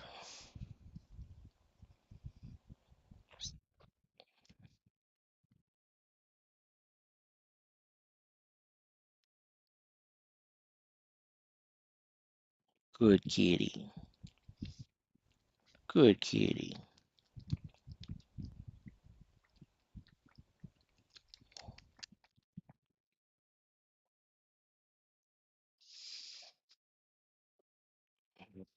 Let's see here. Tom will win. If you're hoping that Tom will win, you should feel pretty good about your chances of having your hope realized. Then, because he looks looks good right now. If you're Tom's, everyone wants to be in first place going into the Atlas Stones, right? But if your name is Tom Stoltman and you're going into the Atlas Stones in first place, you got to like your chances, barring tripping and falling or dropping the stone or something. Um, the worst Tom will do in the Stones is 3. Yeah, that seems like a pretty safe opinion too. It's uh, yeah, that seems a rather safe opinion to have. And I must. So if you're saying that the worst Tom will do is 3rd, who are the 2 that you think could beat Tom theoretically? Are you saying Brian Shaw, Trey Mitchell, Martins Lises? Obviously, I feel like it's got to be those 3. Which of the 2 are you saying have the best shot? I mean, Tom will probably come out and win the Stones, but assuming he doesn't, which of those 3 guys are you saying have the best chance to knock him down the Atlas Stone board?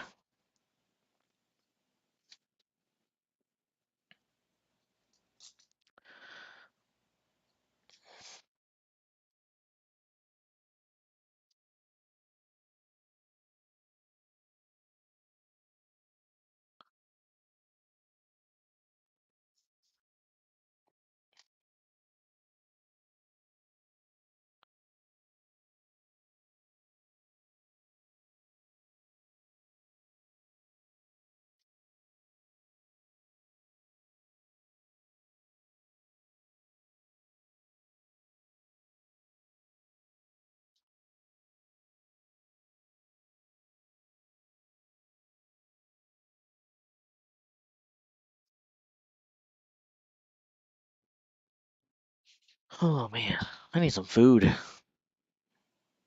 I need some sustenance. All right, guys, you can get upset with me if you want to, but I'm gonna leave you guys here to stare at just a screen. Um, maybe I'll put a strongman playlist or something on YouTube so that you guys can sit here and be lazy and watch that if you want. But I have got to get some food in me. So let me see if I can find something worth watching in the meantime while I'm getting something to eat.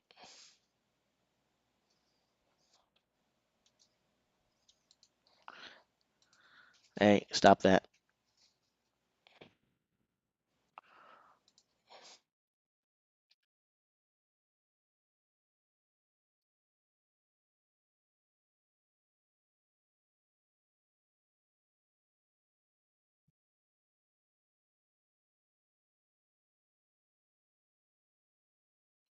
Mo is All right, well, Lucis, and he is flying here. Martins Licis gets the 400 to his lap.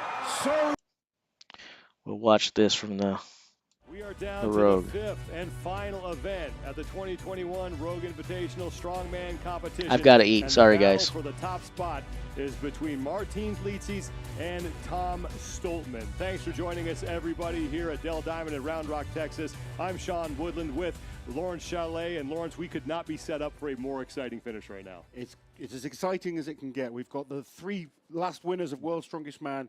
The top 2 battling it out. It's going to be one of the most epic and exciting stone battles we have seen in a long time. And this is how close it is on top of the overall standings. Martins Licis leads Tom Stoltman by just 2 points. And then a great battle for third between Alexei Novikov and Mateusz Kieliszkowski, just a half point separating the two of them. Brian Shaw and JF Caron looking to work their way possibly into the top 4. Event number 5 is sponsored by GoRuck. GoRuck believes our way of life in America depends on those who serve. And the more we support them, the stronger our foundation as a country will be. That's why GoRuck donates 1% of annual top-line revenue to various nonprofit partners who support veterans and first responders. So our final event of the Strongman, the stones over the hitching post. And our first athlete out will be Jerry Pritchett. We have a few exciting battles ahead. Very close between Rob Kearney, JF Caron, and Brian Shaw, all aiming to get in the top 5. Kieliszkowski and Novikov. Now these are the 2 for me that could cause problems for the leading pack. Only a half point between the 2 fighting for 3rd place, but they could disrupt the leading positions. Licis has a 2-point lead going into this. Tom Stoltman on paper, the favorite on stones, but Licis is a fantastic lifter and he gets to go out last. The big question for me is how do Kieliszkowski and Novikov perform? If they put in a blisteringly fast time, which they are both capable of, we are going to be on our edge of our seats when we watch the last 2 athletes go. Jerry Pritchett up first, 275-pound stone to start. No problem there, now on to 300. Good solid first stone there by Jerry. Pops it up into his lap and then drives through. No problem with the first 2. 2-minute time cap in this event as Pritchett steps up to 365.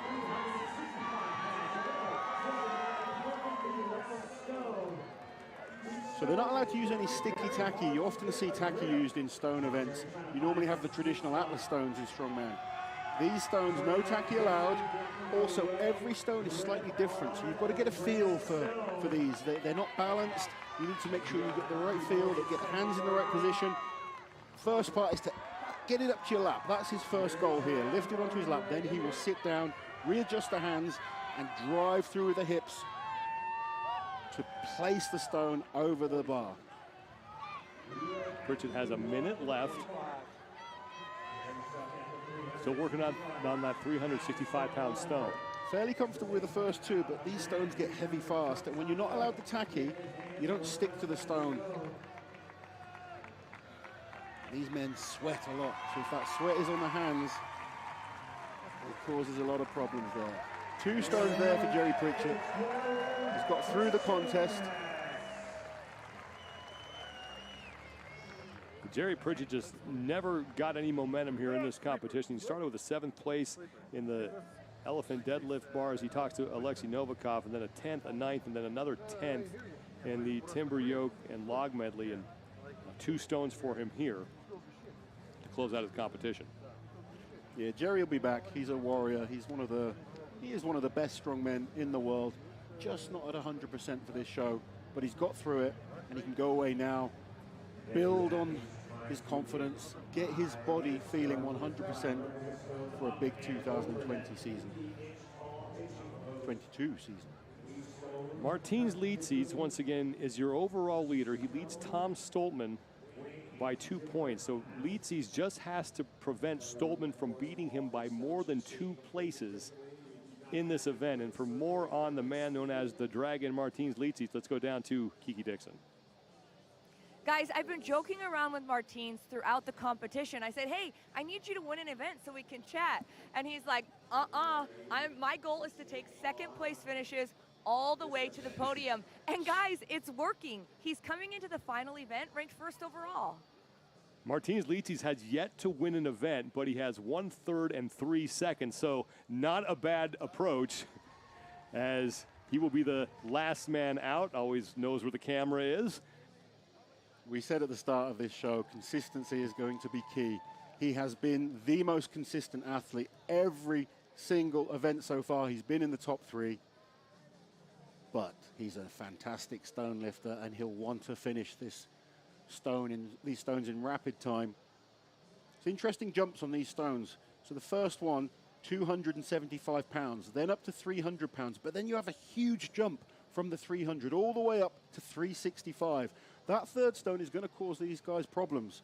And then it goes to 400 pounds, and the final beast, 420 pounds. And that hitching post is 50 inches high, 25 feet long. And Mikhail Shivlikov will be up next. He comes in 9th place overall. His best finish was 7th in the Wheel of Pain. That was the first event earlier today.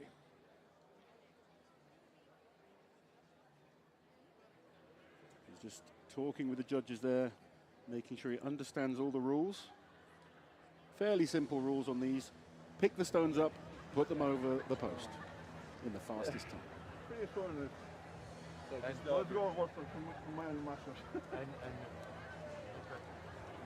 You hear the term read the stone, something that Dr. Bill, our friend Dr. Bill Crawford, likes to talk a lot about. What exactly does that mean, and how do you accomplish that in such a short amount of time? You know, some athletes are very good at adapting and figuring things out quickly. Other athletes need to practice things time and time again. It's going to be the athletes that can just touch the stone and figure things out fast. And it's a real natural ability to do that. Some guys, they just can touch stones, they can touch implements. Slight variations, they feel it, they adjust their hands quickly, and then they'll move on to the next one. Someone like Novikov, someone like Derek Poundstone was very good at that. He could just work things out. Other athletes, they like to be well trained and prepare and know exactly what they've got to lift. So this is just throwing people off a little, because the guys won't be able to train on these exact stones, whereas normally you have the round atlas stones. Although it's a different set, you know they're round atlas stones, you've all got them to train on. Look there, each one's slightly different, not perfectly rounded. So just making sure your hands are in the correct position becomes vitally important. You need good hand strength, bicep strength, chest strength, just to lock into that stone. And then you're going to pull the stone up to your lap, and then you'll readjust your hands, and from there, you're driving through with the hips, a little bit like a clean on the log, same type of movement. Pushing the hips through so the stone stays nice and close, goes over the bar.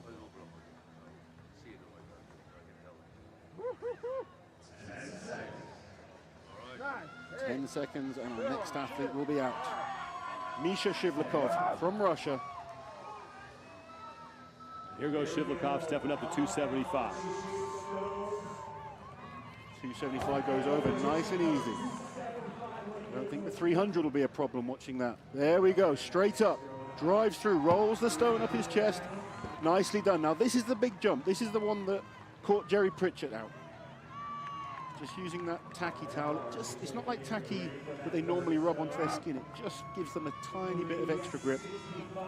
365 now on this stone, that huge jump that you were talking about.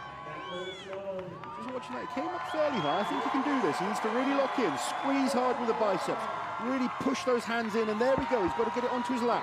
If he can lap it, this stone will go over. 2-minute time cap on this event, so Shivlikov still has a lot of time here. And if he can finish this, it's going to be a solid finish for him. He just wants to try and keep climbing up the list. He's just not able to get it onto his upper quads. Less than a minute to go, and you just see the red marks on his forearm, just how tough it is. These stones scar your forearms. They really do cut the forearm skin up. He's just starting to fatigue now. It was a good effort. The first two flew over. I thought he could get that third one. He gave it a good try. Just couldn't quite get it to the lap. He's still smiling though. Always. Mikhail Shivlikov Both he and Jerry Pritchett get through the first 2 stones, and then that 365-pounder proves to be the stopping point for them in this event through 2 of the 8 athletes. Final event, the 2021 Rogue Invitational Strongman Competition, the first time in the 3-year history of this event that we have had a strongman component to it. And it has been a lot of fun to watch here over the last 2 days. I think there's a lot of CrossFit fans that have become strongman fans this weekend. The athletes have put on an incredible performance. Such fun characters as well.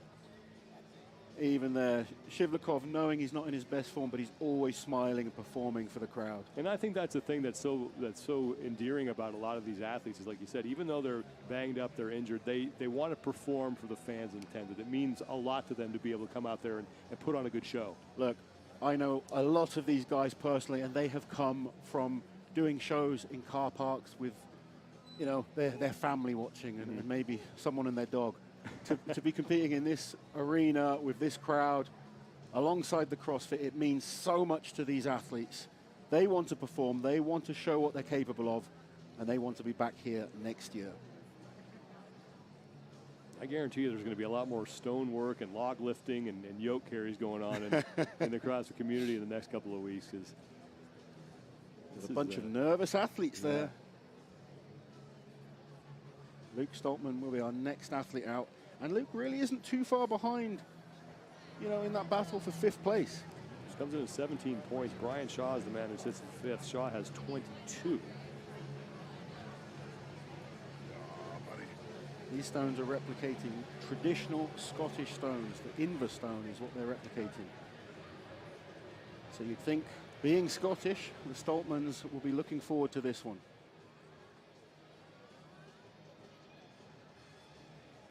Stones reset. It's going to be Luke Stoltman who is out next. Steve Slater just surveying the equipment here, making sure everything is in its place.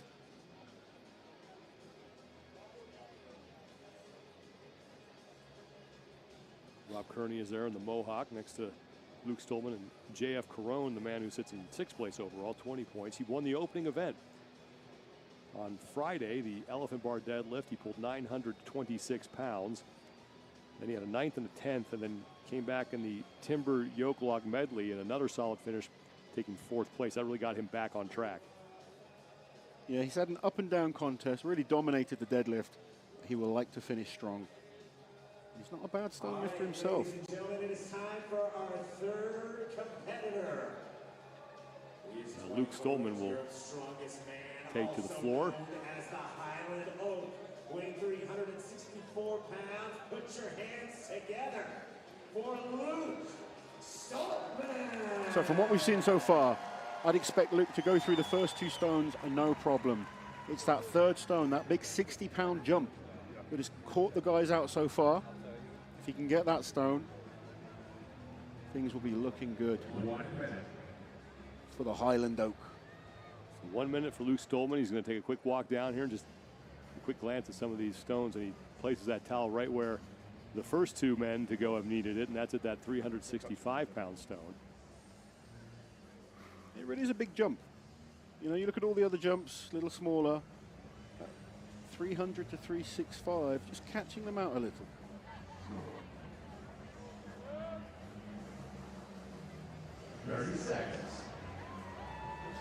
Stoltman in 8th place overall, 17 points. Best finish was the 5th place in the Wheel of Pain. Look at the size of those legs. He's one powerful man.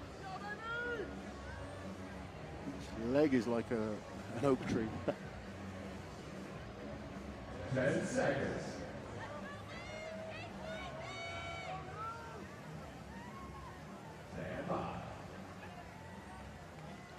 So Luke Stoltman approaches the first stone. 275. No problem for the big Scotsman. Now on the 300, and there's the 365-pound stone to his left. Easy. Stoltman trying to become the first man to successfully put that over this 50-inch post, and he has lifts lapped it. it. No problem to the lap. Over easy. Here we go. And now on to 400. Now things are getting interesting. This is good lifting by Luke. He coped absolutely fine with the 365. If he can get this up to his lap, that's the first aim. It's getting heavy. It's getting heavy. It's 400 pounds. Getting heavy. He got heavy to start. 2 minutes for each competitor. So Luke still has a lot of time here. He's the first man to clear the 365-pound stone and reach the 400-pounder. He's asking the crowd to help him here. Luke is an athlete that loves a reaction from the crowd. Is it helping him? He's got to squeeze into that stone, really make sure those hands are sticking to it as much as they can. He's just adjusting it there, turning the stone, trying to get a different feel for it. He's turned it to the narrower portion now. 55. Sorry, guys. And that's going to be it for Luke Stoltman, but he got really close on that second attempt to almost getting that into his lap. But Luke Stoltman is our new leader. I can't emphasize how much harder lifting these stones are where they're not allowed to use the pine resin, the tacky, that we often see on Atlas stones. Stoltman gets through the 365-pound stone, and someone gets a free T-shirt. Lucky fan there gets Luke Stoltman's T-shirt. Probably fit about 3 people in that thing. I remember competing against him in one of his first shows. He was nowhere near as big as this. He has slowly put on size and strength over the years and is now one of the top strongmen on the planet. Luke Stoltman into the lead with the 365-pound stone successfully lifted.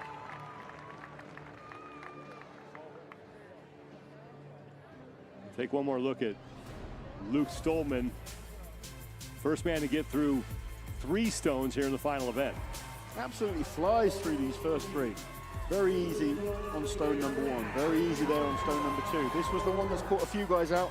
He gets nice and low, squeezes in, straight up to the lap, no problem. Reassesses it. Front squats the way over. And then it's another big jump up to the 400. If anyone can lift this 400, this will be in contention. If anyone can do all 5, you know, the challenges that Rogue have set, they're tough. Luke Stoltman, our new leader, after 3 athletes have gone. 7 men remain. And Rob Kearney will be up next.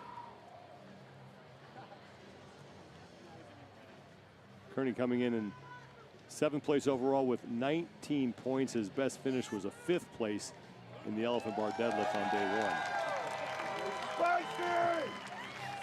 Let's go, Tom! Luke having fun there with the crowd. And there is Rob Kearney talking things over with Steve Slater. The buzzer knows. Buzzer knows. You don't know anybody know real time. Meanwhile, Martins, Litzis, and Tom Stoltman just sitting back and watching. Will be the last 2 athletes to go. There is the Dragon, the overall leader. 35 points, 2 points up on Stoltman. This is an exciting and nervous time for a lot of the athletes, especially those athletes that are in contention for the win. They'll be keeping an eye on everyone's performances, especially Martins. He's the one that he doesn't have to win, he just has to stay ahead. So he's keeping an eye on, and you know, as long as no one does that last stone, he's going to be happy. He'll believe he's capable of doing all 5. Martins can lose to Stoltman in this event. He just can't lose by more than 2 points. That'd be just by 2 spots. So if Stoltman were to beat him and get someone else between himself and Martins, then that would be trouble for Litzis.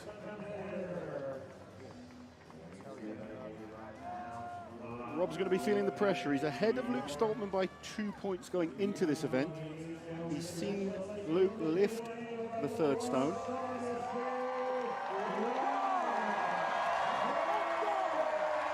Rob Kearney getting the crowd fired up here at Dell Diamond. Hopefully they can help him through this event. I think these athletes are enjoying being under the spotlight. It's a great environment to be out there under the lights outside. It's fantastic. It's a special atmosphere. 400-pound stone just staring at us there.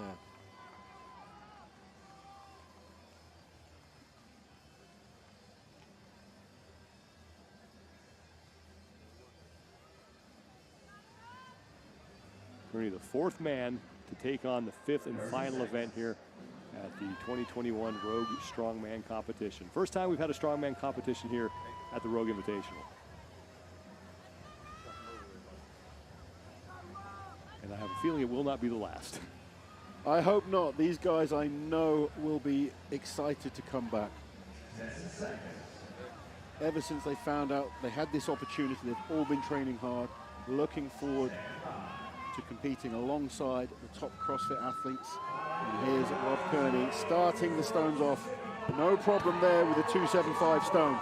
Now 300 pounds, that's going to go up and nice over. And quick on the first two. 365 is next. Moving really well here. No problem there. Now to 400 for Rob Kearney. And that was a fast time for those three, so he's put himself in a good position. Now less than 20 seconds for those 3 stones. 2-minute time cap in this event. Not rushing himself. He wants to make sure these hands are in the correct position. And that's great there by Rob. Lifts the 400 pounds, no problem at all. And the crowd respond. 420, the final stone for Rob Kearney, looking to be the first man to get through this entire event. He has plenty of time, and the crowd is behind him here in Round Rock, Texas. Absolutely, this is one of our shortest competitors. He doesn't have the long wingspan of, say, a Tom Stoltman. He gets it up to his knees, just needs to hold it there. Reposition the stone. He's trying to twist it on his knees. You can see how big this stone is. He can't get the arms around. Sits down, takes a deep breath. Come on, Rob. Oh, what an effort. Great battle from Rob Kearney. Still got time. He's going to try one more time. 40 seconds, but you got to think that last effort took a lot out of it. Look, you can see the marks on the forearms. Fantastic performance there. Brilliant end to the contest for Rob Kearney.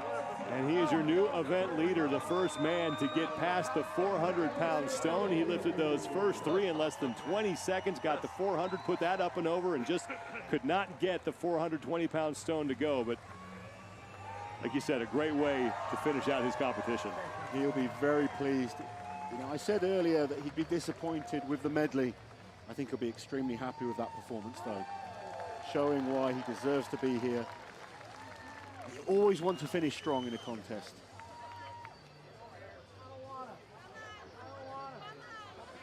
And there is that 420-pound stone. It's the only one that has yet to be put up and over that 50-inch hitching post.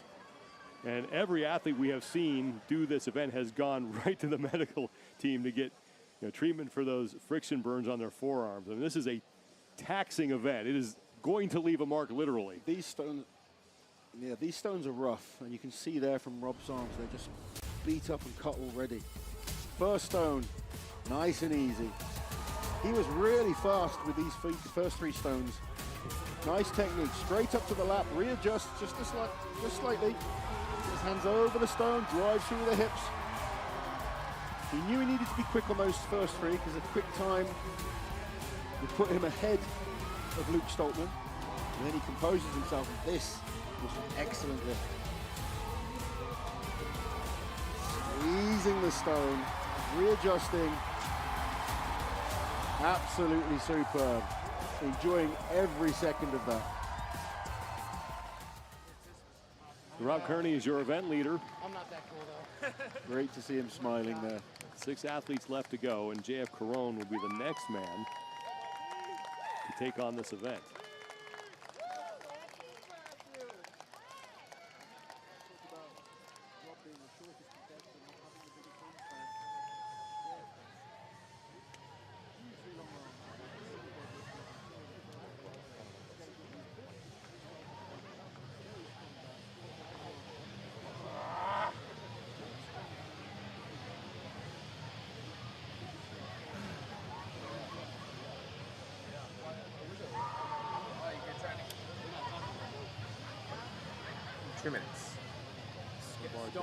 Struggled a little bit, a 9th and then a 10th in the next 2 events, but back on track earlier today in the Timber Yoke Log Medley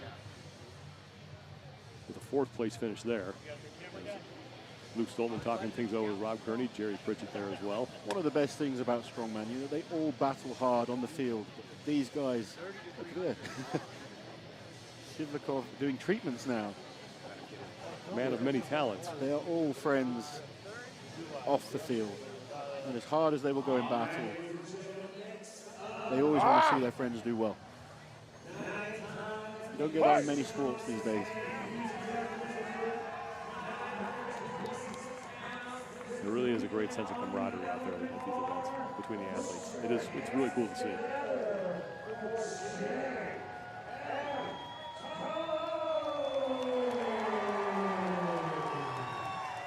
JF Carone really gave these fans who've never seen a strongman event before a taste of what they're capable of when he deadlifted 926 pounds. I think that's a weight that a lot of people in attendance here have never seen leave the ground. And he said it was easy. That's the scary part.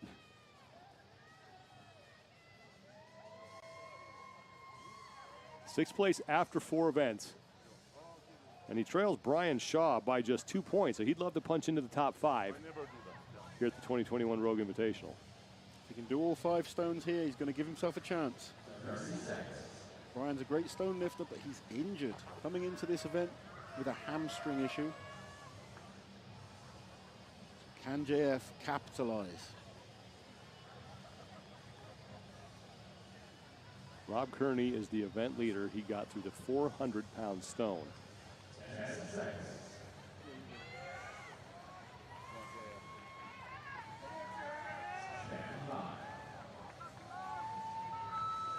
Here we go, JF Carone, 275 to start.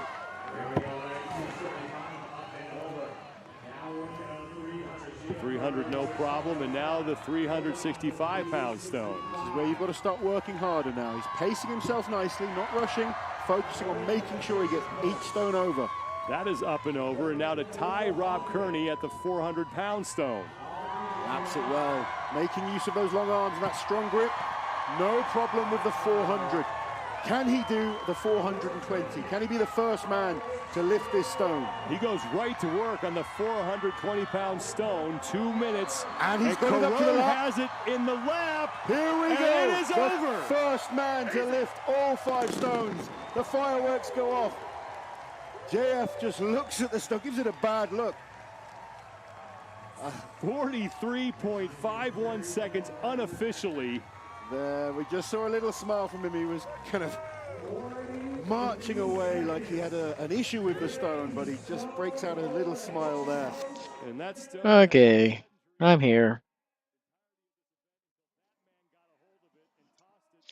I'm here. Yeah, let's just do that. That's better. All right, guys. So I guess we'll just keep letting this roll while we're waiting, because I don't really see a reason to do much of anything else. Unless you guys have something that you'd like to see put up there while we wait.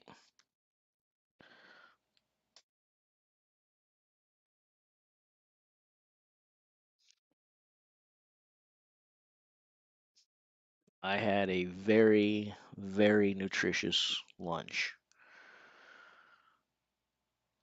A Hot Pocket.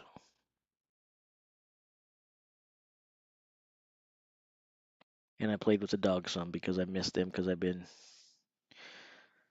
with little Kaz. So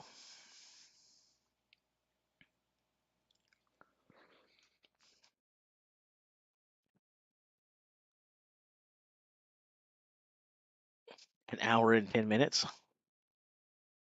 A long time.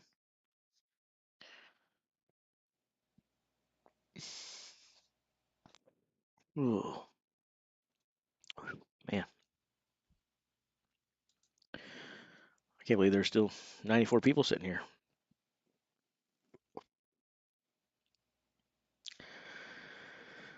That's strange.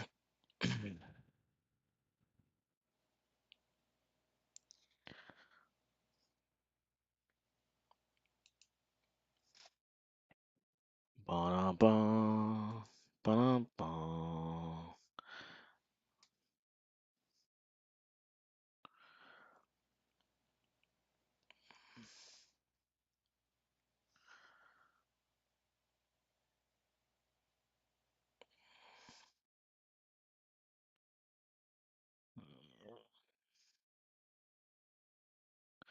Oh, I was going to check out and see who this Z serial glitchers person was, because everyone seemed to like freak out when they were there. So I don't know who this person is.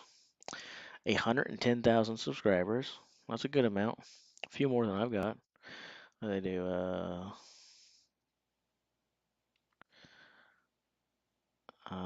Looks like a game streamer. Cool. Apparently a game streamer that also likes World's Strongest Man.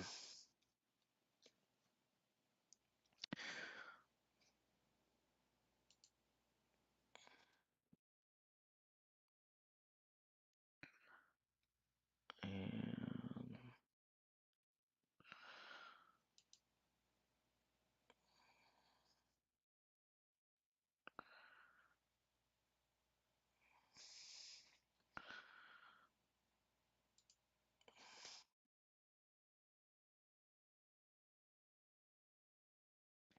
I was about to do a recap from the first day of the finals, so maybe watching this will count as a recap.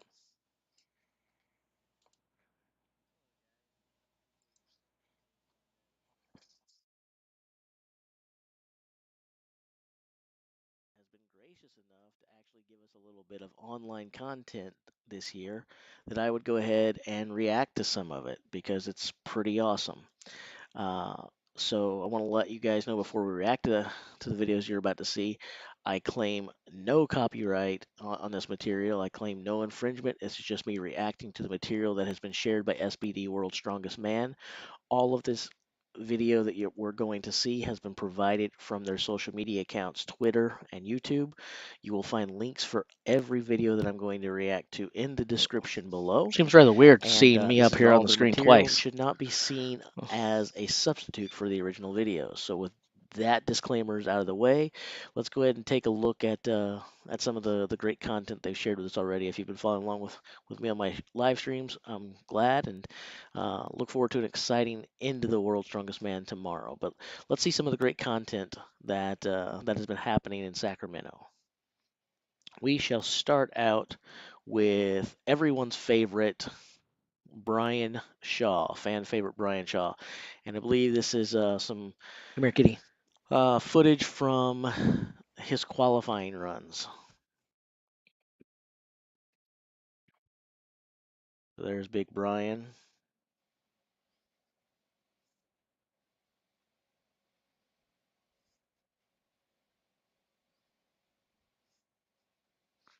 Wrecking ball hold.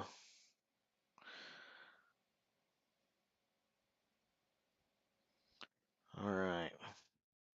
I guess that's just a basically some highlights from the qualifying of Brian Shaw. So let's see what else they have for us. Only looking at footage from the event. Oh, this should be good. So Mitchell Hooper had the best.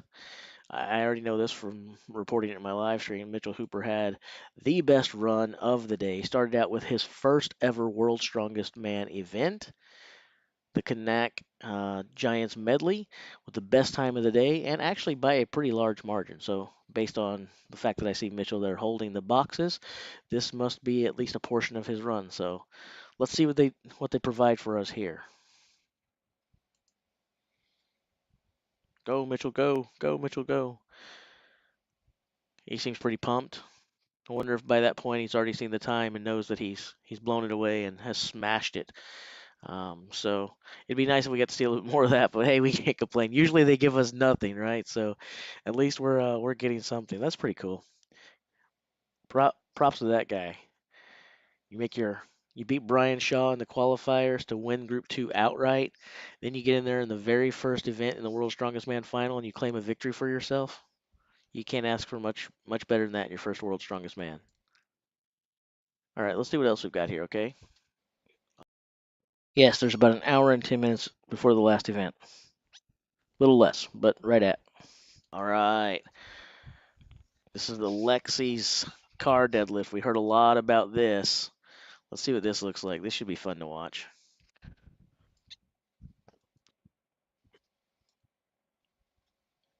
I think I see blood leaking out of his nose.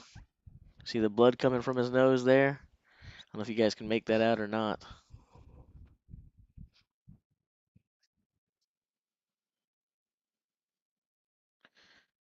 Make it reset there, just a few seconds.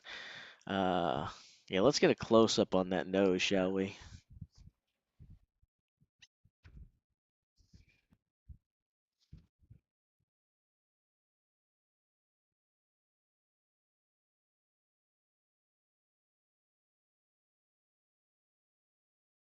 All right, that's pretty awesome. Now that we got to see the blood pour, let's see what else they have for us here. All right, and this is Luke Stoltman doing the Flintstone deadlift. And from when we were watching the spreadsheets today, the Flintstone deadlift was crazy. It's like everyone did well, and then people continue to do well until well got not to be a superlative enough word. It's just not. Yeah, it's crazy. So Luke actually broke the Flintstone world record with a 212 kilogram Flintstone press, and I believe that's probably what they're sharing here. But that record didn't hold very long. Answer: no. Brian Shaw currently has 30.5 points. It is mathematically impossible for him to win because it got matched and matched and matched and then beat and beat and beat. But that's probably what they're sharing here. Let's take a look and see.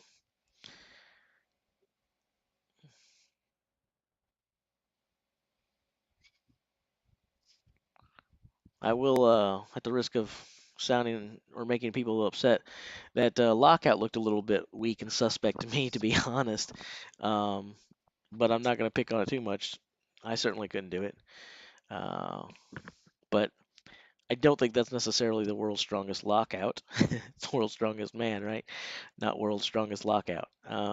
But hey, who am I to say? If he was given the down signal, then that's that. Um, so anyway, I probably got death threats coming my way now because I wasn't impressed with the lockout.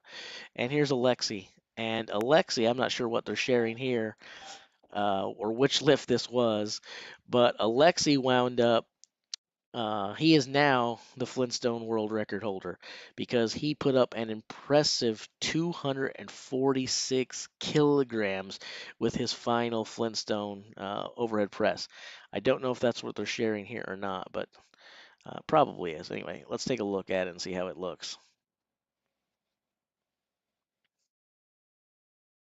That lockout looked a lot better to me than Luke's at 212, but he had to work for it. Did you see how hard he worked for that? Oh man, smallest man in the final, pressing the most weight overhead. Look at that. That looks great. Good job, Alexi, man. That's awesome. That is freaking awesome. Let's see if they got anything else for us here. If not, we'll go watch a video they just shared on YouTube. There's another view of that. Oh, slow motion. Same thing we just saw. Nice. Is that, oh, there's Tom's. Looks like that's from the Pabst Blue Ribbon. Let's see how Tom did with his. Tom actually got 240 kilograms before Alexi got his 246. So let's see that. I'm gonna pause this and go back. Not the best clip here. Oh, it starts with it overhead. So this is mainly just showing a celebration, not really the press. It started at the top. I wish we could have actually seen the press there. I will not be showing it live because it's impossible to show it live. I will be following along with the results live, and that's about an hour from now. Started the clip with it already in the lockout position, so we didn't really get to see the lift. Oh well. Anything else here from the Twitter world? Looks like that's it from the Twitter. And if you're not following World's Strongest Man on Twitter, I highly suggest that you do that. You can find them at World's Strongest. That's their Twitter handle at World's Strongest, as you can see there. So go ahead and follow them there. Let's go over to YouTube. They just shared a video on YouTube. Let's check that thing out and react to this. All right, you guys ready? All right, let's see what World's Strongest Man gives us. Normally, as you guys know, they don't give us any sort. When this is over, we'll do something else. You guys should go watch the video that I uploaded so that you don't have to watch the reaction to me sitting here, because it would help my view count. That'd be cool. But in the meantime, we'll watch this. There's just a couple minutes left, and then we'll switch gears and do something different while we wait for these stones. Sort of content until well after. So same day content is pretty cool. Looks like that's Martine's. And this is a 240 kilogram. So I believe this is going to be a fail, not to be a spoiler alert, but I believe 226 was the highest that Martine's locked out on. So this is probably a fail. Yeah, yeah. I think Martine's got 226 up. So he fails at 240. Nothing wrong with that. Keep in mind when Luke, again, I'm gonna pause this just a second. Keep in mind, I just showed you a second ago that Luke pressed 212 kilograms. That broke and set the world record. So the fact that you had multiple guys do that, and then several guys come along and do 226 after that, this record just got smashed today. So, all right. And this is little brother Tom, Big Tommy, 240. So this is the one we didn't get to see the lift on Twitter. There it is. That looked better than Luke's 212 in my opinion. That 240 looked better than Luke's 212. Although I still think it wasn't up there very long. Still looked a little shaky, but I'll say the same thing I said about Luke. If he was given the down signal, I should just shut my mouth because it's a lift. But it looked better than Luke's 212, but I still think that was not the greatest, especially considering what we just saw Alexi do with the 246 a minute ago. But here's Alexi doing the 240. We know he got 246 up, so I wonder if they'll show us that or not. So here's Alexi at 240. Rock solid. Rock solid. Looks amazing. Will they do the 246, or is that what they're going to give us? I'm not sure. Not that anyone in this crowd would wonder, but I do want to comment on this as I'm watching it back. I should have left this comment in the reaction video yesterday. But when I'm talking about looking shaky there, it's probably not what a lot of people assume. So let me go ahead and put the camera back on here real quick.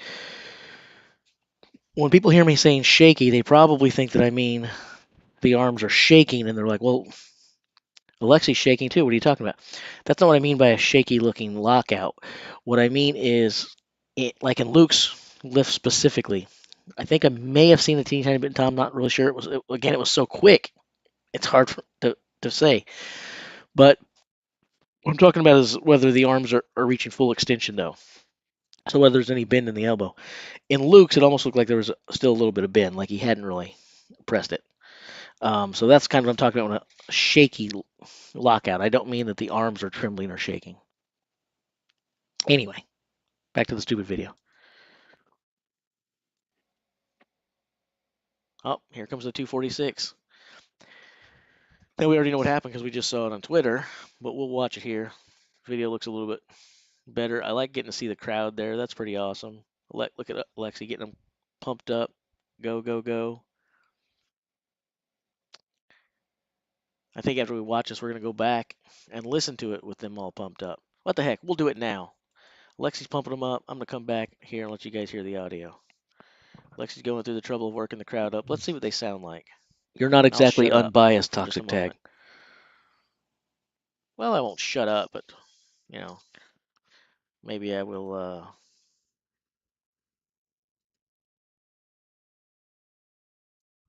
Oh, I need to change some stuff. You could hear that through my headset. Let me change my audio settings here. That's on me. That's on me, guys. I apologize. All right. Okay. Let's hear this now. All right, Alexi's getting them worked up. And let's see what Alexi can do.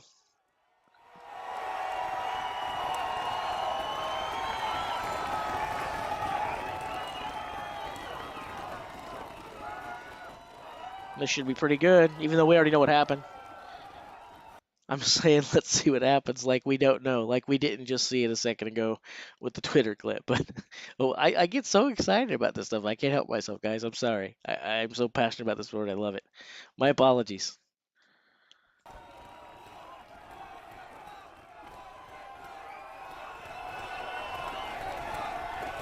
Come on, Alexi.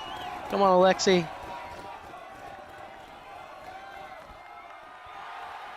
Yeah. Nice. Nice. I love it, man. 246 kilograms. And that guy is just a shade over 300 pounds. He's the smallest man in the final. That is awesome. And there comes Tom out to congratulate him. We were told that Tom didn't attempt the 246. Don't know if he would have made it or not. Can't say that he wouldn't have. But from my understanding, Tom did not attempt the 246. We saw him press the 240. All right, so that's fun stuff, guys. Gotta love that, right? I love it.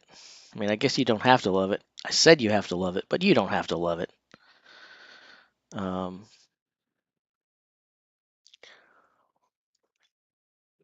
told you, I fancy all of them.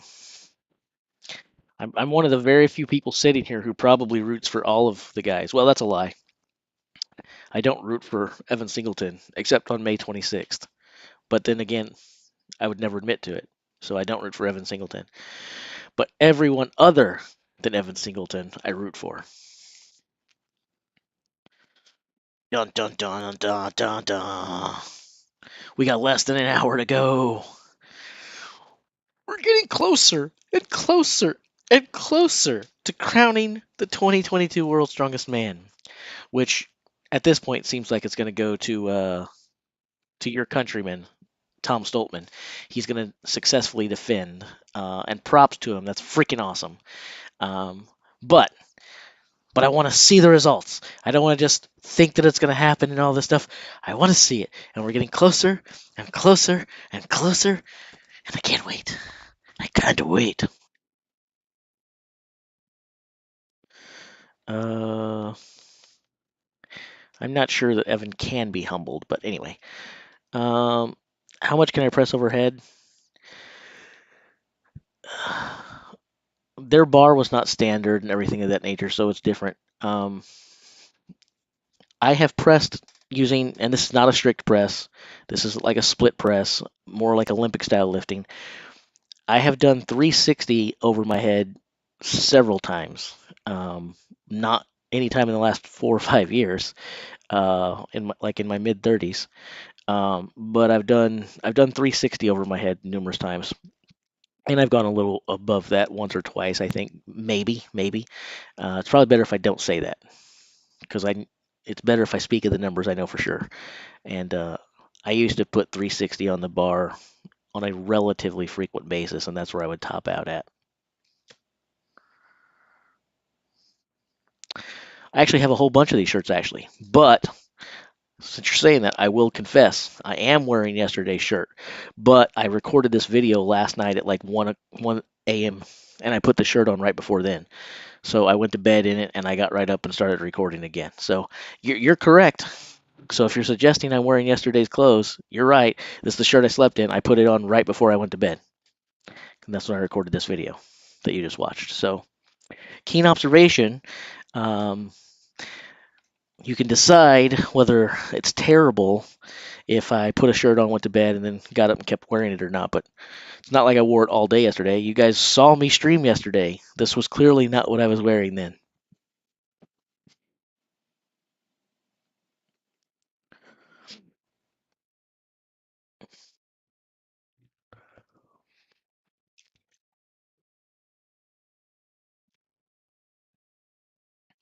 Yep, 360. Again, not the style of Olympic, which a lot of you guys are like, that's cheating. Some of you guys are actually, they should even be allowed to split jerk. That's terrible. There's no way I could move that kind of weight without getting a little bit of extra oomph. I need some force. I need some momentum. Yeah.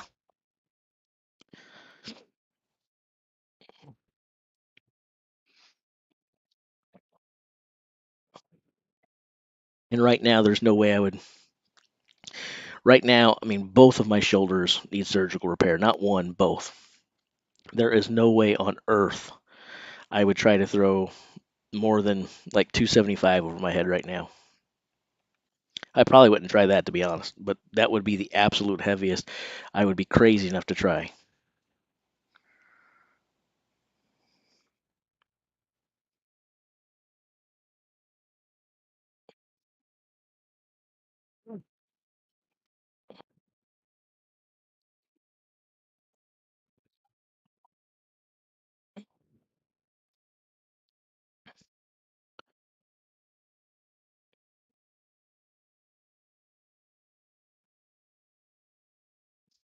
Footage of what?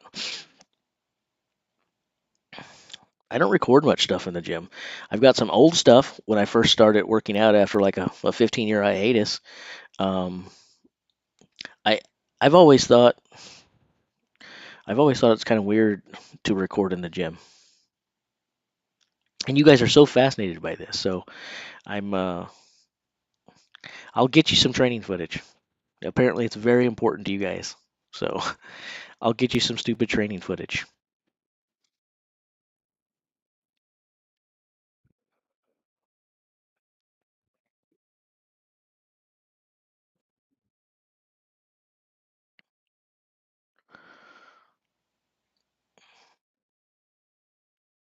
I think the only video I have at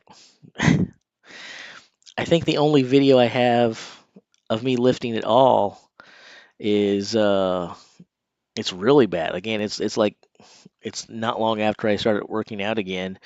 I'm actually bench pressing.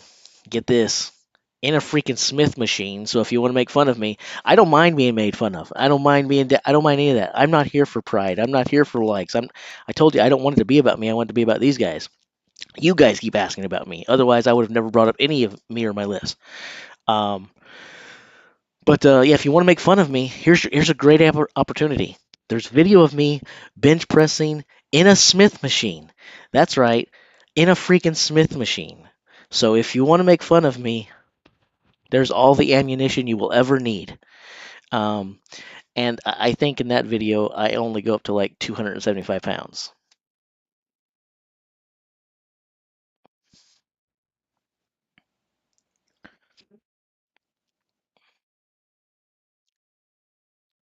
That's fair.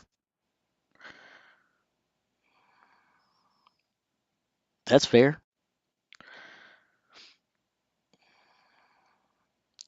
I honestly, I neither need you to believe me, nor do I feel a need to prove myself. I'm 42. I'm 42 years old. I, I've lost. I lost the desire to prove myself or do things for other people's approval at least 7 or 8 years ago.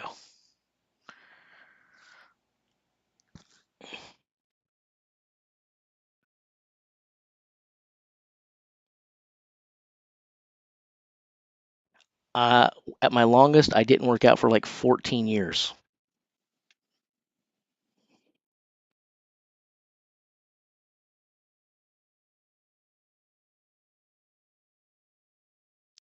You have me way, way wrong, Toxic Tag. I could care less. I've told you guys 1,000 times I don't want the attention. I've told you over 1,000 times. In fact, I've told you stop asking about me and my lifts and stuff like that. I keep saying I want to talk about these guys, not me. But you guys keep going there. So you can't say that I'm fishing because I haven't spoke about it. You guys keep asking about it. If I was fishing, I'd be like, oh, guess what else I did? Oh, guess what else I did? Oh, guess that hasn't happened any. So, um,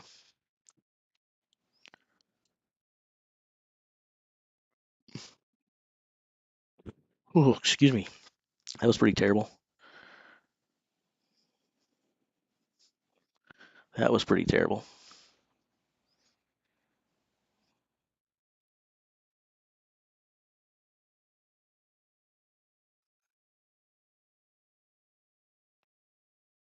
What did I do with that?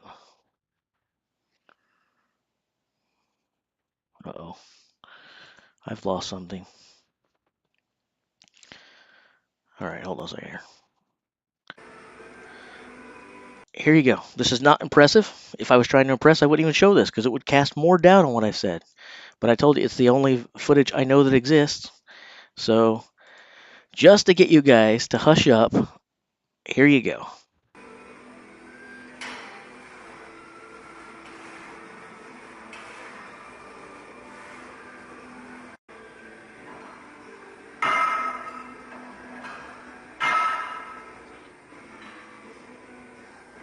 I think I weighed about 210 here for anyone who gives a crap.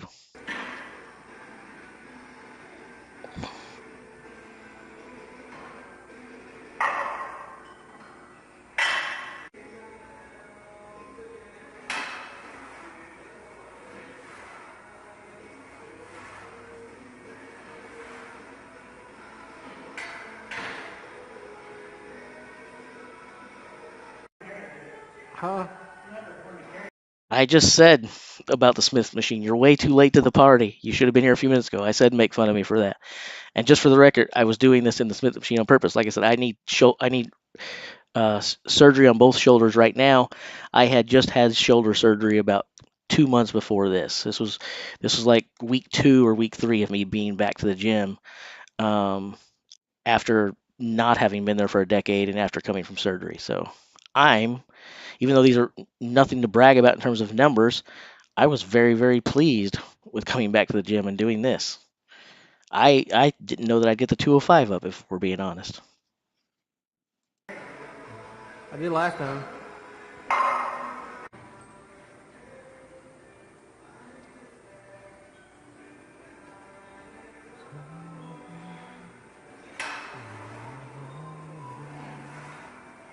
And 2. We've got 45s on and he's putting 35s. We're exciting to it. Going to be 275 attempts. And before we show the 275, I will comment on this too. There was actually a 285 that came here, but I removed it before this was uploaded because one of the gym guys did what you never want to do. 285 didn't go up easy, but he stuck his hands on there, and of course, that wasn't going in my video when someone touches the bar. So, anyway.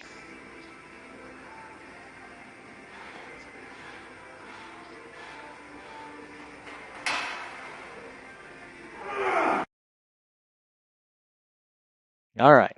Can we stop talking about me for a minute?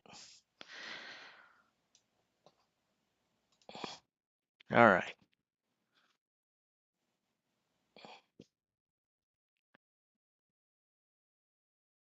The power stairs are definitely a disadvantage for the shorter fellas, but I don't think that makes it unfair. I mean, so we already, we talked about this a lot, and there are certain. I mean, I'm a short fella. They don't come shorter than me. Um, there are certain events where if you are of short stature, like me, that's great. We don't have to move very far with our arms or legs or anything else. There are other events where you will want to be taller, right? Like throwing events, going up over a bar or lifting it up and climbing those stairs. Yes, but I mean, it happens either way. It happens either way. So I feel like you can't really do a whole lot about that outside of getting super scientific, figuring out the exact dimensions, the bend points between someone's knee to hip ratio, and so on and so forth, and then creating every apparatus and every lift so that you wind up with the same degrees of dorsiflexion and same degrees of movement and so on and so forth. You can't do that. So in general, I think it's fair. It sucks to be short on something like power stairs, but I don't think it's unfair. It is what it is. Some events do not favor tall guys at all. That's all. That's exactly the point.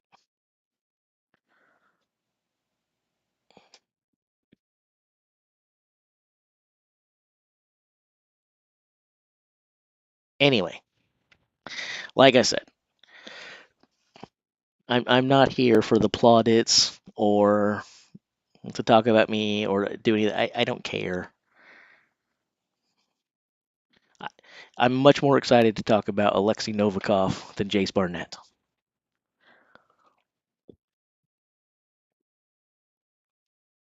Oh,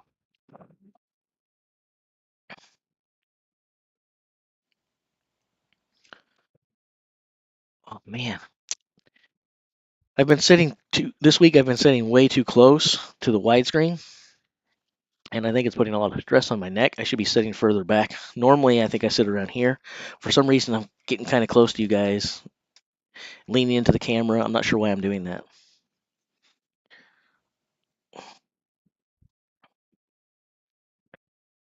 Why not, Tom?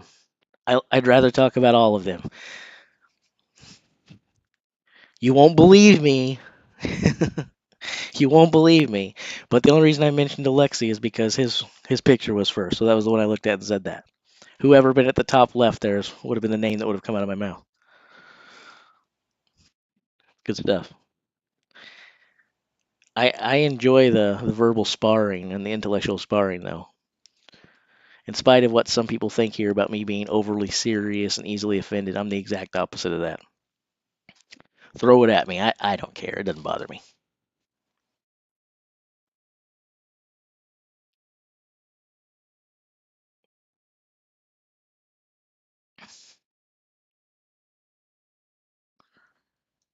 I put myself down fictitiously, James. I have a self-deprecating sense of humor, but there's nothing wrong with my confidence. It's alive and well. Again, I just don't have anything to prove. So, but isn't it's more tolerable though to listen to someone have a self-deprecating sense of humor than it is to listen to someone sit in Evan Singleton all day and tell you about how great they are and why they're a million reasons why they're great, right? What do I think about Tom? I think Tom is strong and tall and sexy. I'm sure that'll be a sound clip somewhere. They'll probably play that at church when I'm there next Sunday. Brother Jace, would you care to explain to us why you're calling a man sexy on the internet? Because he is. Now get off my back. Do I think that Trey can get top five? Sure. I mean, he's in sixth right now. He only has to move up one spot. He's only 2 points behind Mitchell for that. He's one of the best stone lifters in the world. That's not me declaring that he gets into the top five. I'm not making that prediction. But can he? Yeah. I mean, again, like I said, he's only 2 points behind there now. And make no mistake about it, Trey's Atlas stones are excellent. So he can definitely move up one space. Definitely. Whether he does or not, we'll find out in about half hour from now.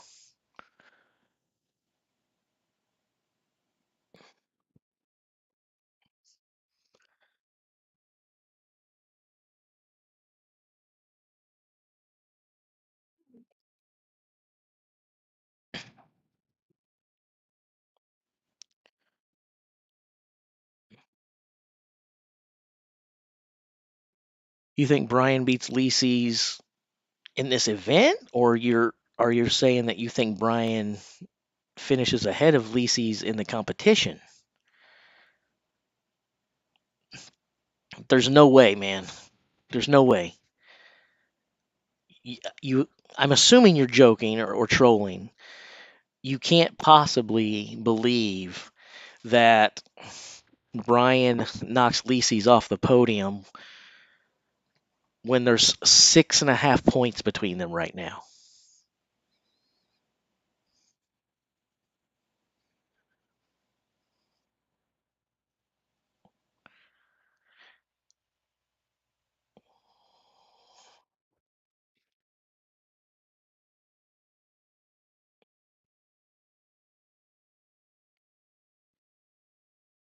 Interesting, Sean. I don't know. I do watch Obi's channel. I think he's got one of the more entertaining channels. It seems like more and more and more of his content lately has been pushing more and more away from that. I'm not sure.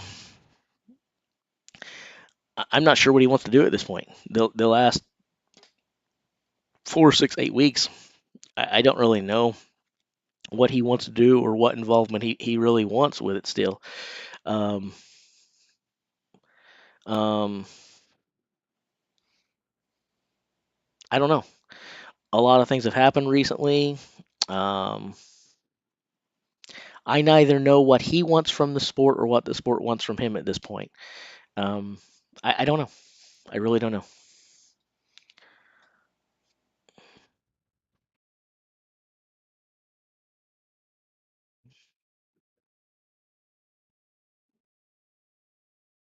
I figured you were River Rat, but wasn't sure. So I thought I would go ahead and just address that real quickly, just in case there's someone. And I mean, let's face it, even if you're joking around, Brian not only has fans, but such a rabid fan base. A lot of them will pop in who haven't been here, arriving for the first minute, and they're looking for anything and everything to do that for them, give them hope, or be like, "Yeah, I told you so," or "That's exactly what I think, man." And yeah, 6.5 points between them right now. Yeah, that ain't happening. um,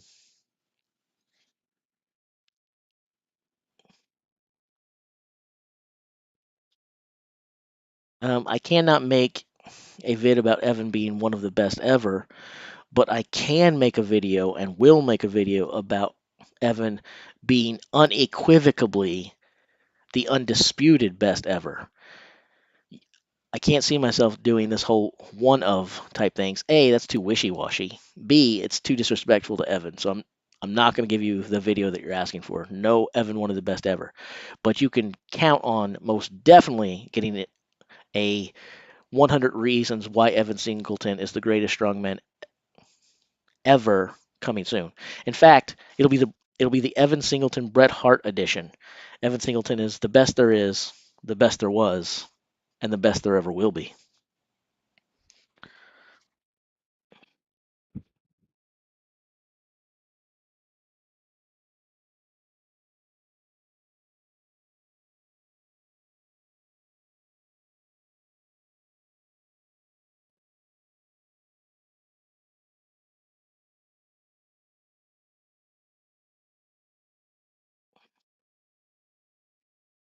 Well, they can't both be the best there is, the best there was, and the best there ever will be. I do want to cater to my audience, though. So, how about I give Evan Singleton 100 reasons why he's the best there is, the best there was, and the best there ever will be, and a Tom Stoltman 101 reasons why, if Evan Singleton wasn't alive today, Tom Stoltman would be the best there is. How about that?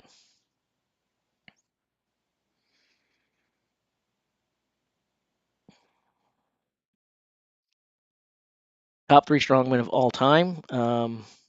I if if we look at achievements, it's tough because there are so many more competitions now than there used to be. I don't know how I would do that with achievements. I'd have to really think about that. I don't know that I could rattle it off. Um, it I don't know. I don't know.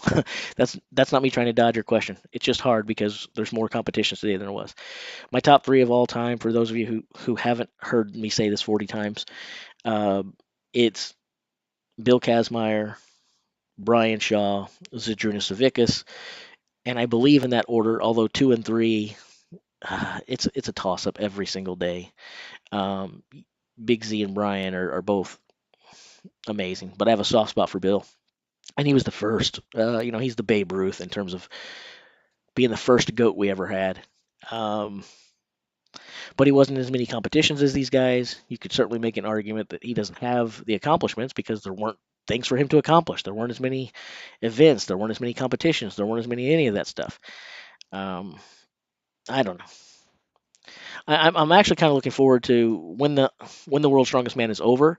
I'm looking very, very forward to figuring out what to stream about and what videos to make after the few that we've talked about. We've talked about some ideas already. Those will be fun. And I think there's plenty to talk about. I think there's years and years and years of content to do. I'm not too worried about running out of stuff. But I look forward trying to figure out how good I am at choosing what you guys find interesting.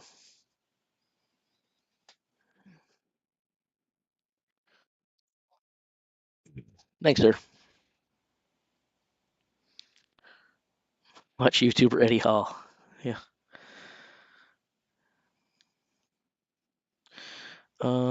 Let's see here.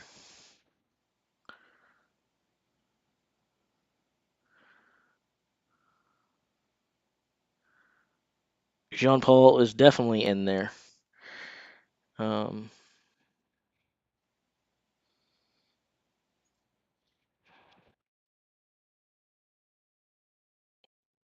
Kaz era suffered from a lot of things, and I the biggest thing it suffered from, in my opinion, is no fault of Kaz's and really no fault of those guys.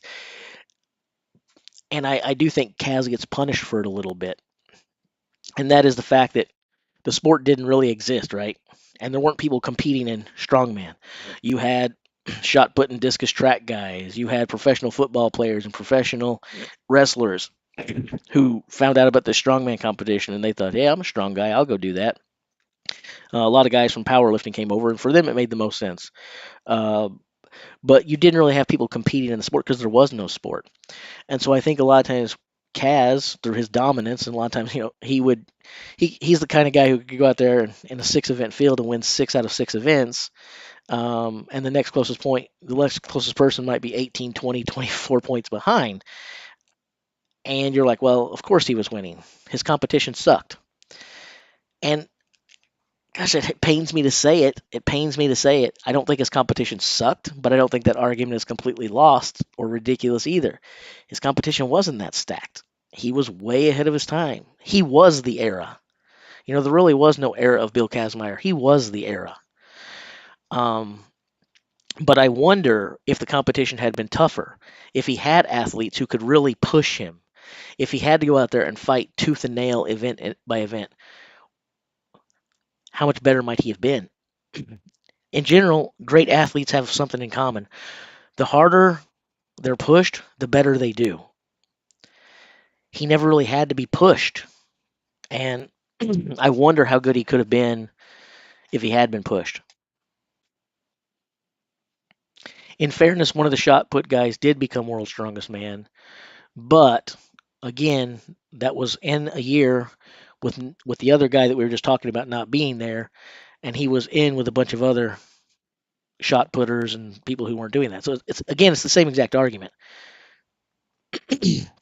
It's the same exact argument. You know, would that shot putter have won had Kaz been there? Would that shot putter had won if there were more guys training for strongman who had been there against him? Nobody was because it didn't exist. That's also, I don't think, fair to punish him either. I don't want to disparage that. Maybe if he hadn't been focused on track and field and he had been focused on powerlifting and strongman himself, who knows what he would have done?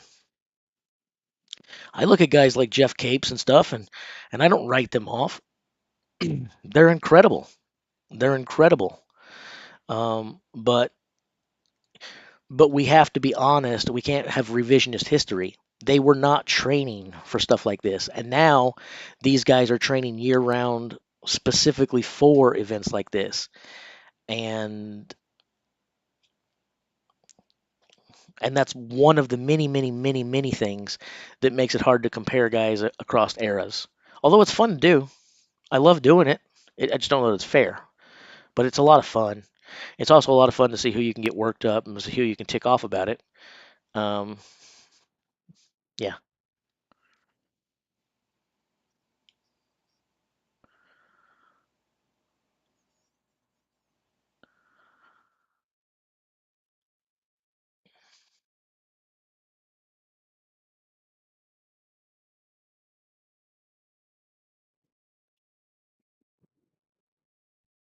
When I was in high school, our my wrestling coach and my football coach both used to talk about a shot putter. I can't think of his name. He was a Swedish guy, I believe. the bigger, faster, stronger program used to use him as their main sort of poster boy about what the BFS program could do for you. And they would show him as like the ultimate athlete. He got a 265-pound, 280-pound man who's running a 4.3, 440, and some other stuff.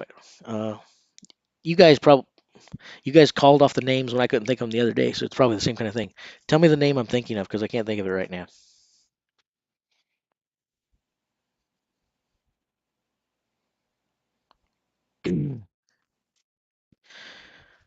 I think Tom probably wins the Stones. Do I think there are people in the field who can beat him in the Stones? In spite of what Vanilla Coco tells us, and it's impossible, it's not impossible, there are a couple guys who can beat him. But I do think that if you're a betting person, the safe money is definitely on Tom Stoltman to win the Atlas Stones.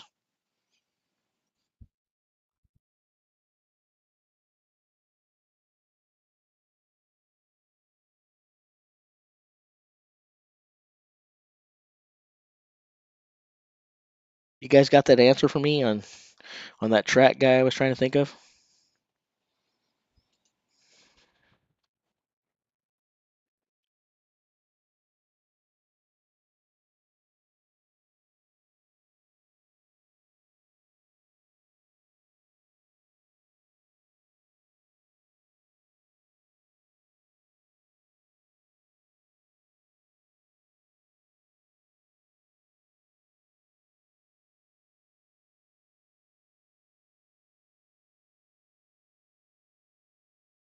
I'm trying to find it real quick.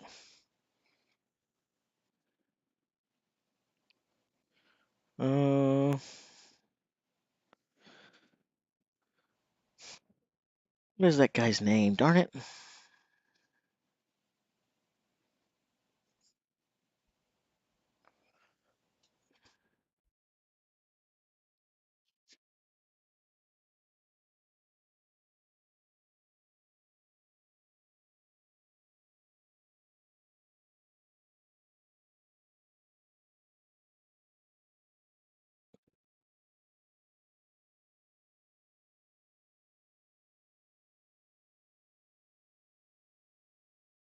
Gosh, why can't I think of that guy's name? No, not Adam Nelson. Uh, he definitely doesn't have an American name. And this is I'm not a while back. Let's see here. Um,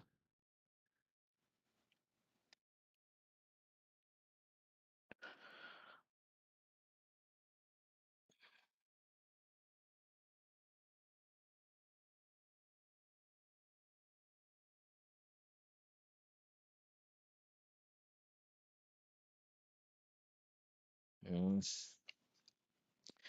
All right, I'll be right back. It is Tinkle time.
Okay, I'm back, and I take it back.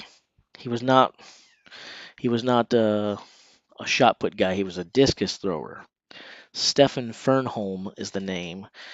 Big Swedish guy.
Anyway, I'm getting myself distracted now watching other stuff. Sorry.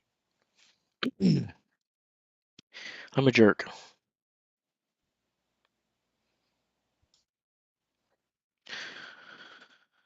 Whew, getting a headache.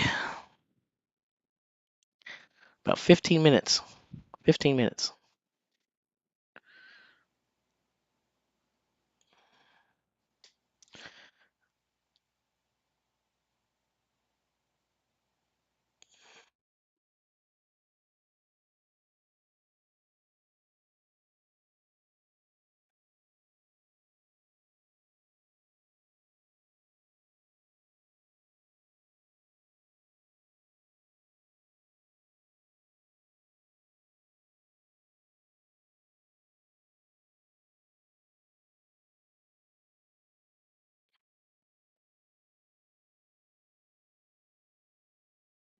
Well,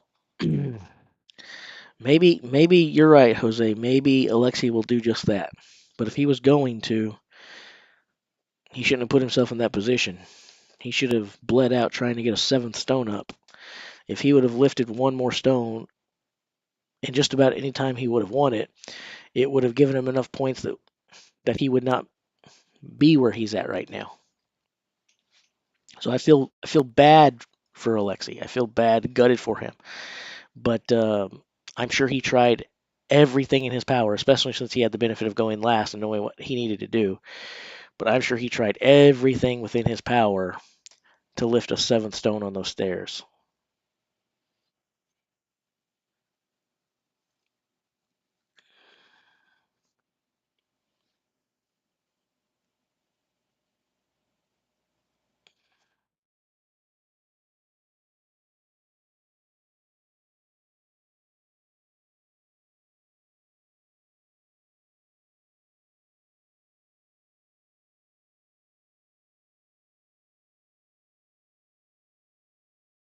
It's not. I would agree that it's not up to Alexei now. It was up to Alexei in the event prior to this, and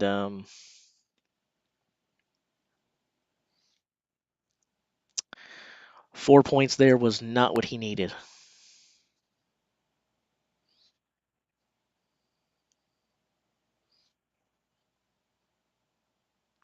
I honestly thought, even a fifth place finish for him, 6 points, I honestly thought would probably be enough to keep him where he needed to be. Um, let's see. Right now, Tom's up on a point and a half. If you add 2 points to Alexei, he'd have a half-point lead, which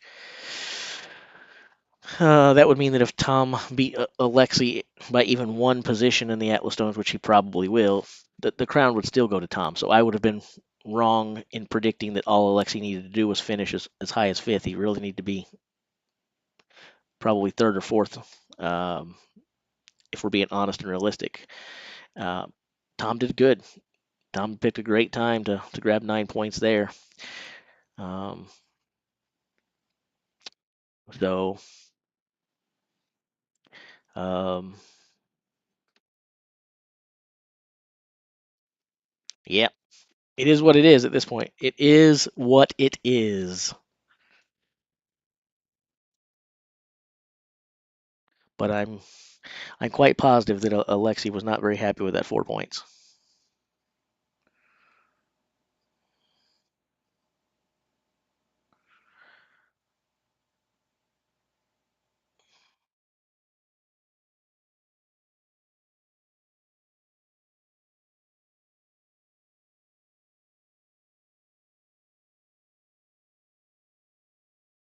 Ah, World's Strongest Man.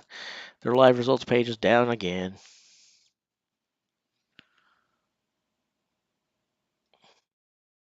There it's back. Okay.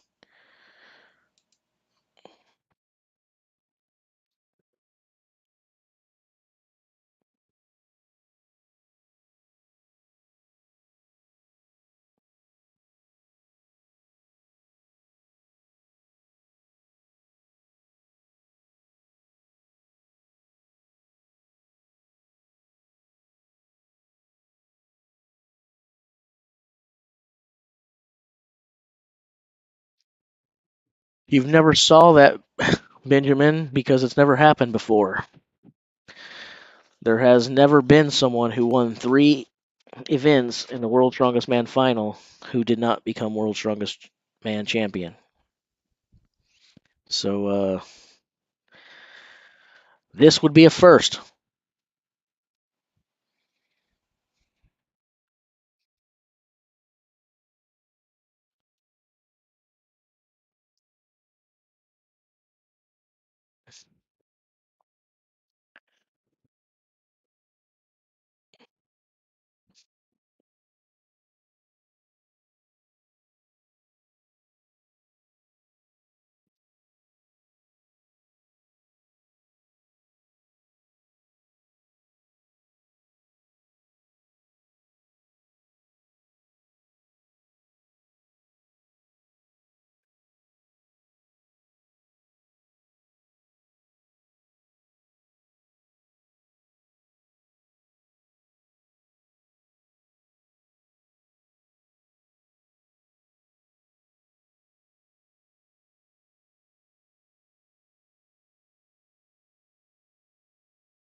Not near enough.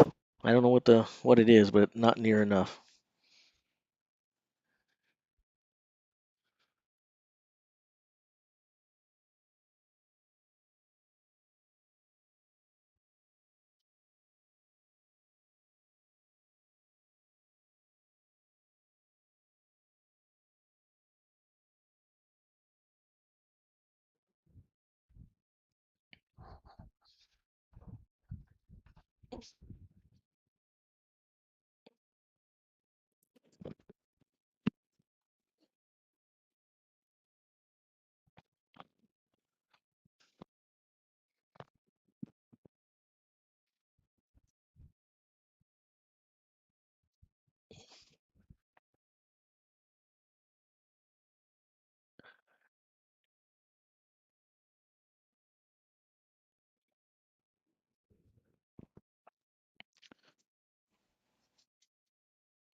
Probably this much. It's probably the most they've ever had.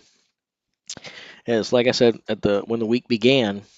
I know we like to think that this is a bigger deal because it's important to us. We all love it. If you're here watching spreadsheets on a screen, tables with numbers on it, with nothing happening really, I reasonably infer that if this isn't your favorite sport, you still must be pretty fond of it. You still like it a lot. So it's a big deal to us. But in the world of sport, we strongman fans and the competitors there, this is still very, very, very niche. This definitely isn't mainstream stuff. And that's actually one of the reasons why I'm glad to see the other competitions like Arnold's and Rogue and Shaw Classic and all these things that are coming up, because it yes, it gives the sport more exposure. It lets more fans find it. It lets more people get pumped. More exposure, more fans, all of these things equal more money.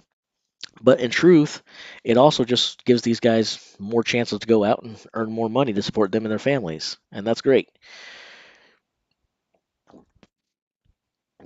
Unless these guys have really huge sponsor deals, they're not making a killing, at least not from the sport. Maybe some of them own their own, gyms and their own supplement brands and so on and so forth, and are doing better.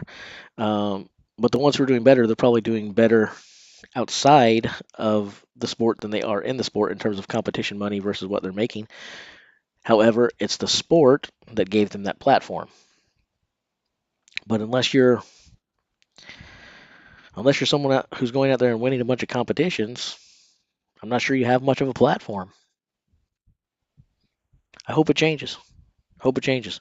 These guys deserve some coin.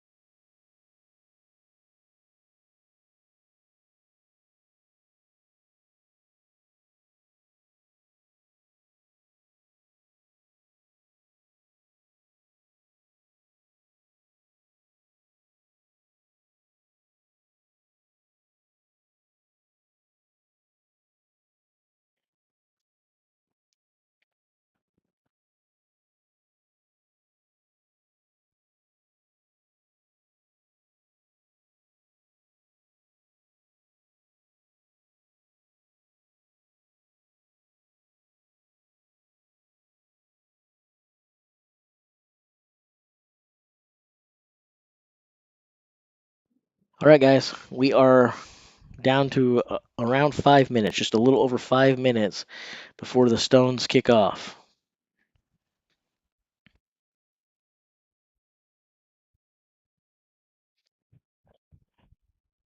Is anyone doing anything fun when the event is over?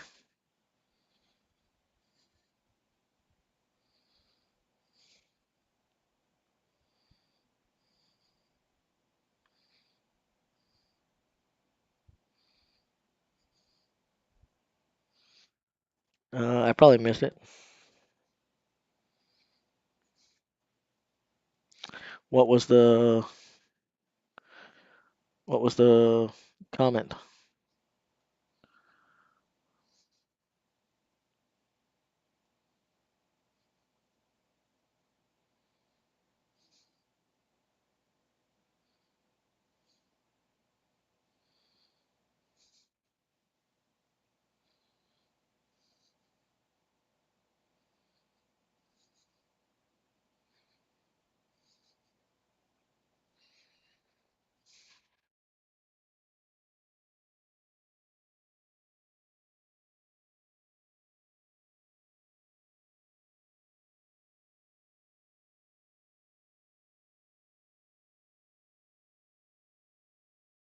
Hmm, I don't necessarily know if I like the way that's phrased.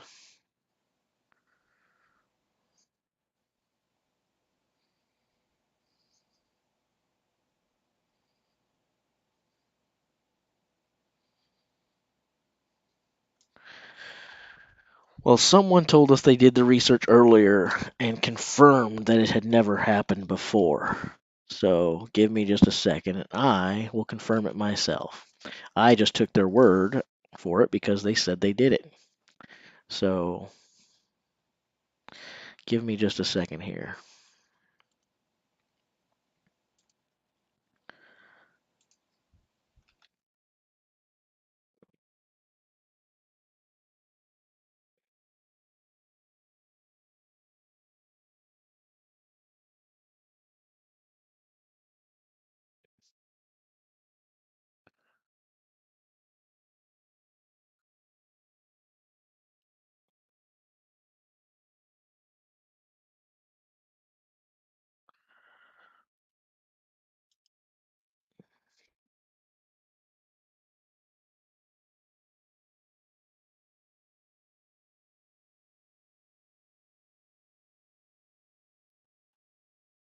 Okay, so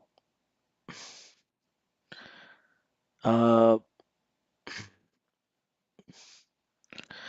so it depends on what we're arguing about. I didn't know the full extent of the argument. Hold on, Gary's only about three first.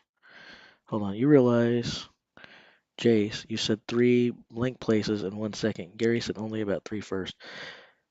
No, no, no, no, no. He didn't. That's what I was getting ready to say. Tom didn't win three events. He may have beat Novikov, but he didn't. He didn't win three events in 2020. Did he? Let's see. Well, I guess he did. He won the Atlas Stones, which earlier I think we were talking about. Yeah. Okay. Okay. Atlas Stones. Yeah. He comes in and wins the last event. I wasn't even thinking about that. I was looking at it in terms of um, having three victories going into the Stones. That's not fair of me. So yeah, what Gary says is true. What Gary says is true. I wasn't even looking at the Stones like that because I was looking at it from the standpoint of going into the Stones expected to win, winning three events, defending your position almost, not going out there and earning a third victory with that.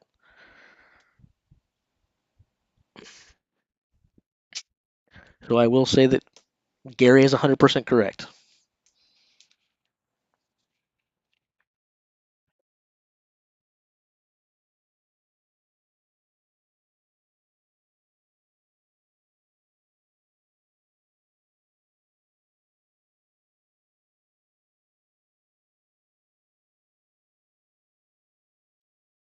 And by the way, when I say argue, I don't mean fisticuffs. This goes back to again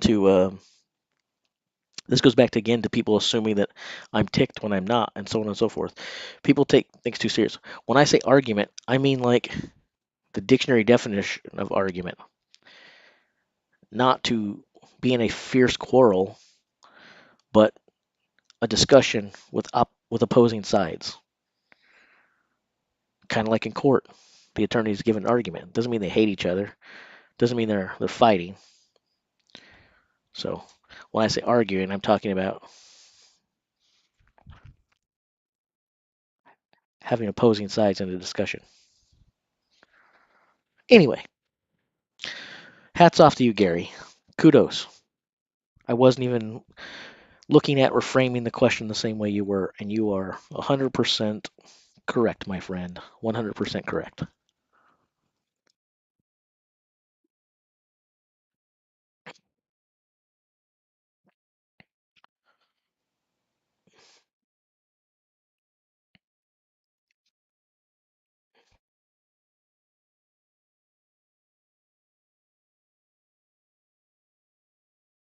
Oh,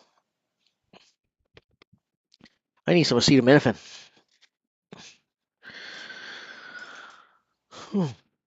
I shall be right back.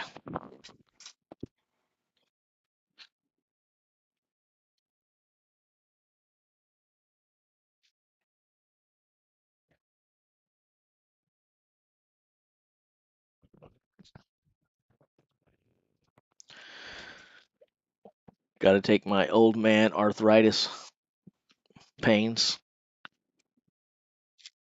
It was more for headache. Although my ankle's hurting a little bit.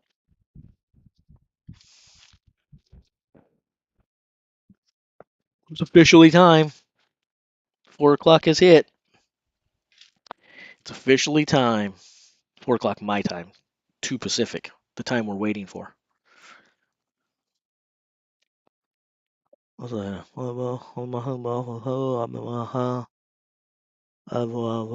Okay. Oh.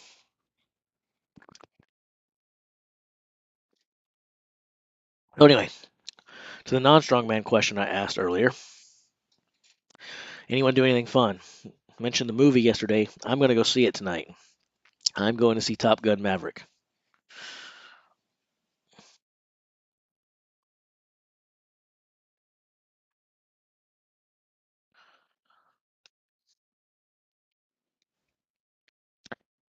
Top 3 predictions for this event or overall? Because if it's overall, I'm keeping them in the exact order they're on the board right now.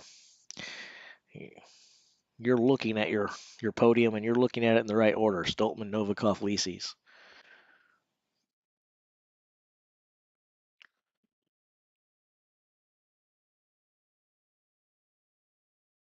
Tom. I don't think Tom is capable of finishing first, second, and third. I think the only one capable of doing that are 2 people on planet Earth. One would be Evan Singleton, and the second would be a well hydrated Eddie. Because armed with the Beast hydration system, you can do anything, including finish first, second, and third in a competition.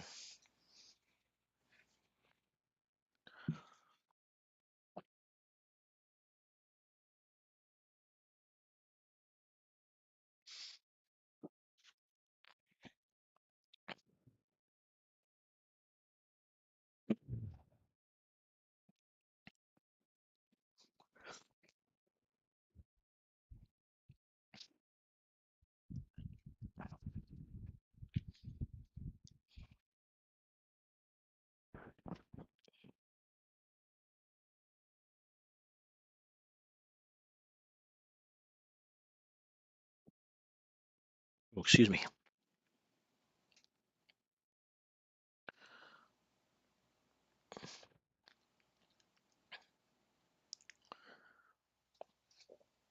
Ooh, man.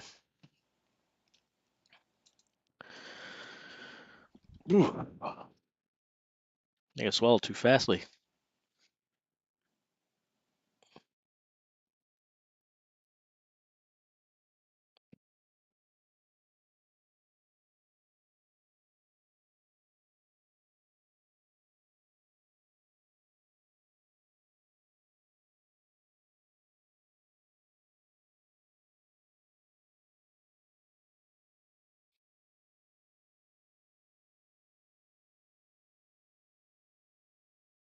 Let's see, did I miss anything? Let's see here. What do you think about? What do you know about Josh Silvas? Why doesn't he compete in World's Strongest Man? I don't know much about him at all.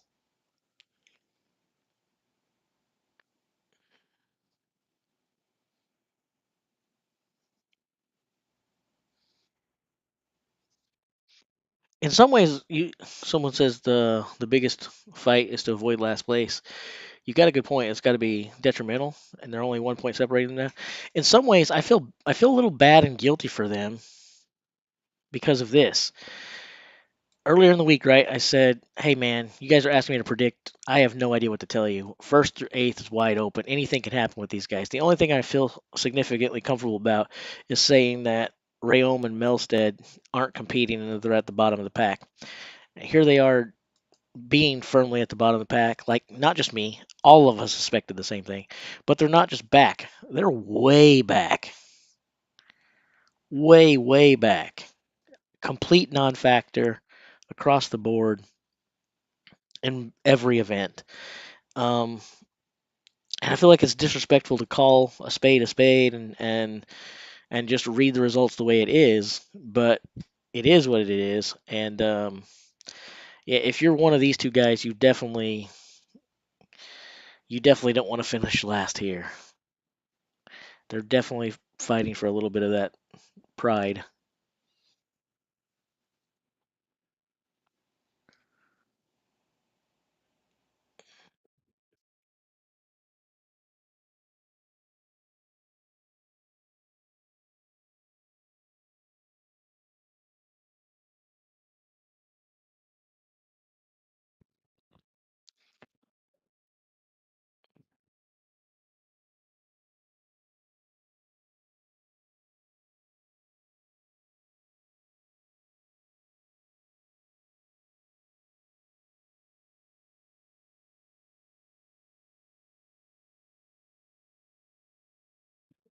Technically speaking, in terms of mathematical chances to podium, uh,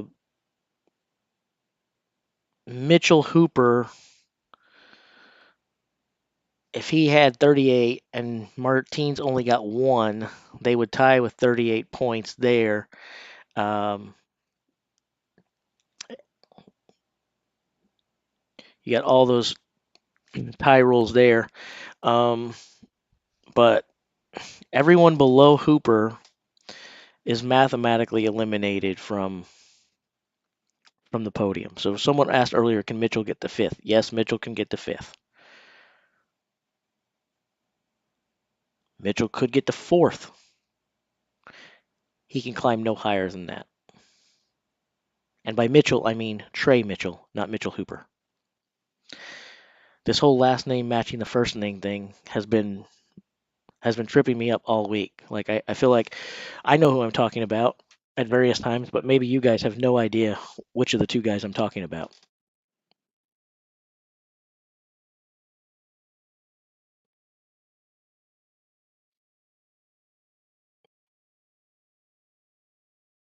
Correct. It's not possible for Shaw to win.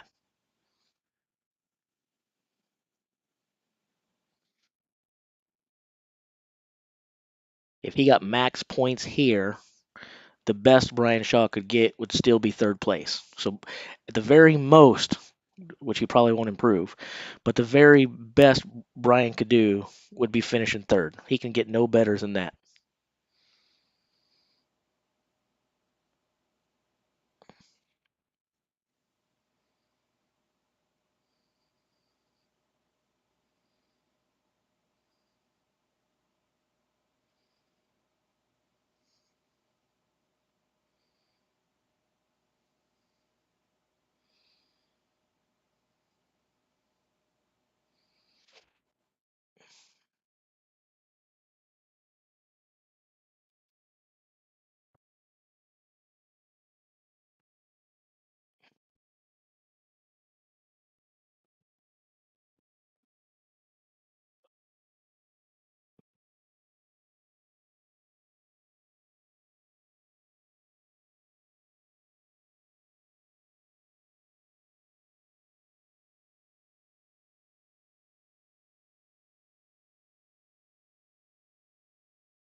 Oh.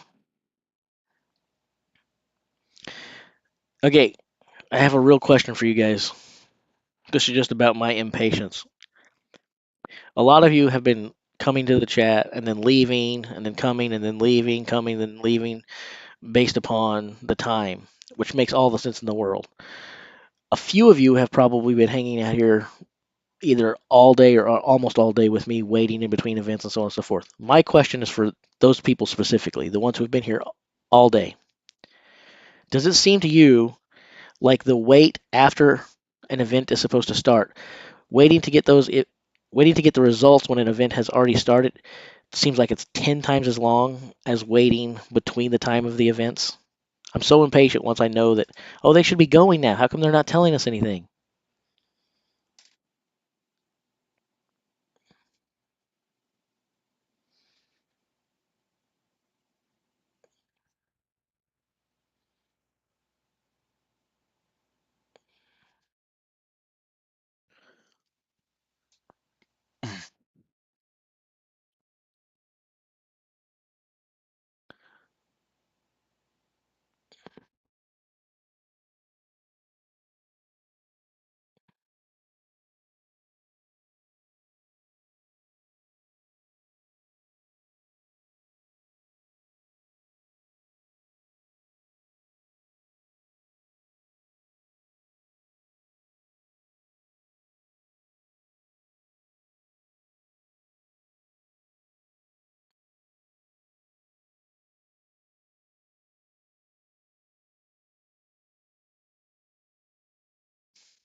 I don't want to play anything right now because there will be something coming any minute now. Any minute now. Any minute now. Oh, the Naked HD girls are back. Does anybody have a credit card I can borrow?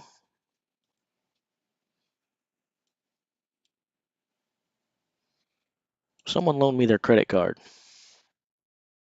I feel like as hard as the Naked HD girls have been advertising, they should be rewarded. So I want to be nice because I believe that, hard work should be honored.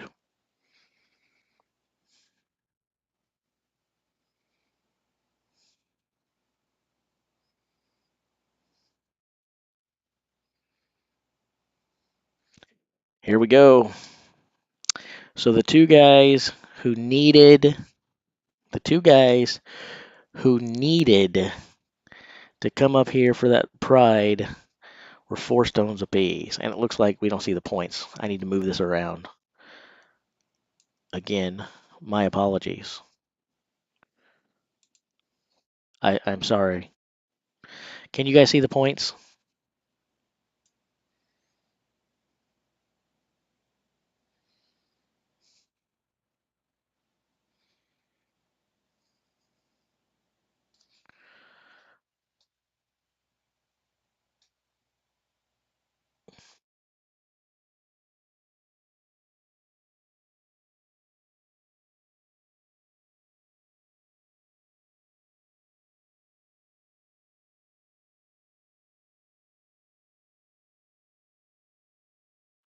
Naked HD girls here. Streamer recommends. Well, that's a bit of a stretch. I said that I believe hard work should be rewarded. I didn't say that I recommend these girls. So you are now false advertising and lying. What I said was hard work should be honored and rewarded. I didn't say that I recommend those girls. I haven't seen these high definition girls. They might be uglier than standard definition. I don't know.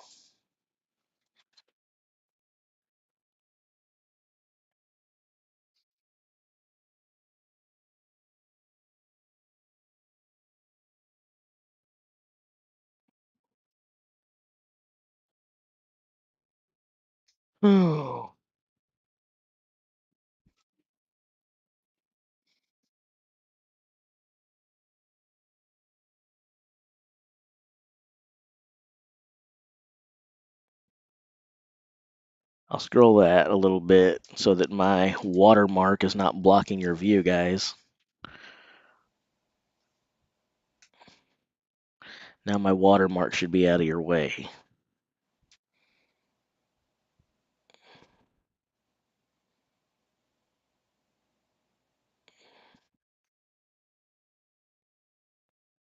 I'm first because I'm letting you guys look at the same stuff I'm looking at. That's the only reason. I didn't see any reason to hold the spreadsheets for myself and then tell you guys what the results are when I can just put it on the freaking screen. Let you guys see the same data I have. Makes all the sense to me.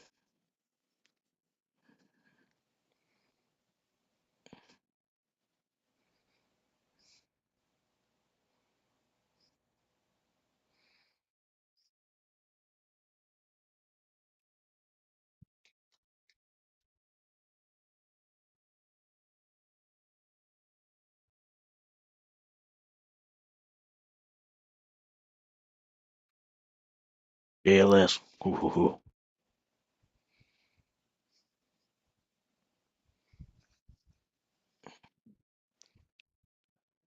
almost done, guys. And you guys are thanking me. I want to thank you.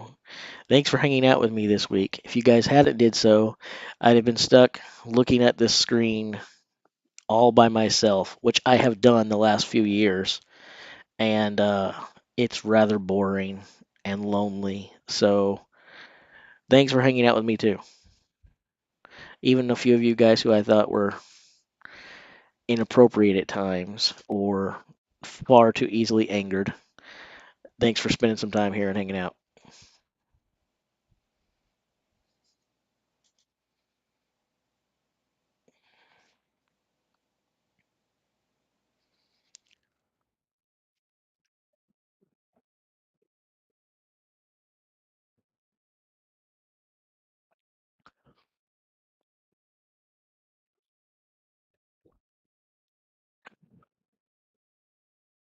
To be honest, I thought about doing just that. Not to switch it off, but to play the ultimate troll. I thought about throwing up my title graphic like this right here and being like, "Guys, I'm sorry. I don't know what happened. It crashed on me. I can't get the screen back." I did think about doing that, but then I thought, "No, guys, you can't do that, Jace. That you can't be that big of a jerk." But the thought temporarily crossed my mind for just a second.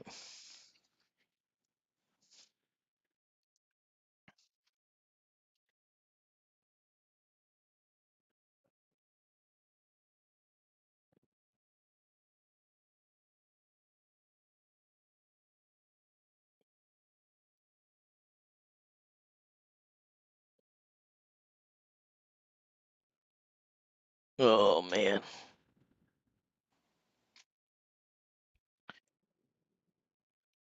Give us results. Give us results. I I don't disagree, Sean. Evan would have run a better stream than me, and I wouldn't even be second. I'd be third because I believe if Evan would have streamed, then Eddie would not have went there, and he would not have just given us little clips. He would have gotten well hydrated, and a well hydrated Eddie would have also been streaming. So third would have been the best I could have hoped for. I mean, the easiest. I mean, I couldn't get any better than that. I would have lost to Evan Singleton and a well hydrated Eddie.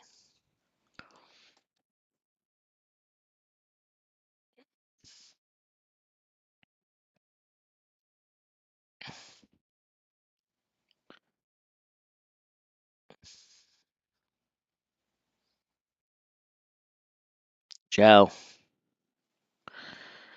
Oh man, it's almost time. It's almost time. Hmm.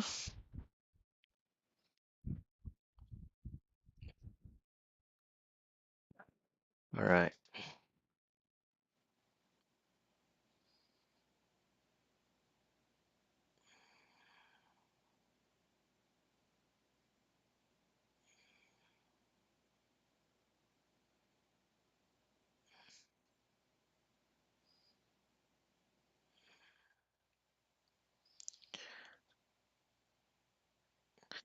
I'm guessing that Sean's wife said, "Hey, stop listening to them and listen to me some more."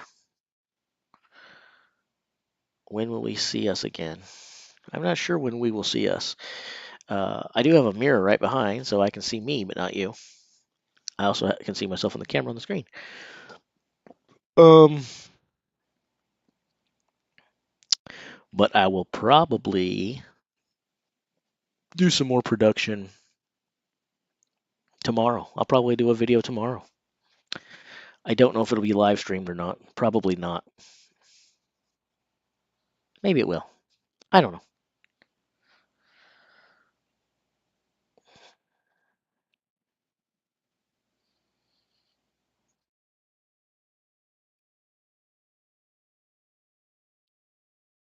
The only type of song I could give you would be to sing, which we don't want. And if I play anything, then I get a copy strike.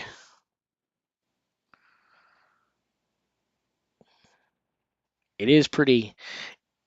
I mean, the missus should understand. It is pretty exciting watching some guy look at a spreadsheet. We could be watching the event, but instead we're watching a table about an event.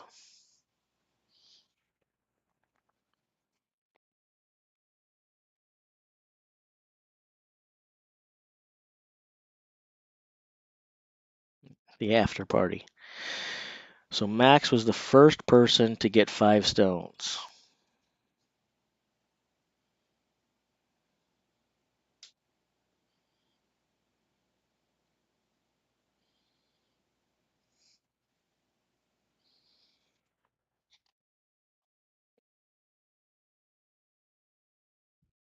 Probably everyone gets 5 stones from that point on, but maybe not. Who knows?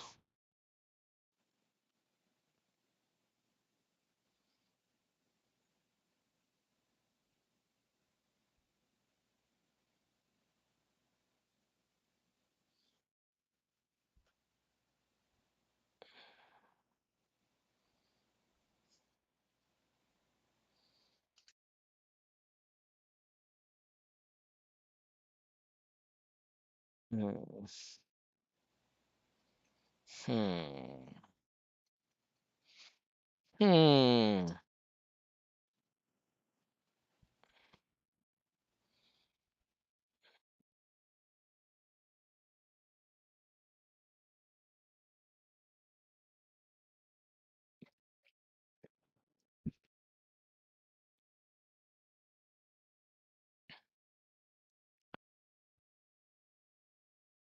Looks like they just updated the time.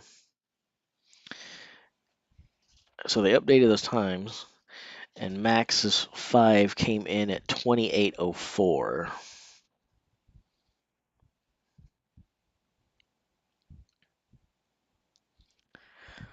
For a guy down there in the bottom of the pack, 7th position, I feel like 5 and 28 is a solid answer here.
Oh.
To be alive if you can't do that.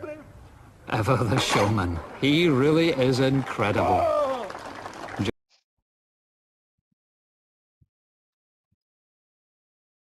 All right. You're welcome.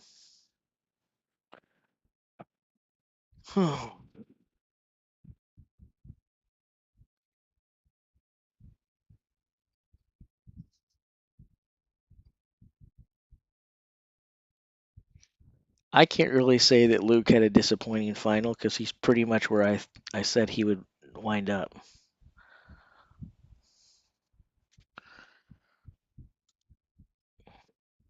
I gave him a little bit better, but I mean that's about where I thought he'd wind up.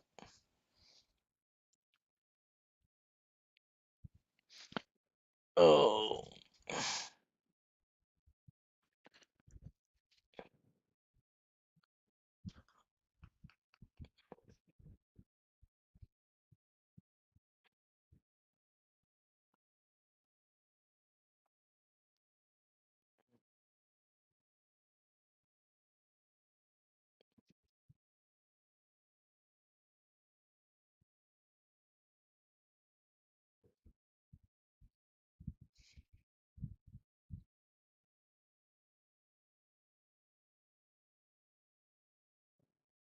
Oh. Come on, Hooper and Trey. Come on, Mitchell and Mitchell. Mitchell versus Mitchell. Mitchell versus Mitchell.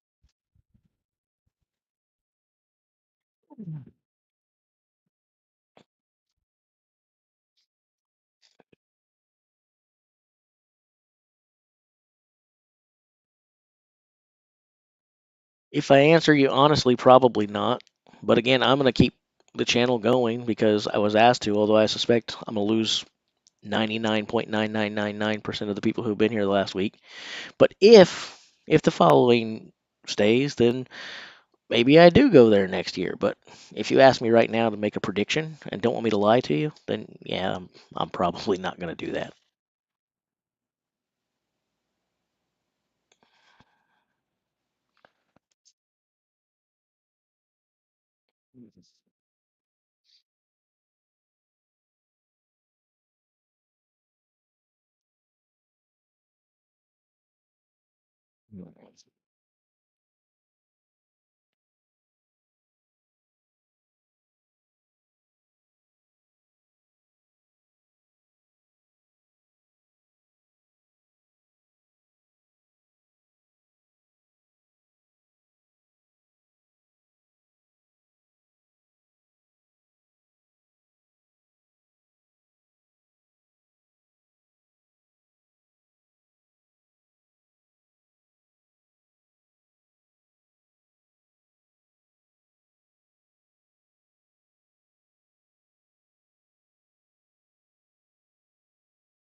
All right.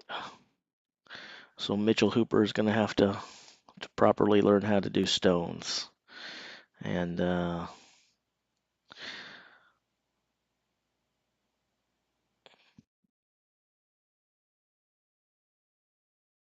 to have to get some tacky technique in and practice those stones.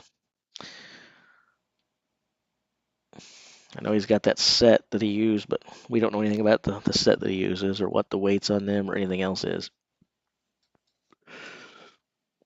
The kid is going to have to get some practice in the next year, but here's the thing about it. When and if Mitchell Hooper returns next year, and we have no reason to think he won't, right? He's going to be seen of by these guys as their equal and a real deal, not just who the heck does this kid think he is coming in here? Like, he'll be real, which it's I guess it's a good thing and a bad thing for him.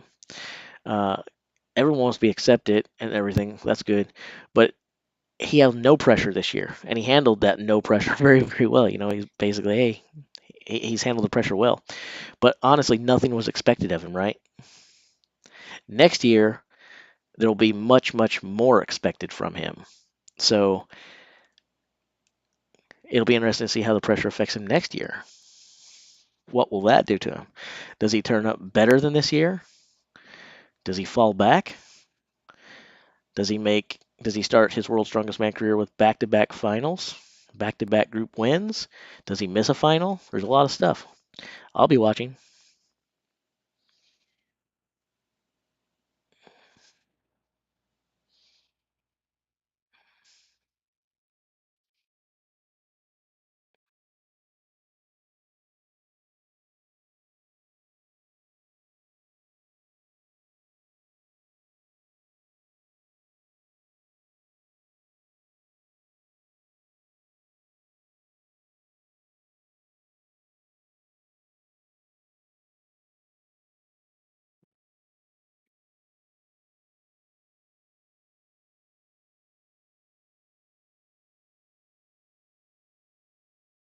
He's going to have to come in better next year because there will be pressure on him for sure.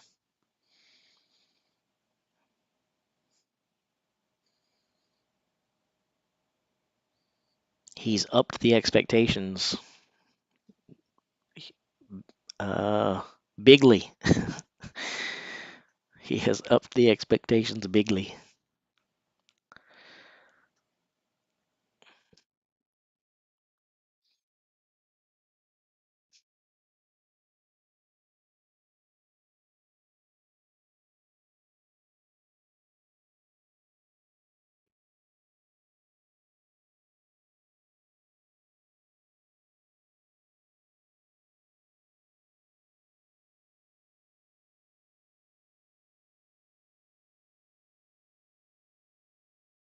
Last in stone, first in the people's hearts. Yeah.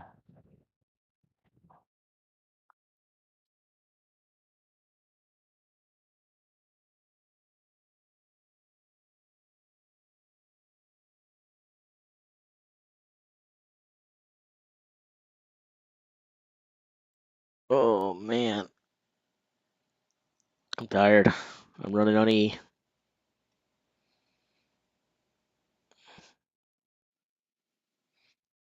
There wasn't much to talk about of the dragon until the last couple events.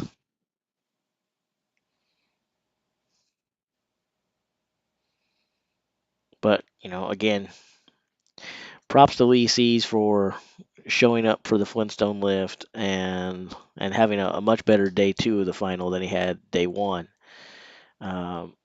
He put himself in a bit of a hole with the first two fifth place finishes in a row, which, that's still top half, right?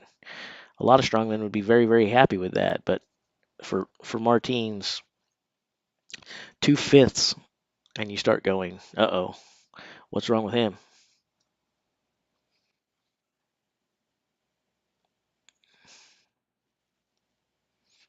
At the big time, maybe they do, Sean. I don't know. At small competitions I've been to, they sure don't.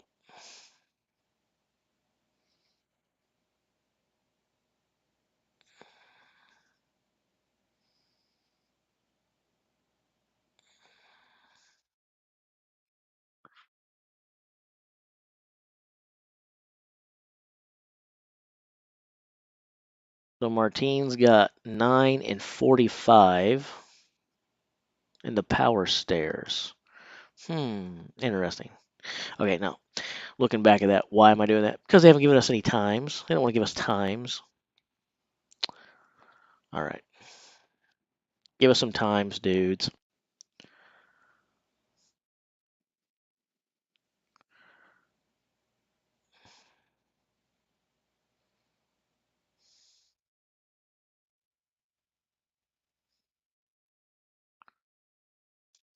Enough. Watch stream. Your girl's here. Yeah. Me, Tarzan. You, Jane.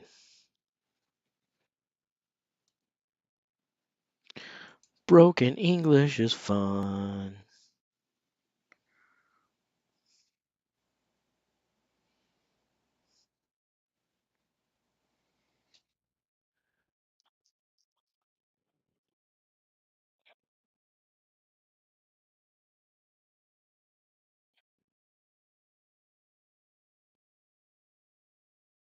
Five and 45.74. That's a really, really bad time for Martins. 5 and 39 seconds for Brian.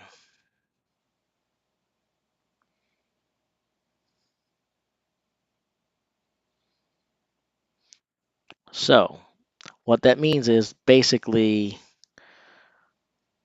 there's no change there at the top. Did Mitchell pass Shaw? Let's see, 5 and 33, 39. Between them, let's see here. 33-7. That's a different one. 30. Yeah, so there's no change at the top of the leaderboard.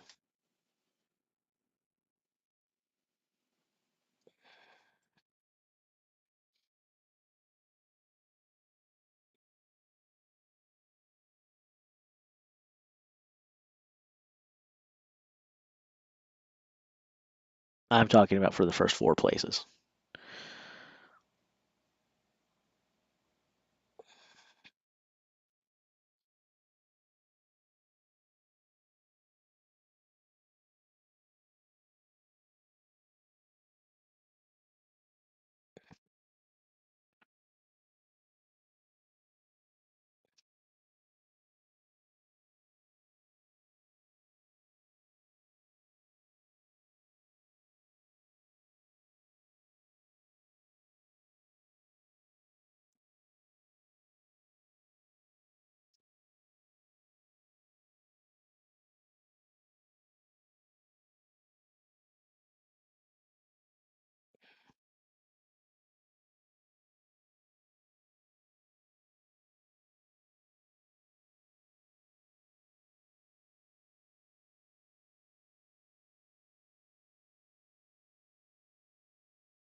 Hmm.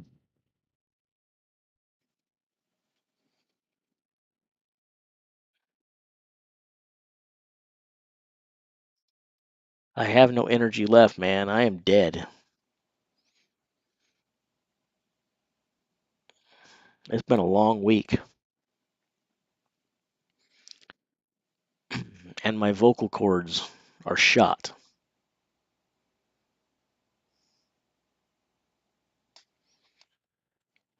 Ugh.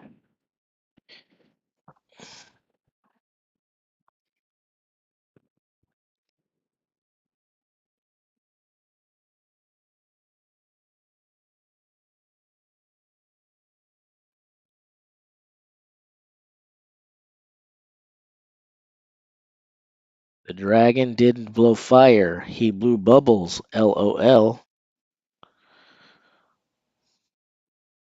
No retreat. No surrender.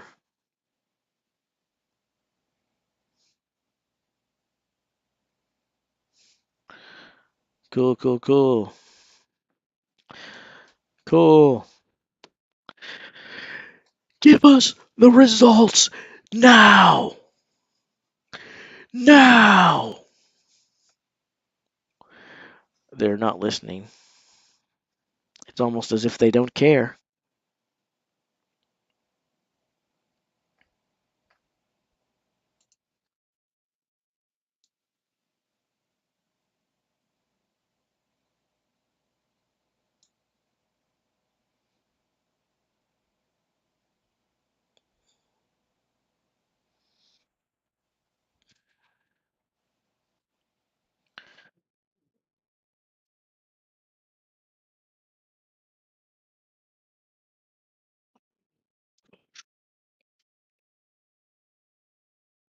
Okay, I'm awake now.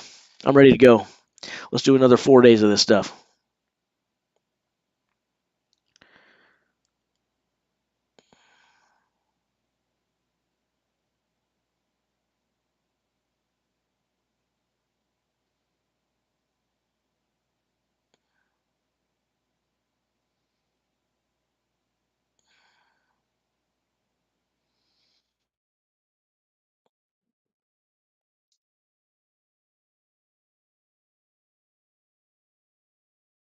This is great, man.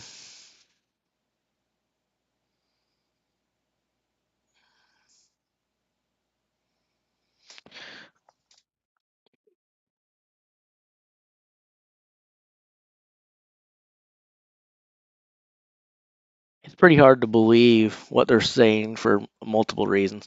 Novikov doesn't just have to beat Tom straight up, right?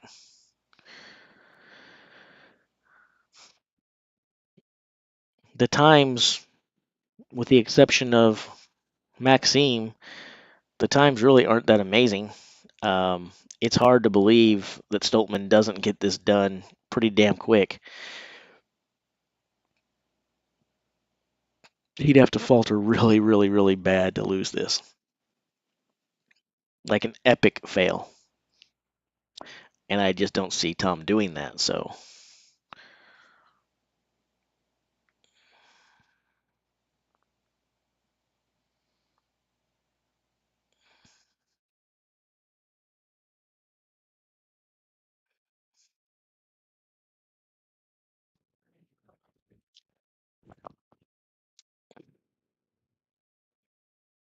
Well, I see you guys talking and ruin it, but there it's loaded.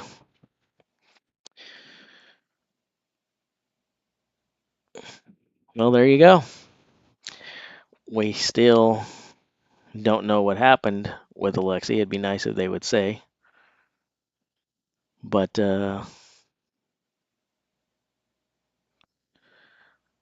oh. You know who's really, really extra lame? You are, sir. You are. So, congratulations to my Scottish friends. Your boy did it. Congratulations. Congratulations. Congratulations. Congratulations to Tom Stoltman for going back to back.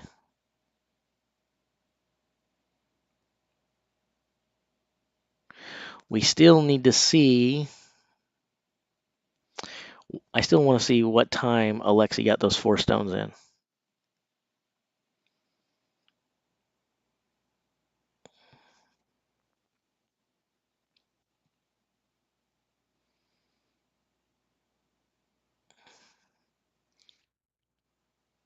Cheers. I can't handle watching multiple streams like you guys. You guys are more visually, mentally tough than I am. So, I'm going to look over here real quick, though. And they still don't have the results on their web. There we go, finally. Martins finishes in 2nd place. Martins passes as Novikov because they each finished with 43 points. But Lises beats him on the Atlas Stone. So there you go. Martins takes 2nd. So Stoltman, Lises, Novikov. Then Shaw, then Boudreau, then Mitchell, Stoltman. So now my 3 looks a little better than it did. But I was wrong. There's how they fared. Big ups to Tom Stoltman, your 2021 and 2022 World's Strongest Man.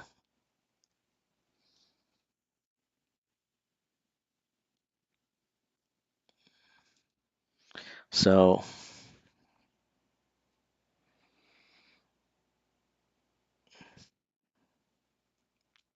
it's pretty awesome. I don't know how you guys feel. Right now, all the thing I can think of is it'd been nice to watch it live. It'd been nice to watch the video, all that.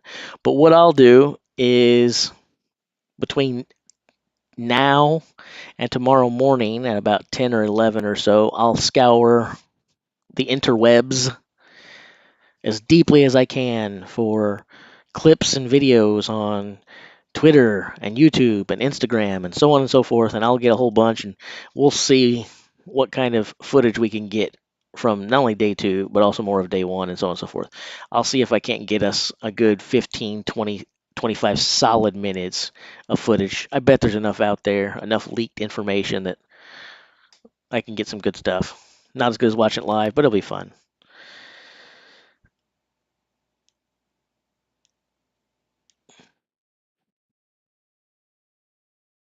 Why wouldn't Shaw be 3rd? Because he doesn't have enough points. So you look over here. Let me go back and show this real quick. So here's their total points. Stoltman, Lises, Novikov, 43. Brian Shaw only has 37.5 points. That's including the points from the Atlas Stone, so he doesn't get it. If you look at how they finished in the Atlas Stones, Stoltman gets the most points, then Max, then Trey Mitchell, then Brian Shaw gets fourth. So when you add everything up, again, your defending champion is your current reigning champion, and he'll be your current reigning, defending, undisputed heavyweight champion of the world. And then Martins tops Alexi by virtue of beating him in the Atlas Stones. So that's it. That's your podium, guys. Third place, Alexei Novikov. Second place, Martins Licis. Third place. Second place for Licis. First place, Tom Stoltman. And now, the last question to really ask yourselves. See you, Mia. The last question to be asking people's now at this point before I get off of here is Alexei dominated early on, and he looked really, really good in the qualifiers. Did he burn himself out? Did he go too far and cost him? Or did the power stairs simply do him in and that was going to happen regardless of how he went before or not? I don't know. Something to squabble about in another session perhaps later. But as of right now, the only thing that needs to be said is Tom Stoltman is your 2022 World's Strongest Man.